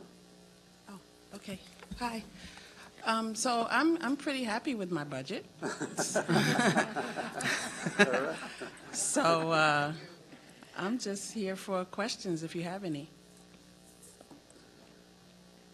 I think that basically answers it. So I mean, we're obviously all interested to make sure you're fully staffed, and obviously you're satisfied with your staffing levels, and you can operate the department and provide the services you need to do with the staffing. Yeah, I mean, we have in the budget for staffing. I mean, the problem actually is that, and the state just put something out today about there's a shortage in mental health workers, social workers, folks that are in those job descriptions. And so it's not our fault. I've even gotten a waiver for the starting salary to be bumped up, and there's just not a lot of takers out there. So that is. Just wondering if you know why. Did they say why there's a shortage? Well, I think even with the bump up in the salary, the waiver, it's only still $52,000 starting salary, so that's not a lot. A lot of people are leaving their nonprofits and just going into private practice and making more money because there's such an explosion in the need of mental health. Right. They may be going elsewhere that are paying more. Right. So we have slots available. We have 4 psychiatric social worker slots available. No one. How long have you been looking? At least it started with the police reform, so once that was put through, so maybe 6 months ago. Okay. Maybe a little bit longer, but we're always looking because we have people retiring as well. And so even to backfill, it's just, we're struggling right now. Okay. Maybe we can help you advertise or something. Senator Walker? Do you think if the salaries increased, it would be any better? I mean, I think a fair starting salary for someone who's gone through all that schooling and coming out with all these loans and all this, at least would be $75,000. So yes, the answer is yes. If the salary was higher, yeah. Mm-hmm. And perhaps that's, I don't know where we take that from here, but perhaps that's something we need to think of if we cannot fill these positions. Do you also think that anything to do with the vaccine has an issue? Like, either mandatory, it's not, obviously we don't mandate it, but someone maybe who is also in a health-related field who might be able to look into some of these jobs. But yeah, I don't think I that's don't know an that issue. The mandates stay the same for them if they even went into a different. Yeah, no, I think, we've done a really good job in Nassau County with vaccinating our people. So I don't think that's an issue. At least I haven't heard that would be part of it. But you do think the salary would be, if the salary was maybe more, that would help your situation? I think it might. Okay, thank you. Okay, let's go right down the line. Legislator Bino, Birnbaum, and Ely. Hi, Commissioner. What is the current salary that's suggested for this psychiatric? It's, it originally was, it is, I believe 43,000, but we asked for the waiver, so now it's 52. It starts at step 1 instead of the other lower steps. So it'd be 52,000. So, yeah, that's a big gap from 52 to 75 to really be able to attract. Right. And individuals in that role do exactly what? So right now, we need those Or individuals how are they to... used, I should say. Right, so like the mobile crisis team, people who are staffing our 24-hour hotline. That's what I thought. People are in the jail, not the jails, the courts, who are servicing, some of the AOT clients, and, yeah, So is this something that, we just went through a lengthy hearing with Consumer Affairs where, they're looking at some alternative solutions to staffing. Has there been a consideration for alternative solutions in terms of maybe contracting some nurses to do the work? I know CSEA wouldn't like to hear that, but... Yeah, so we have a lot of agencies that are contracted and do the service, the work for us.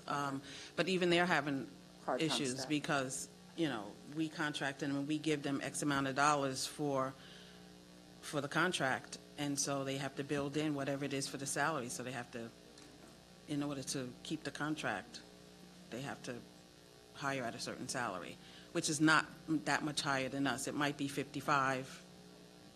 It's not that high. So they're having problems too. It's just, It's all around. It's all around. And it's not only due to the salary. It's due to just people in the industry, for some reason, are not trying to work for government or, the agencies, nonprofits. They're doing private stuff. Yeah, I was just speaking with a gentleman, and he told me that his daughter has, who was working in the healthcare field in a hospital setting, is now doing work remotely, telemedicine, and making, extraordinarily more money than she was in the hospital setting. Mm-hmm. So I think, with the shift of this telemedicine and, opportunities for people to work at home, even if it was the same money, people are probably opting in for those type of situations. So, all right, keep us posted. And as Legislator Schaefer said, if you have the posting, maybe we can start to distribute it and see if we can help. Thanks.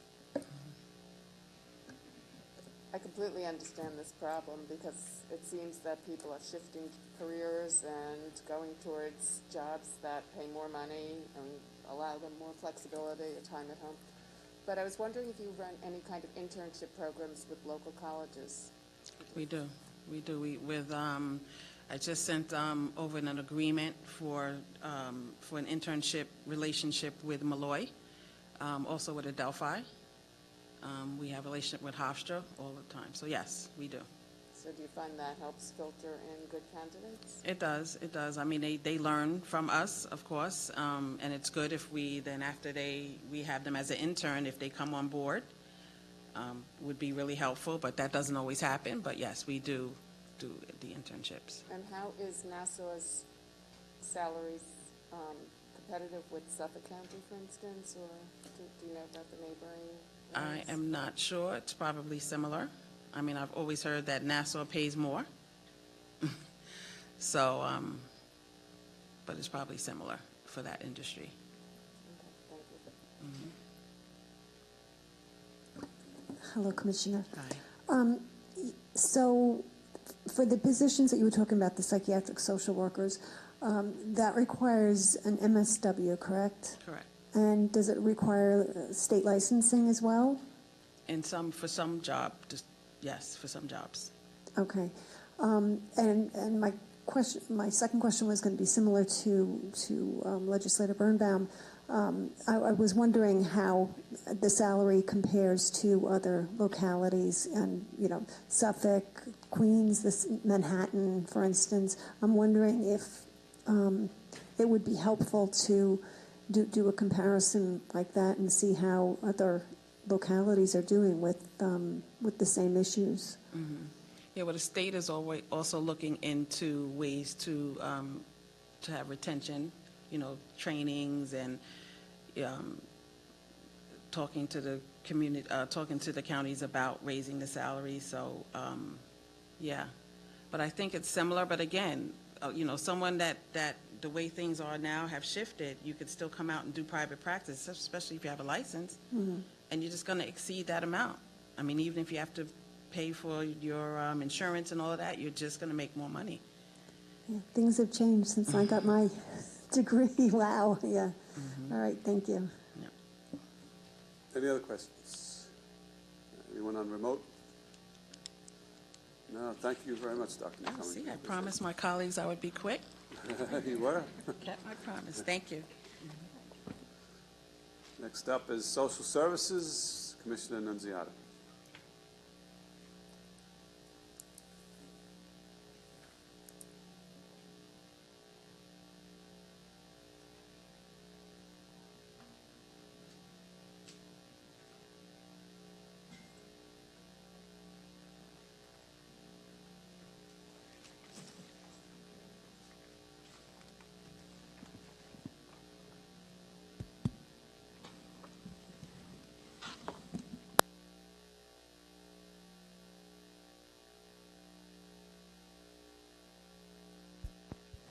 I think this should be good.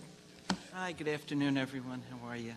So just to let you know, in addition to myself, I have my Deputy Commissioner Lorraine Baum here, as well as our Accounting Director, Brendan Roach. So our budget, we actually are very happy with the budget that's been submitted. We've worked really closely with OMB, and we feel that everything we needed is put in here. So we don't know if you have any questions, but that's where we're at right now.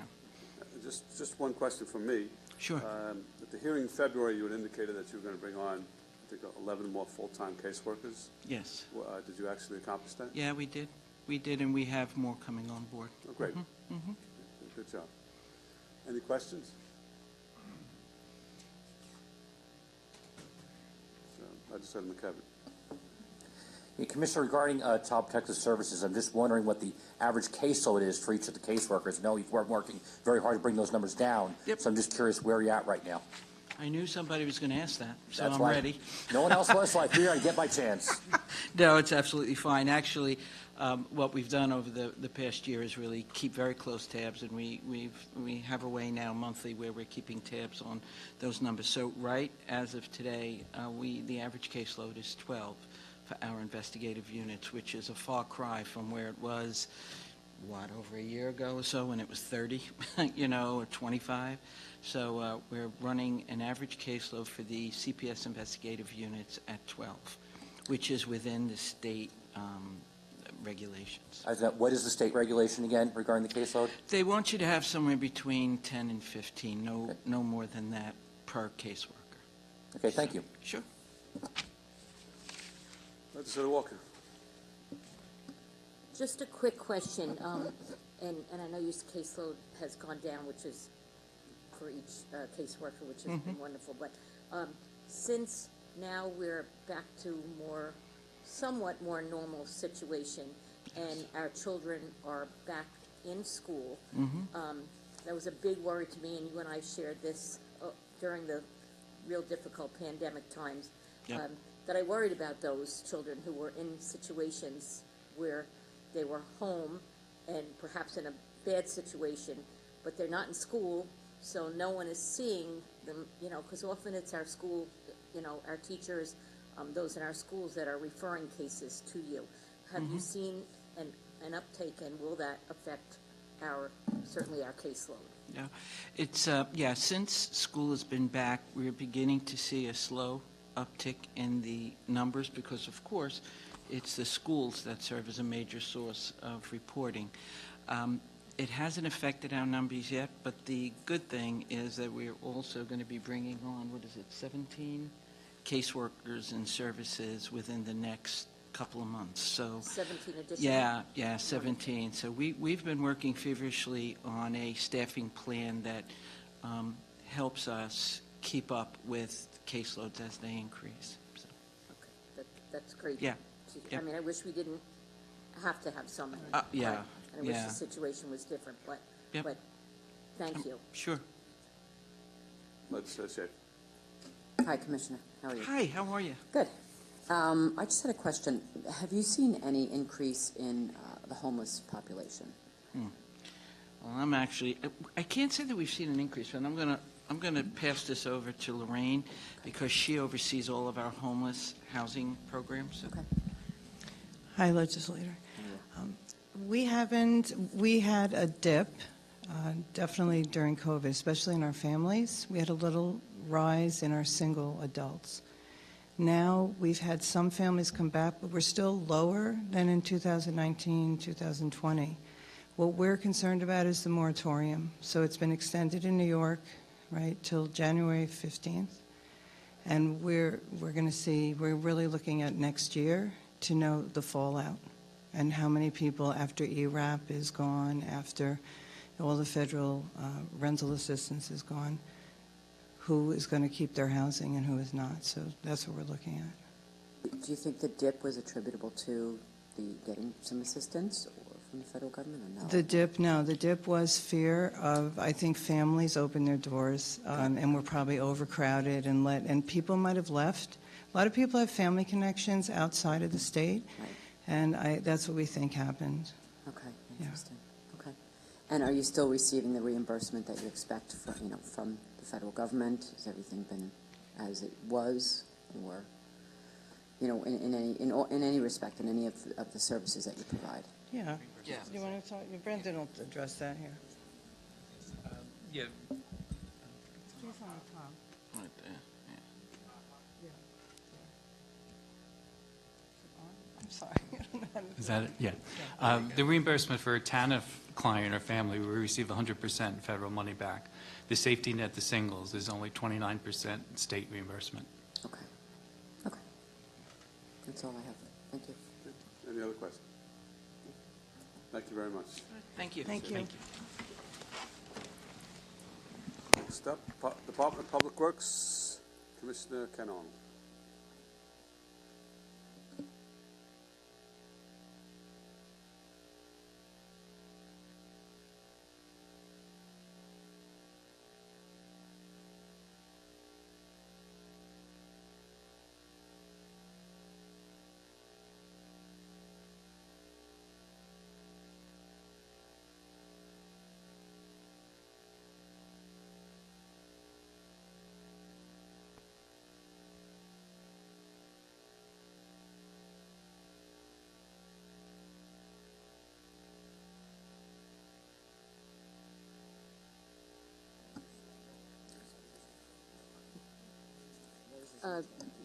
Mr. Arnold, do you want to say anything first, or you want to just start with questions? Okay.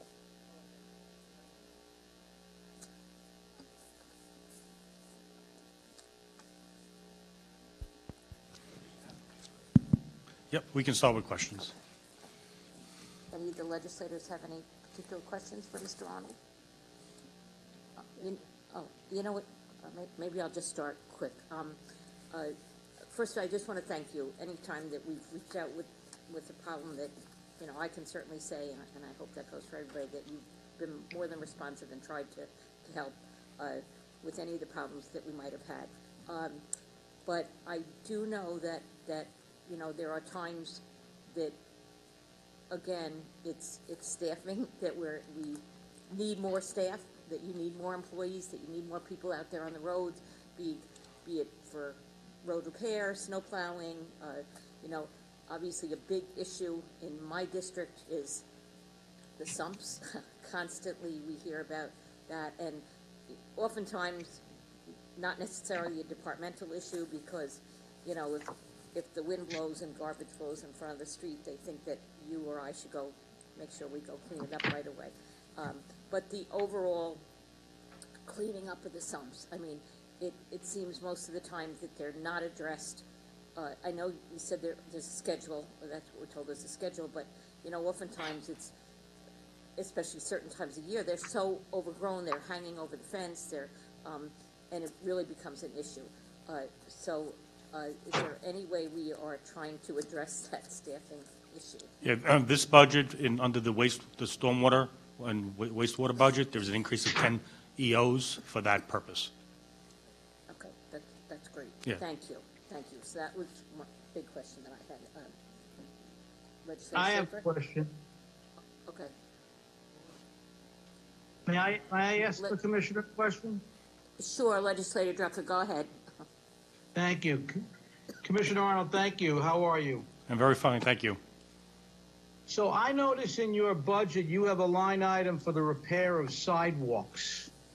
And I know you and I have spoken numerous times, and there is an issue, certainly in my district, and I'm sure there's an issue in other districts. And I filed a bill over a year ago, year and change, to really shift the obligation to repair defective sidewalks from homeowners whose backyards face sidewalks that are adjacent to county roads.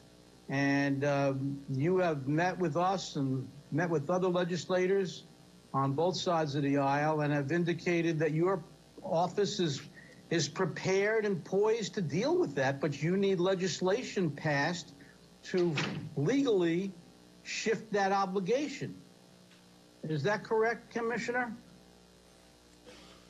I believe this goes a while back, and I've looked at this a number of times. I don't know, top of my head, if the current head count could take on the liability of all the sidewalks without subcontracting out work. Sidewalks is a great deal of work for the department. But if required to do the work, the department would work on staffing to achieve that goal. But right now, without having that as an obligation, it's something we do not do. We look to the adjacent property owner to do the work. Well, right now, the current budget by the administration includes, I believe, $500,000 to your office, your department, for sidewalks. You had also indicated before this budget came out that you did have some money in your budget to do sidewalks, obviously not to do every single sidewalk, but you did have some money.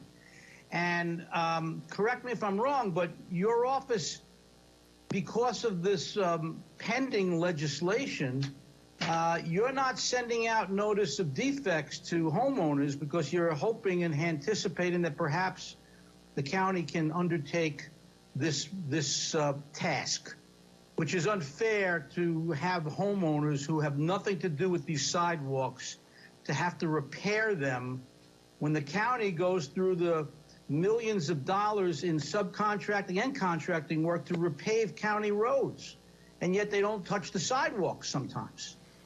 And you have sidewalks that are in immediate, dangerous, hazardous conditions to pedestrians, to people on bicycles, to just people who are walking.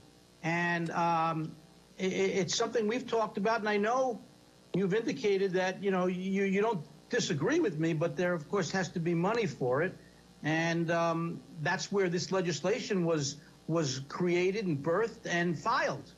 And it's been sitting in limbo now for a year and change. Any comment on that, Commissioner? The replacement of sidewalks is not a operational expense, it's a capital expense, so it would be coming out of the capital budget.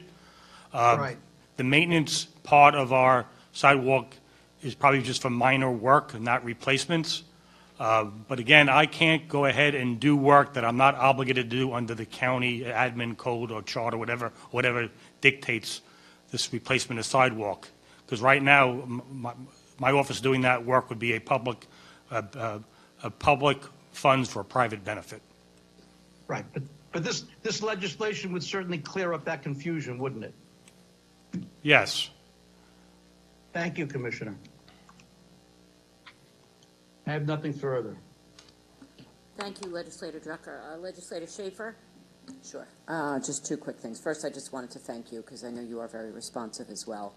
My office, as I'm sure most of us have many things going on with regard to public works and even if it takes some time, you get back to us, and I really appreciate that. Thank you. We do our best to try to answer every question that posted, but not just by the legislature, but by mayors, supervisors, whoever may Right. be asking. And I realize, or we should maybe all realize a little more, that all the time you have to spend answering questions is time you're not doing other things. So, Good point. Which, I like to tell constituents sometimes in a very nice way. But I do try to put staff to it so we keep answers coming. Yeah, thank you very much. Other than that, I guess I just wanted to see, ask you about staffing and how if you had any concerns with regard to that. I know that you had some difference in the numbers. The full-time staff, so there's about 18 people less than the on-board 4-year average for 2017 through 2020. Yeah, our on-board is below our budget. Even with that said, working with OMB, we've increased our headcount in this budget by 14 in general and 12 in SSW. The challenge, like every other department head has mentioned, is hiring staff. I mean, just today, you look at the signs on the expressway, the state is advertising for plow operators on their VMS signs. I mean, it's a hard undertaking to find these people. Okay. I've sat down with civil service, and we're working through a title change to allow us to hire equipment operators without a license and give them, I think it's a year to get their license, otherwise they would be terminated. And to try to start an in-house training program to do that, because looking for people with experience with today's market is very problematic, even with increased steps. I mean, I think we went up to step 4. And, some other department had talked about getting to step 1. We went as high as step 4, which it impacted even our existing staff to give them salary so they would stay. But even with all that said, it's very difficult, which is why we're looking to change and bring people in, train them, and then keep them. In the past, we would hire EO1s without licenses, but we need to give them the evidence to get the license, otherwise they can't drive snowplows, and I can't have, 20 EO1s that can't drive a plow on my head count. So I got to make sure that they get CDLs. Okay. And actually, on that same topic, what was the county over or under for its snow removal budget for 2021? I'm going to take a little bit of a guess because I don't have it in front of me, but I think we're pretty much right at it. Okay. We had enough snow, and I know we had to refill our domes and spend some good salt money this year. Okay. So maybe we were a touch under, but it was not too far off. Okay. And if OMB always is good working with us if we do go over our budget, finding the appropriate board transfers to make sure that we're never in a disadvantage of covering snow. Okay. Okay, that's all I have. Thank you. Okay, Legislator Ferretti? Hi, Ken. How are you? Good. Good. So, thank you for the job you're doing. I join with Legislator Schaefer and a lot of the colleagues who have commented. I think you do a great job, and I know you're very responsive, and I appreciate that. So, thank you. My pleasure. I know Legislator Drucker was just speaking a little bit before about the sidewalks, and I haven't had the opportunity to review the specific legislation, so I'm not commenting specifically on his legislation, but I agree with him in terms of what he's saying. I mean, I think we can all agree that it's kind of ridiculous that we expect residents to walk around the block and, maintain their sidewalks that they don't even have any idea is their responsibility to maintain. I understand right now, the law doesn't allow you to repair or replace those sidewalks, but let me ask you, in terms of staffing, do you think you have any ability when it comes to snow removal? Do you have any ability to remove snow on those sidewalks? Let's say in the areas where there are schools on county roads.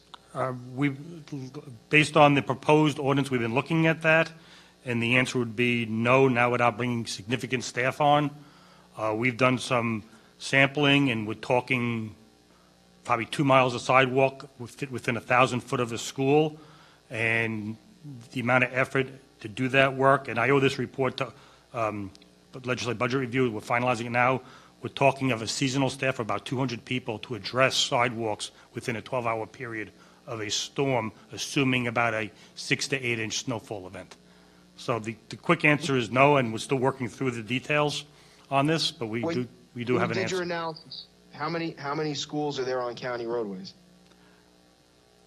What we did was we did a GIS query on how many multi-facing properties are on county roads, and then from that, we dug deeper, how many of those properties are within 1,000 feet of a school, and that's where we came up with our numbers.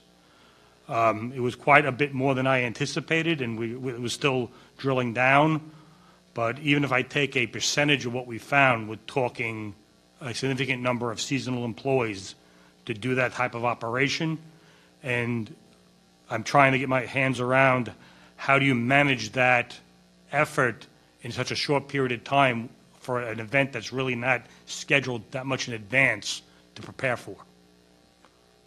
All right. Well, maybe in the future we can work through some of those details, but I agree with the sentiments of Legislator Drucker. We got to do something about these sidewalks. I mean, they're in complete disrepair. They get overgrown. The snow piles on top of them. We have kids walking in the streets on main roads to get to schools. And then what's worse is the very few people that actually do remove the snow from those sidewalks, the county plows come and then plow them back in. So we're going to have to figure something out because we're asking for a disaster here with these sidewalks. But let me ask you, you currently have 373 employees on board right now, is that correct? That sounds about correct, yes. All right. And the budget calls for 405, which if my notes here are correct, is the same exact amount that was requested last year. Right, but also recognize that we are adding 10 equipment operators in the SSW budget that will work for road maintenance, doing stormwater type activities. Okay, but the 405 positions that are requested this year, it's the same number as last year, right? It sounds correct. All right, so what positions right now are unfilled out of those 32 positions? What are the titles? Equipment operators, we continually work to fill positions. People leave as quickly as we hire them.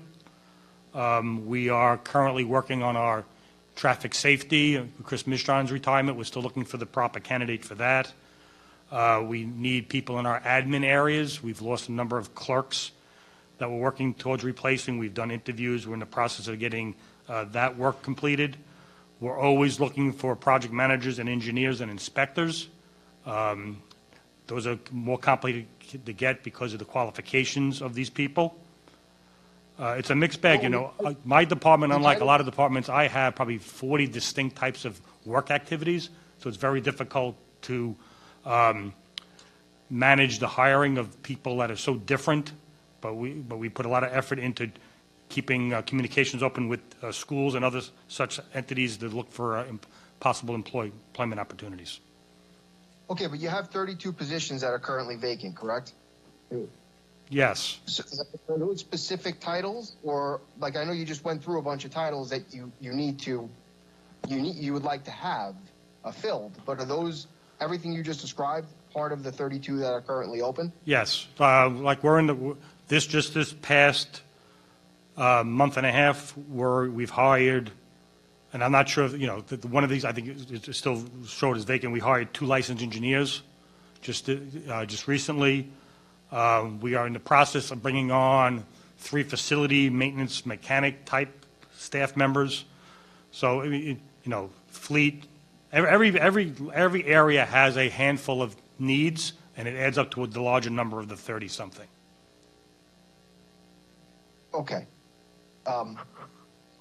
I guess it seems like, and I've only been here I guess this is my 4th 19, 20, 20. This is my 4th budget.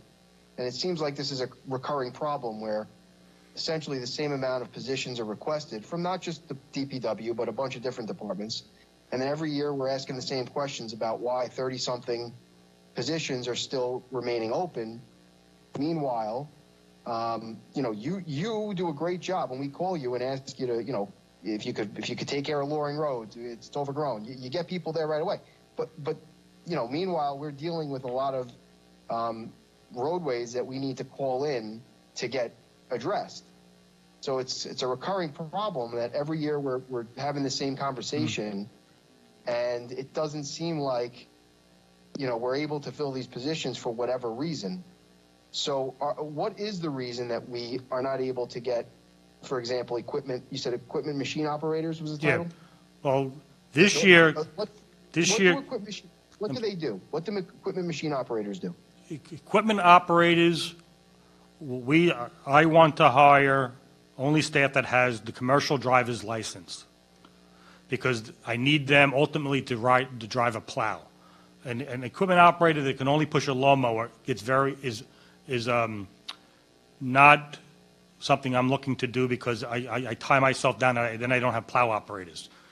So our equipment operators have CDLs that allow them to run any piece of machinery, from a plow, which requires the CDL, to lawnmowers and excavators, and even our pavement marking shop. These gentlemen, ladies, are very hard to find right now because of the overall shortage of CDL drivers and the great demand that's been put on in the private industry from Amazon or UPS or whoever. Everybody's looking for truck drivers.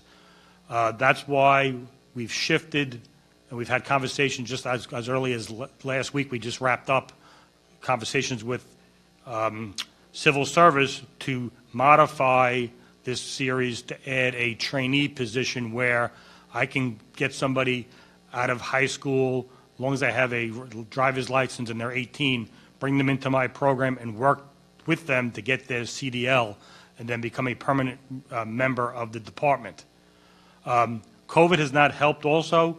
In some cases, especially this year, we were not able to get the seasonal employment that we wanted because of the unemployment. Most people did not want to come to work, and we typically use that over the summers to help us with our grass cutting. Those people are not CDLs, but they help supplement our regular equipment operator staff. So this past year, that was very difficult to find any employees to do that type of work. So the people the employees that plow snow are the same employees that maintain the lawns and the landscaping on county roadways? Yes. Isn't there another title that you could hire? Isn't there a title for people to do that landscaping work that does not require them to have a CDL? CDL push a lawnmower, right? Whether it's an equipment operator, one that doesn't have a CDL, or a laborer, is a true statement. However, we're talking overall head count for the department. So when I look for my overall head count, I need the flexibility of making sure my most critical need is filled, which is making sure the roads are clear of snow. Well, I understand, but I think you have some flexibility. There's always 30-something openings every year that go on, unfilled. So it's not like, like you said, it's hard to get these CDL people right now. Maybe your department can focus on getting laborers who can do other tasks. And it's not like you don't have 32 positions open anyway. I'm just throwing that out there. Is that something you could consider? I'd like to run through to see the trainee program that we're looking to put in place for these 10 positions that I need to hire. And if that still becomes problematic, I could look at what you're suggesting. Let's assume for a second that 32 CDL licensed employees signed on tomorrow, and you had a full head count of 405 positions filled. Would that be sufficient to have regular maintenance of our county roadways routinely without us having to call and bug you to get these done? Would that be enough? No. Okay, then why are you requesting Because only 400? I've been doing this job for 25 plus years in this area, and the department's never been able to keep up with the sheer volume of grass areas we need to cut. So the department has always done its best to address areas on a regular basis, which I think our frequency right now is 4 to 6 weeks, and that's what we look to strive towards. But the county has miles and miles and miles of grass cutting obligations. And we have a daily attrition of people calling in of 20 to 25%.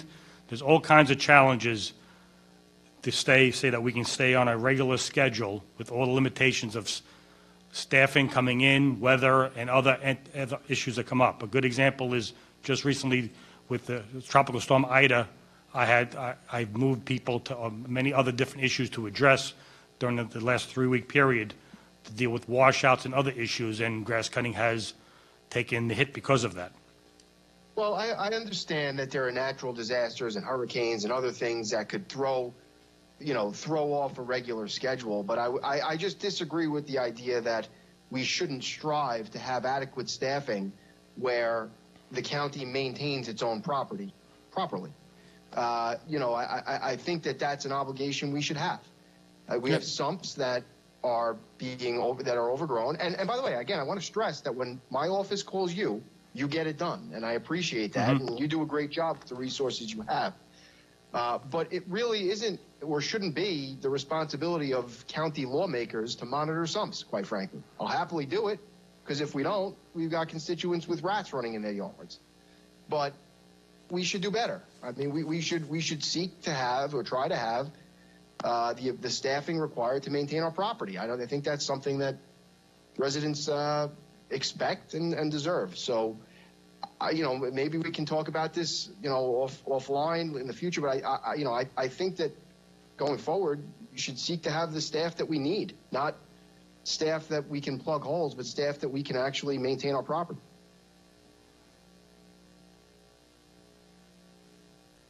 Understood. Okay, I guess. But thank you, Commissioner, and thank you for all your work throughout the year. Thank you. Okay. Are there any other questions? Legislator Rhodes. Hey, Commissioner, how are you? Good. Sort of along the same lines as Legislator Ferretti. I get quite a few phone calls, and again, you're fantastic when there's a direct complaint that comes in, and I make the complaint to you. You're fantastic in getting it taken care of. But, clearing of storm drains, street sweeping, we no longer have, we've kind of switched to an on-demand system. No, this year we changed. Oh, you did go back to street sweeping schedule? About mid-May, working with the budget office, we increased our program twofold. We hired 10 operators, and we doubled our capacity for street sweeping this past year. Okay, but you're still down in terms of overall headcount? My headcount moves so quickly all the time. I mean, it's hard for me to say at what point, but we made a commitment because of what I was hearing in this chamber from the residents and also from you all, that we doubled the number of street sweepers we put out on a regular basis to sweep every roads and try to double the frequency. I don't know if we achieved, I haven't gone and looked at numbers, what we actually achieved. It's on my to-do list. But what we typically were doing every 5 or 6 weeks, I hope we got to 3 to 4 weeks to get every road swept. And that was a goal of mine this year. And the administration and OMB both gave me the resources to do that, both in rental of sweepers and in personnel. Okay. So, I mean, it does establish that we do have the ability with additional money and additional manpower and additional equipment to be able to, take what's a routine and chronic constituent complaint and address it on a regular and ongoing basis. I think to Legislator Ferretti's point, I think there's an appetite certainly from this legislature to try and do that in other areas as well, as far as maintenance of county property. And I mentioned specifically storm drains because I'll go on Belmore Avenue, for example, and in response to a constituent complaint, you'll see a storm drain that's just filled with litter and debris, or it's got caked on mud and grass clippings and stuff that basically nothing can pass through, and you wind up with flooding. And I know that when we call, people will go out and Right. And flush them and try and clear the drains themselves. But that's probably something that we should be doing. Well, we do it if we get for Ida and Henry, when we had those notices for those storms, that was a 3-day task to clean all storm drains. But understand, a wind and a rain event of that magnitude, within 30 seconds, the debris is back. But we do a full department effort to clean all our catch basins prior to any tropical event or major rain event that we have notice to do. Right. Yes. But on a regular and routine basis. The street sweeper will take care of that on a regular basis. I guess what we're trying to say is that we know that you're down in terms of headcount, and it's hard to maintain headcount. But it sounds as though we could be doing a better job at routine maintenance in a number of areas. Even if you talk about street maintenance, roadway maintenance, roadway paving, You know, perhaps we wouldn't have to use outside contractors. We can do a little more work in-house if we had more staff, if we had bigger crews, if we had more supplies, if we had more. I would disagree. The department's never done paving in-house with, other than a short couple of occasions. Yeah, I mean, Repaving has always been a contracted function. I go back and forth with CSE all the time on this. Right. I mean, but historically, we spend $100 million contracting, and if I spend $500,000 or $1 million in-house, that's what you're comparing the two things to. Well, I know our guys did Merrick Road, for example. That section in my district that wound up having to be paved was our people, right? No, that was contracted. It To was take an the outside concrete panels? contractor? No, not the concrete panels. I'm talking about the asphalt from Newbridge to Meadowbrook Parkway. I thought that was our. No, that was contracted. So we were just supervising that Yes. work? Okay. Yeah. All right. Yeah. But if there's additional personnel that you Yeah. need that think will enable us to do more routine. I maintenance think where we differ is how many people can get you to a routine schedule. There's so much work that my people work very hard in achieving. Yeah. That the routine schedule, I don't want to give a false hope that if you gave me 50 people, I could do, it's still going to be a challenge. There's just so much work out there that needs to get done, and we do the best we can, and we stay, on a rotation schedule where we try to keep everything in order. Even when the legislators you guys call, I don't pull people off projects, because that's not fair either to be bouncing crews only because I'm getting phone calls. It's the rotation of the work. It's only if it's an emergency or a safety concern that I'll pull crews off of something and take care of it. Like if like Freddie calls and says there's a sight line blocking, then we'll take care of that off our regular rotation. But typically, we try to stay on rotation with our work. Well, I know you do the best you can with what you have, Mhm. obviously. And I would assume that if you had more, you would do more. Right, well, that's the nature of the Do it more business. quickly. I mean, Yeah. it is what it is. If you could prioritize where you could use, if you were to receive additional personnel, where they would be most needed, what would you think? I would probably go to my operating units, facilities, roads, fleet. Engineering, I have vacancies that I'm working towards filling. That's just finding the right people. But it would be roads, facilities, and fleet. And what would you think your headcount would need to be for you to be comfortable that you would be able to timely deliver the services that are required from operating?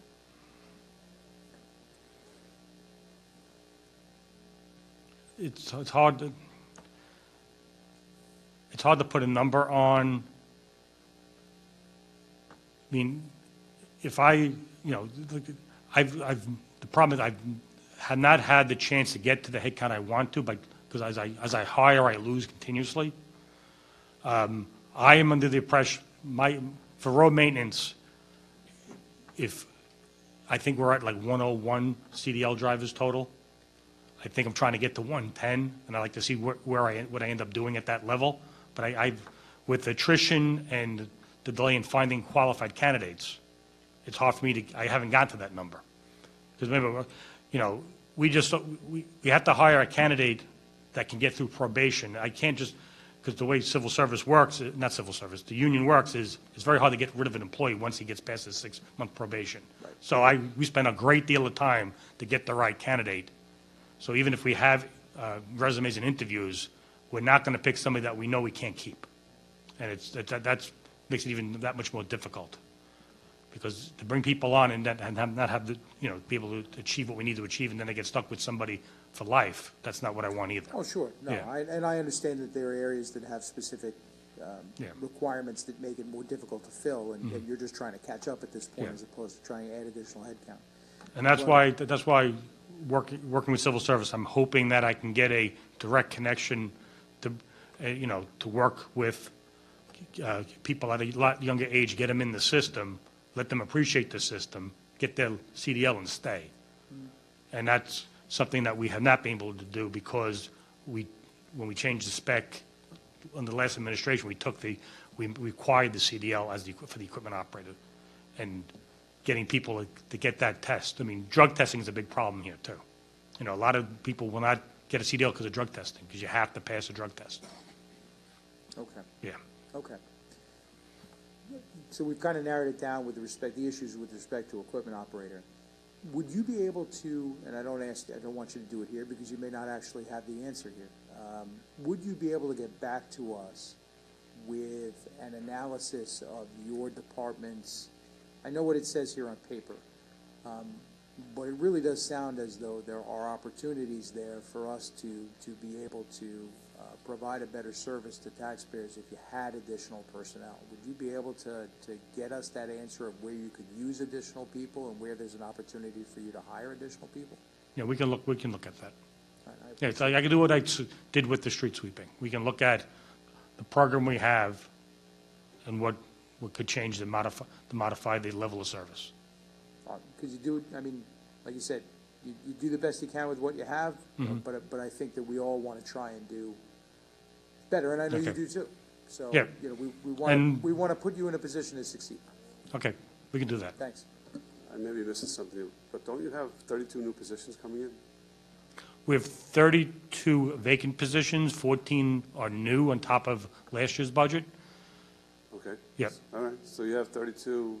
Right, and like I mentioned earlier, is unlike many departments, my department has probably 40 different specific types of functions. Right. So that's across all these areas.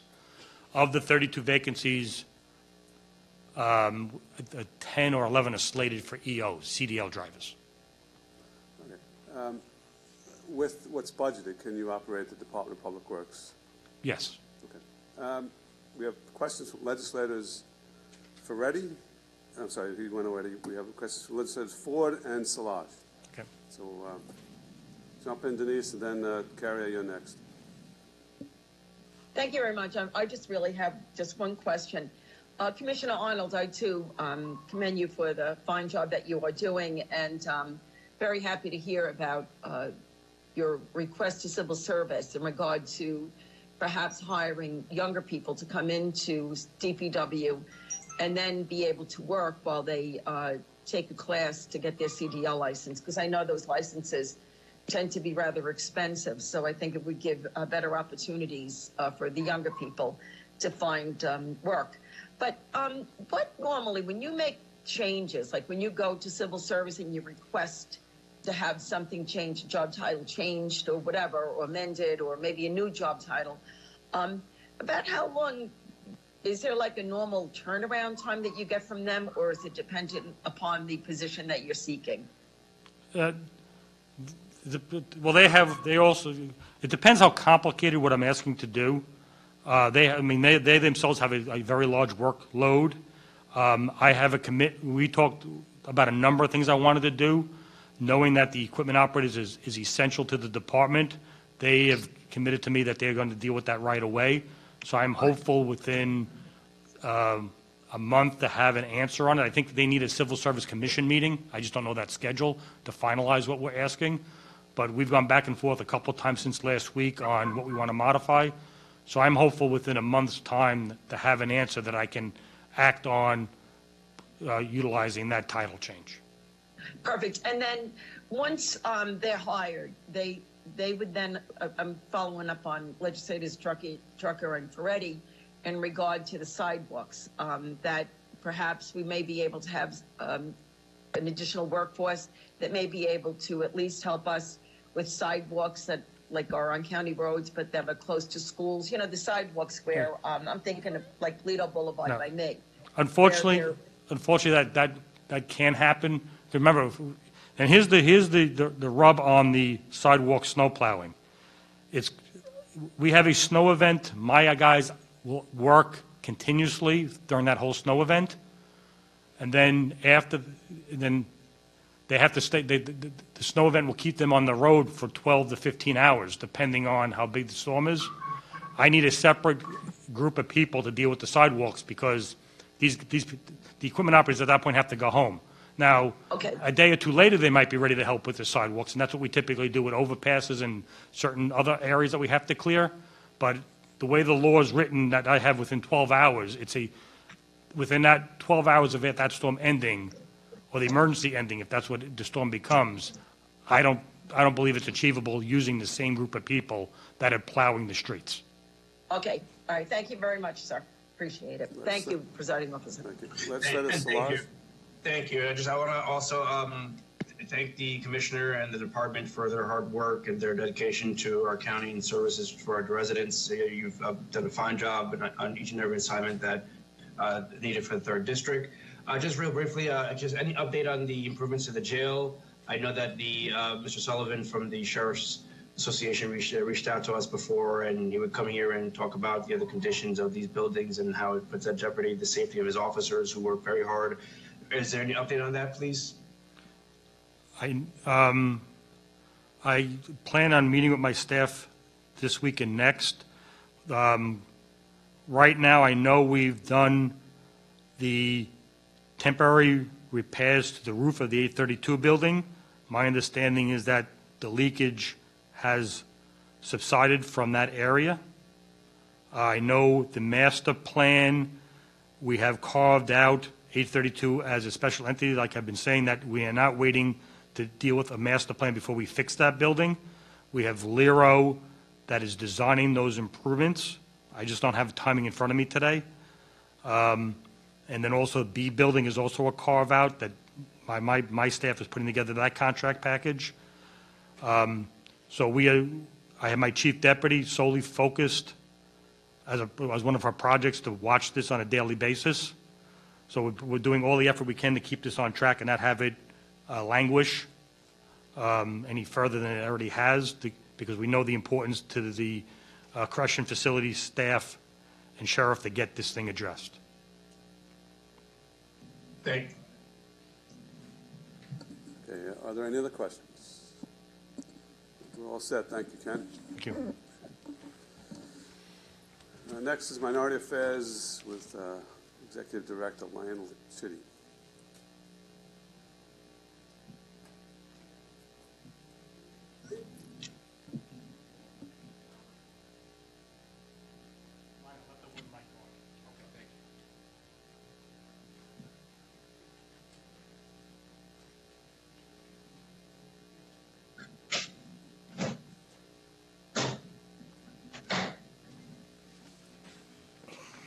Just before you start, thanks for your patience. It's been a while for you to be here.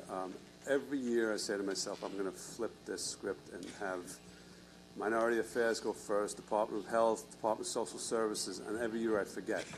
So I'll remind you next time. I was going to ask you, please call us on that, and I'm sure we all would be in favor of doing that, because your presentations tend to be shorter, so it's not really fair for you to have to sit here this long. So we appreciate next it. year, you're number one, Department of Health will be number two. Okay. Thank you very much. We appreciate the opportunity to sit before you today. We too love our budget, and ready to take any questions.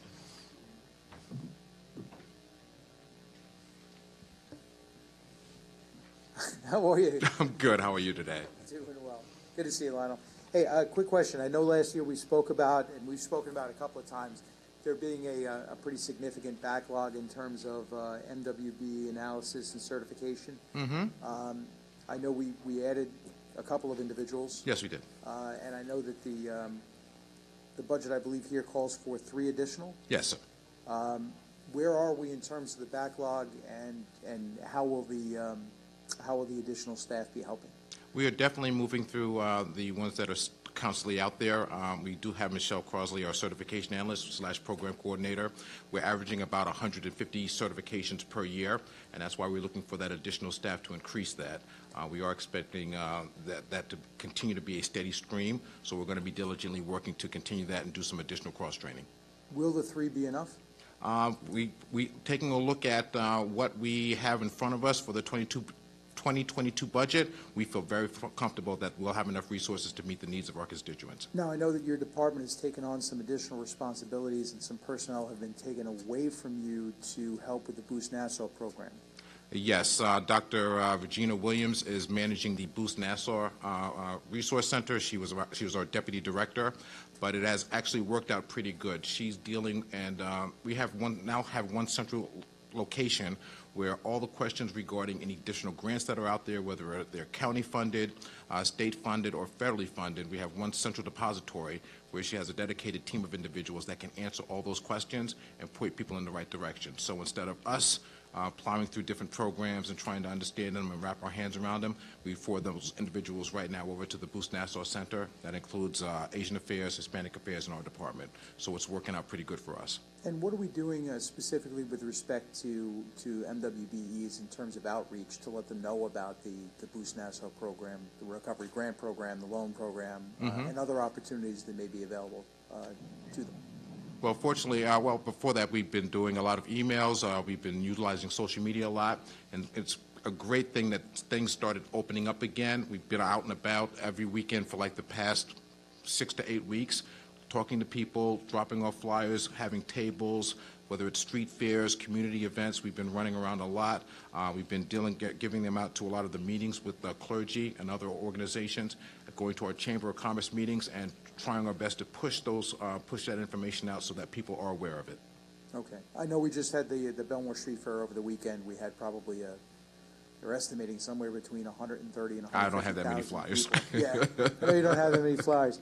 When we select the street fairs that we're attending and the events that we're attending, do you want input from legislators or suggestions Absolutely, from legislators? absolutely. I mean, we're here and we are here to service our communities, and we're looking for as much input as we can get. The more input, the better, because again, we can't see everything. We go where we can. We either that we already know about it or we reach out. But absolutely, we definitely seek input. And are there information packets that you're providing? Because I would love to obtain a copy of that so I can do some outreach in my own area. Well, what we have right now is a basic flyer for that Boost Nassau Resource Center. Everything is digital. You go to the website. Any programs that are currently available are listed there. If something's in the works, it'll say coming soon. And if something is closed, it will also dictate that. It's been we're again happy that they're there, because even some of the, I believe it's the rental system programs, are run by individual towns. So they're able to keep up on that. For example, one specific town only ran their program for 3 weeks and then it shut down, but then it kicked back up again, depending on the nonprofit organization that was helping them manage it. So again, they've got a firm grasp on what's been going on. So again, they're the central depository. So it works out very well for us to send everybody to that Boost Nassau Center, because they know exactly what's available, what's going to be coming down the pike, and be able to service our constituents. Excellent. And again, I'm happy to, as you know, last year we attempted to provide additional staff to Minority Affairs, which wound up, I believe, being vetoed, if I'm not mistaken. So I'm glad to see that we're finally trying to catch up, and the administration is catching up on that. So I appreciate your answers. Thank you. I just have a quick question also. Yes. What's the status of the disparity study?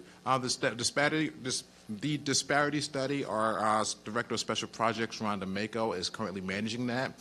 We're very thankful that working with the administration, the Controller's Office, IT, and procurement, they were able to give them the required data that they needed. And actually, they've also gone through the process of trying to reconstruct some of that data. So they're still filtering through that and also making recommendations as far as policy changes, how we can do a better job as far as best practices that are done out there nationally. But again, it's going to be an ongoing process. Again, we're doing it with Suffolk. It is definitely well underway, but it's going to be a process, and we want to make sure it's done correctly. Okay. All right. Thank you very much. Thank you. Any other questions? Good. Again, thank you for your patience, and next year you're number one. We'll remind you. Thank you, everyone. Be well. I had a question. Sorry. Oh, so let's say slush. Yes, no, just thank you, everyone. Thank you, presiding officer, and thank you to Legislator Rhodes. You took the questions I had, but I thank you, Executive Director Chitty, for all your hard work, and I thank also Regina Williams and your staff. You've been out and about throughout the pandemic. I thank you.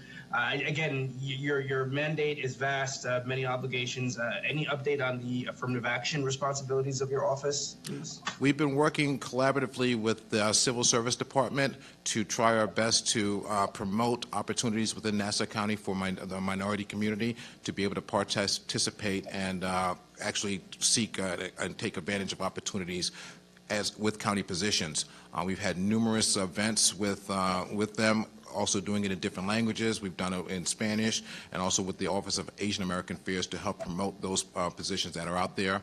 Those forums are virtual. We go through the workings of their website, how to navigate it.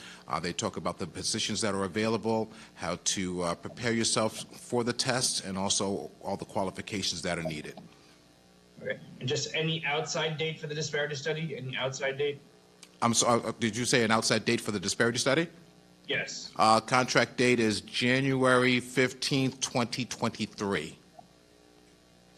Okay. And lastly, I know that we advocated for more resources, specifically an attorney to help with many of the regulatory obligations of your office. Correct. How is it going? Is there a backlog? Where are we now on that, sir? We did, one of the hires we had was Rhonda Mako, Director of Special Projects. She is currently legal counsel for our department. She is also working with the County Attorney's Office for Title VI compliance and also language access and other items that are out there that need that direct attention. She's also working directly with the Chief Procurement Officer / Compliance Officer, their team, to also make sure that we have that we're moving in the right direction. And again, she's also managing that disparity study. There are a lot of different parts. She's more than qualified, and we're looking to slowly move forward. Again, doing it right, not haphazardly. So we're definitely moving in the right direction. Thank you very much for your time. Thank you, everyone. Thank you. Thank you. Okay. Anyone else? Okay. Thank you.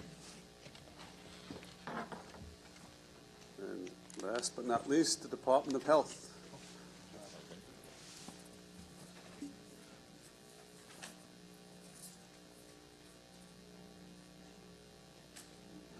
Right.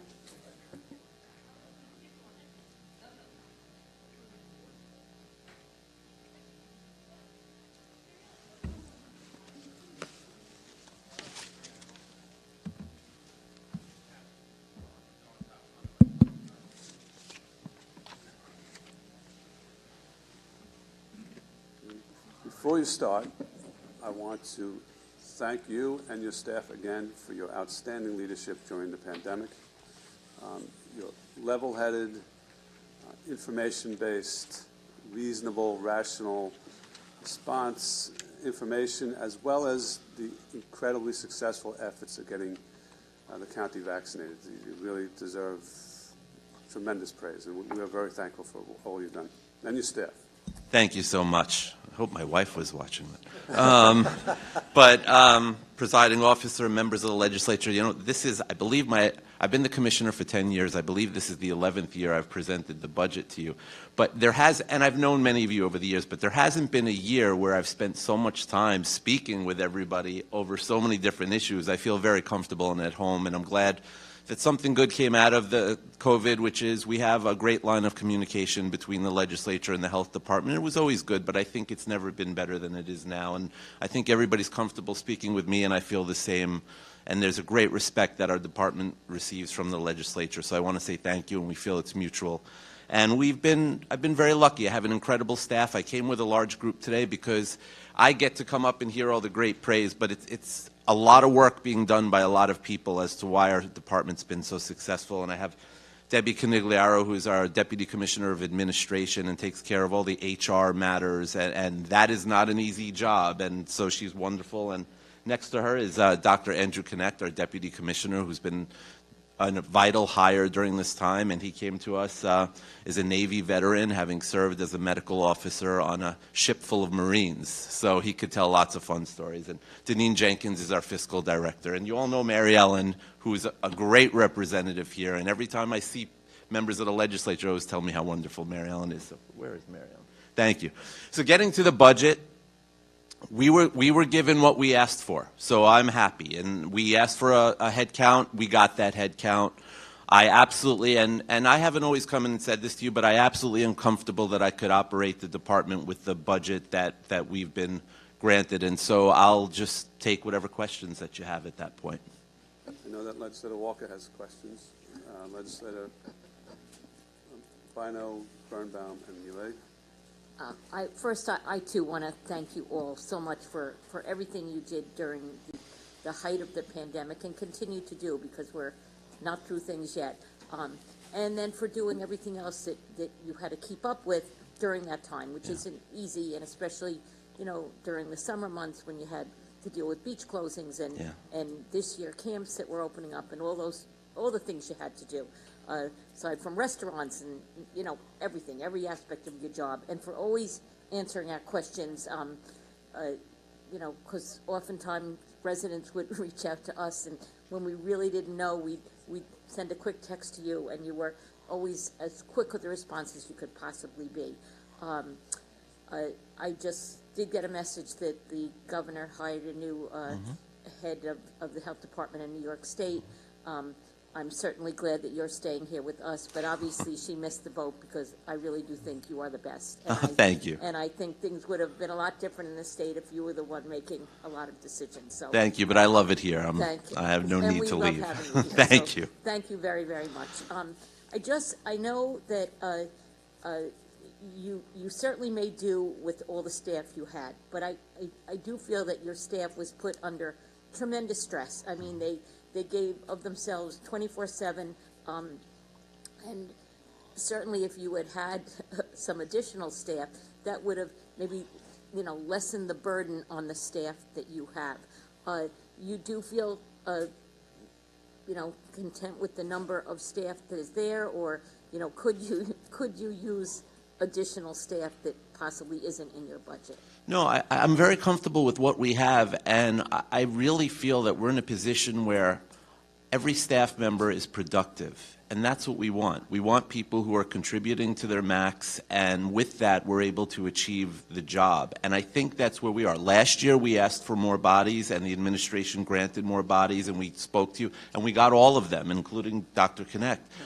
That increase has helped us dramatically. And, the health department staff was remarkable in that, as difficult as it was, and I'm going back to spring of last year, where people were working 7 days a week and around the clock, and many people were pulled out of their comfort zone and were given jobs that were very difficult, like answering the COVID hotline. I had many people from across the health department, whether they were sanitarians, inspectors, or engineers, or early intervention coordinators, whatever, taking shifts on answering the COVID call center. And the people that are calling the COVID call center are scared or angry or unsure. It's not an easy job to take those calls all day around the clock. They were remarkable, and I really didn't hear complaining. I think the health department understood that while the pandemic is something that we dread, we prepare for it. We train for it. It's why you have a public health department. If we couldn't stand up and be excellent then, you shouldn't have a public health department. And I can't say enough about the staff who came through it.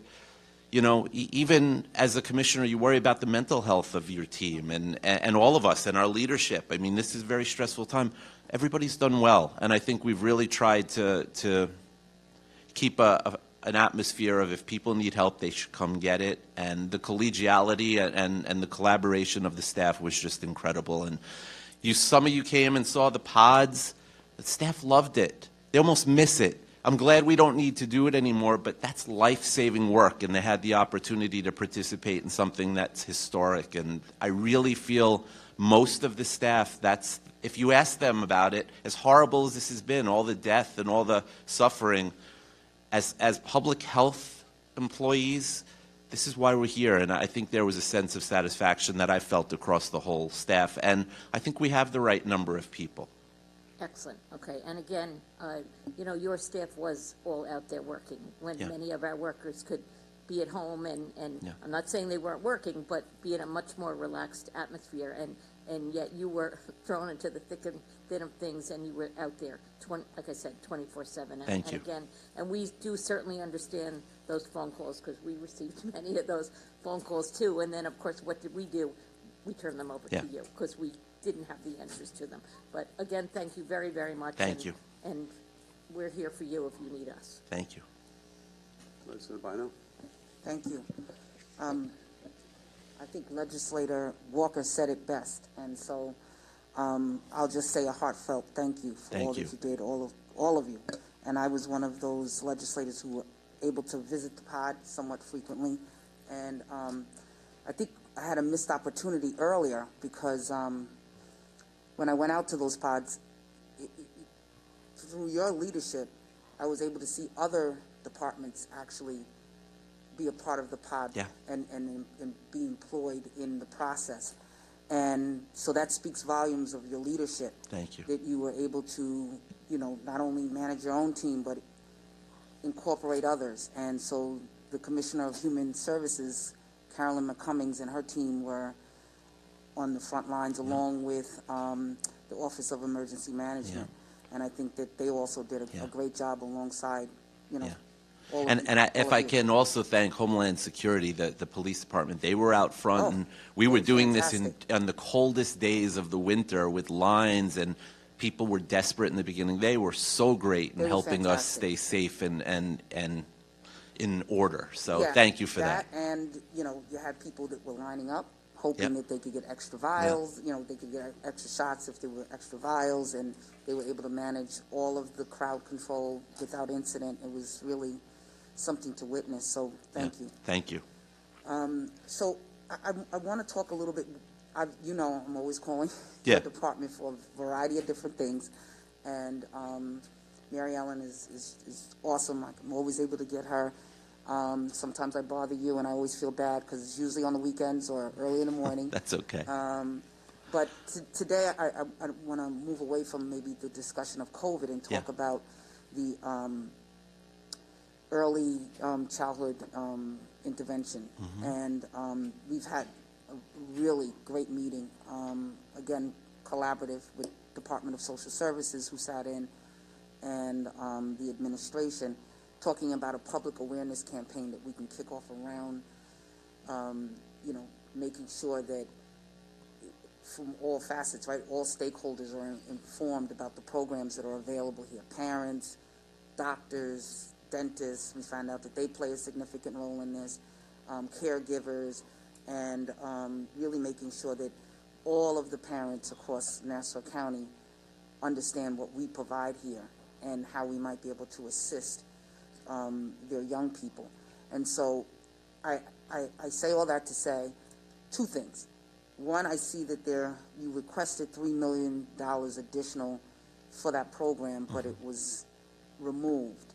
And given the fact that we already know that there are some individuals, some parents who really aren't aware of some of the indicators that might evidence that their children are delayed. And then you have others that, may know, but are finding it hard to navigate the process on their own. And given that we have confirmed that we believe that that's a reality, the reduction of $3 million from the budget, I think, is concerning to me. So can you speak a little bit to why this reduction even occurred? Sure. Well, the budget office has, and we had this discussion last year with Andy from the budget office as well. The budget office makes projections, and we come up with a projection. And the health department has always come up with the projection of what we think is the maximum number of cases, because I'd rather not have to come back and ask for more money later in the year or ask the budget office for a transfer. So even with this projection, we projected a higher number for the upcoming year. Sometimes the projections are accurate, sometimes they're off. But this is a very expensive program, so even projecting 50 or 100 kids more, it puts you in the millions of dollars. One of the things, so we projected a little bit higher than the budget office did, and I think that's where you get one of the differences. We tend to project on the higher end to make sure we're asking for enough money to cover everything. This is an entitlement, and they know they have to cover it. If it's many more, it has to be covered, and it always has been, to be fair. But something changed in state law recently that I think makes me not concerned about this, because we didn't really account for it, which is a state law was recently passed by the state legislature called the Covered Lives Assessment, which is going to dramatically change the amount of money that insurance companies have to reimburse for the early intervention and preschool services. I don't have final numbers. It was just in the process of being passed recently, but I anticipate that we take the burden of monies in the early intervention and preschool programs that are not picked up by insurance companies, this is going to provide relief for us that I'm comfortable with the difference in the $3 million. I think actually we're probably in a very good position because of that covered lives law. Okay. When we get from the state kind of a better, because this is a state program, the early intervention preschool, when we get kind of a better how many millions it's going to change, I think it will dramatically cover the $3 million. And of the $3 million, yes, we have to lay the money out, but 59% of the preschool program is reimbursed. So the liability isn't $3 million. It's a little under half of that. But I think with the covered lives assessment and our projections, I think we're right on and we'll be okay with it this year. And the covered lives, do you have an estimate on how much you think that might bring in, or is there a cap, or? It's going to be, I don't think there's a cap. I haven't seen the final bill, but I think it's going to be more impactful for us than some other jurisdictions because so much of our population is insured, that the insurance companies, essentially what it's doing is holding the insurance companies accountable for money that they should be paying towards this. It basically is mandating them to participate in this program. So I think that, I think we'll be in the millions, I'll say that. I don't know if it's 1 or 2 or 4 million, but I do think we're looking at 7 figures from that. And that's just a projection based on having read the legislation. So we're going to get formal numbers, but I think we're going to be fine with that number. And the percentage of, have you been able to determine the percentage of families that are currently engaging in that program that are insured versus being uninsured? I can get you that information. I don't have it with me now, but we do know that information. And then Medicaid is also an insurer. So, okay. So we'll get you those numbers. That okay. we do have. I just didn't bring it. Okay. And were you able to build into your budget for some of this? I mean, we talked about an extensive plan. A lot of it didn't seem like it'd be very costly, but we did realize that there would be some expense to doing this public awareness campaign.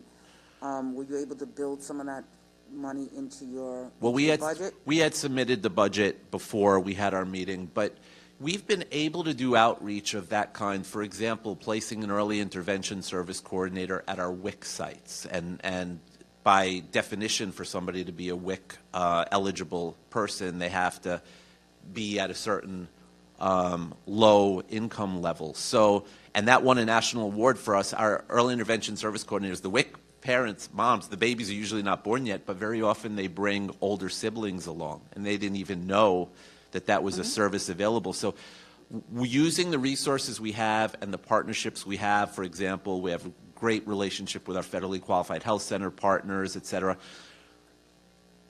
We are going to be able to incorporate the work. And so the budget doesn't reflect, the meeting came after we put in the budget, but I think we'll be able to incorporate it within our work, within a reasonable enough amount of money that the budget should cover it, yes. Because what we talked about was, maybe utilizing social media a little yes. bit more, getting some sponsored ads, yeah.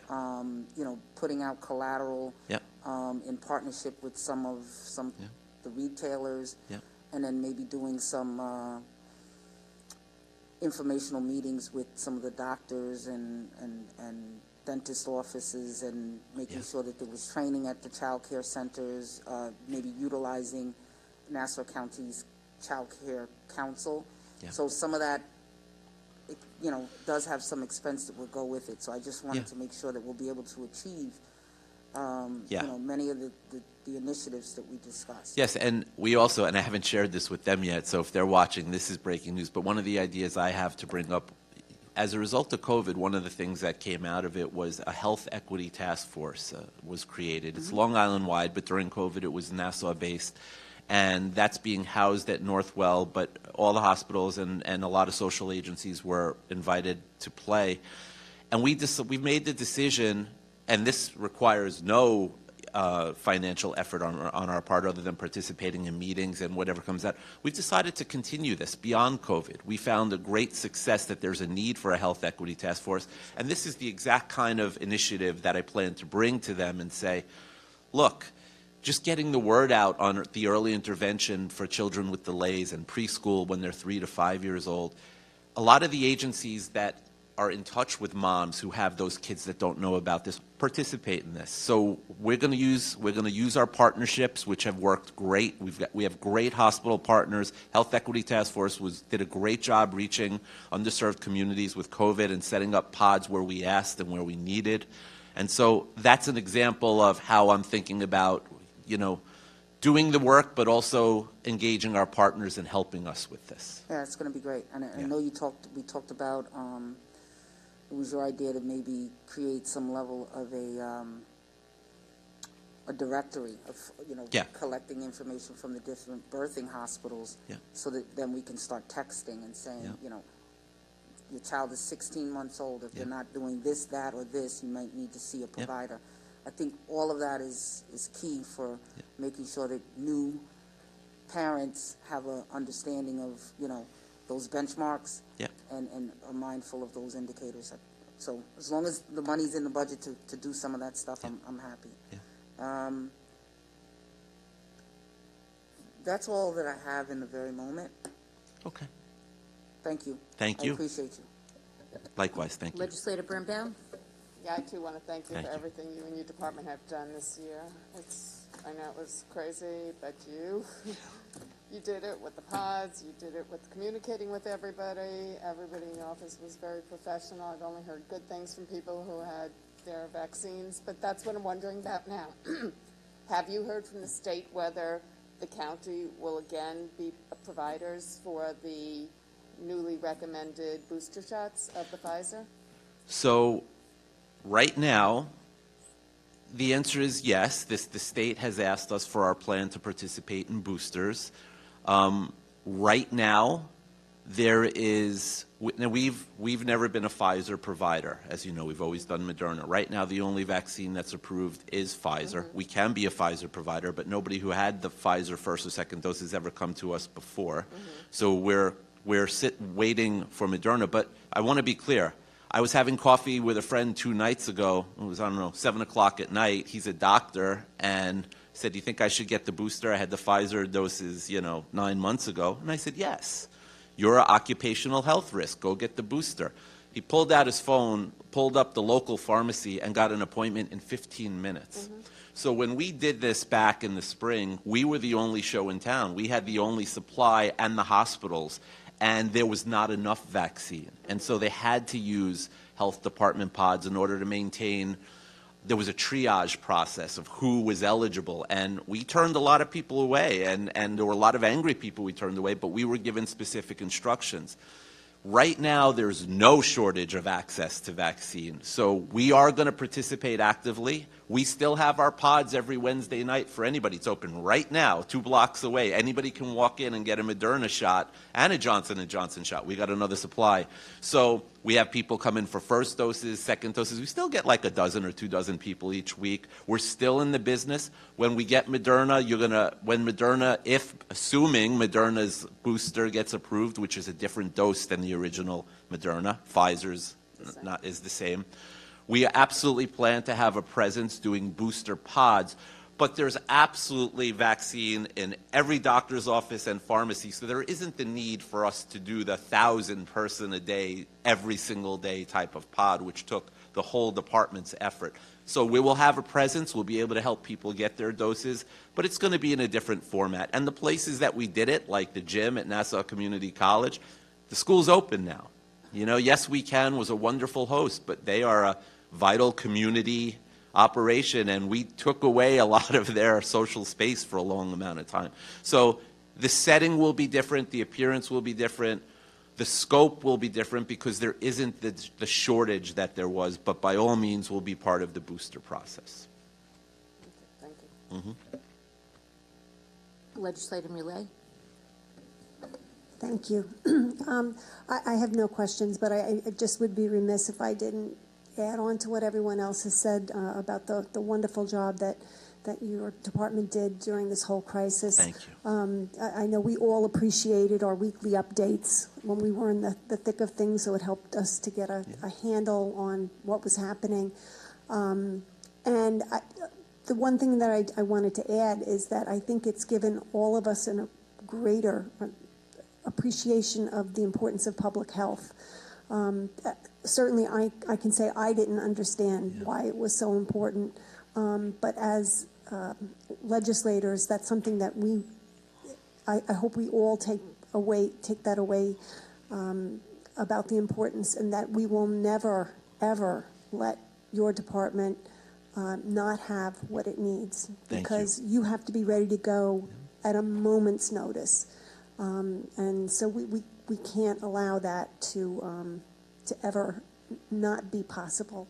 Thank you. It's too critically important. And we know that your department has received national recognition, and you deserve any and all accolades. So thank you.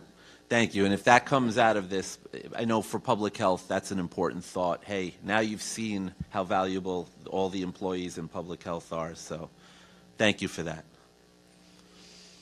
Thank you. Anyone remotely want to say anything? Any questions? I guess all is quiet, so I know you are the finale, and Thank you. again, apologize that you had to wait so long. We will remember that you're number 2 next year. That's okay. Thank you. And I'll leave you with this. Last week, finally, we had a nice drop in the daily case count for the first time in 2 months. So maybe we're heading in the right direction. Excellent. Thank you so much. Thank you. And we're wrapped up, everyone. Thank you you. so much again. And to all your families, a big thank you. To yours, too. Thank you.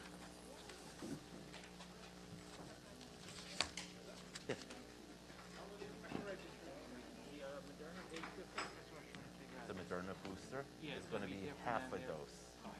Yeah. Yep. Pfizer's the same? Yeah, because Pfizer is less of a quantity of vaccine to begin with. The Moderna dose is stronger to begin with, so they only need half. It's not approved yet, though. No, I know that.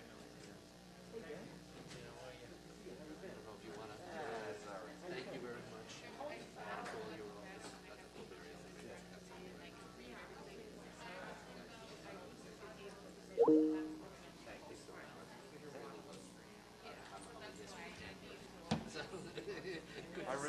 Thank you. Likewise. Thanks, Chris.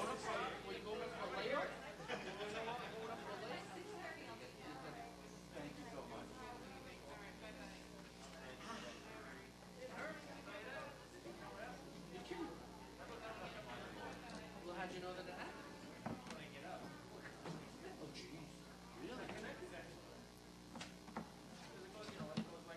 Well, I figured as well.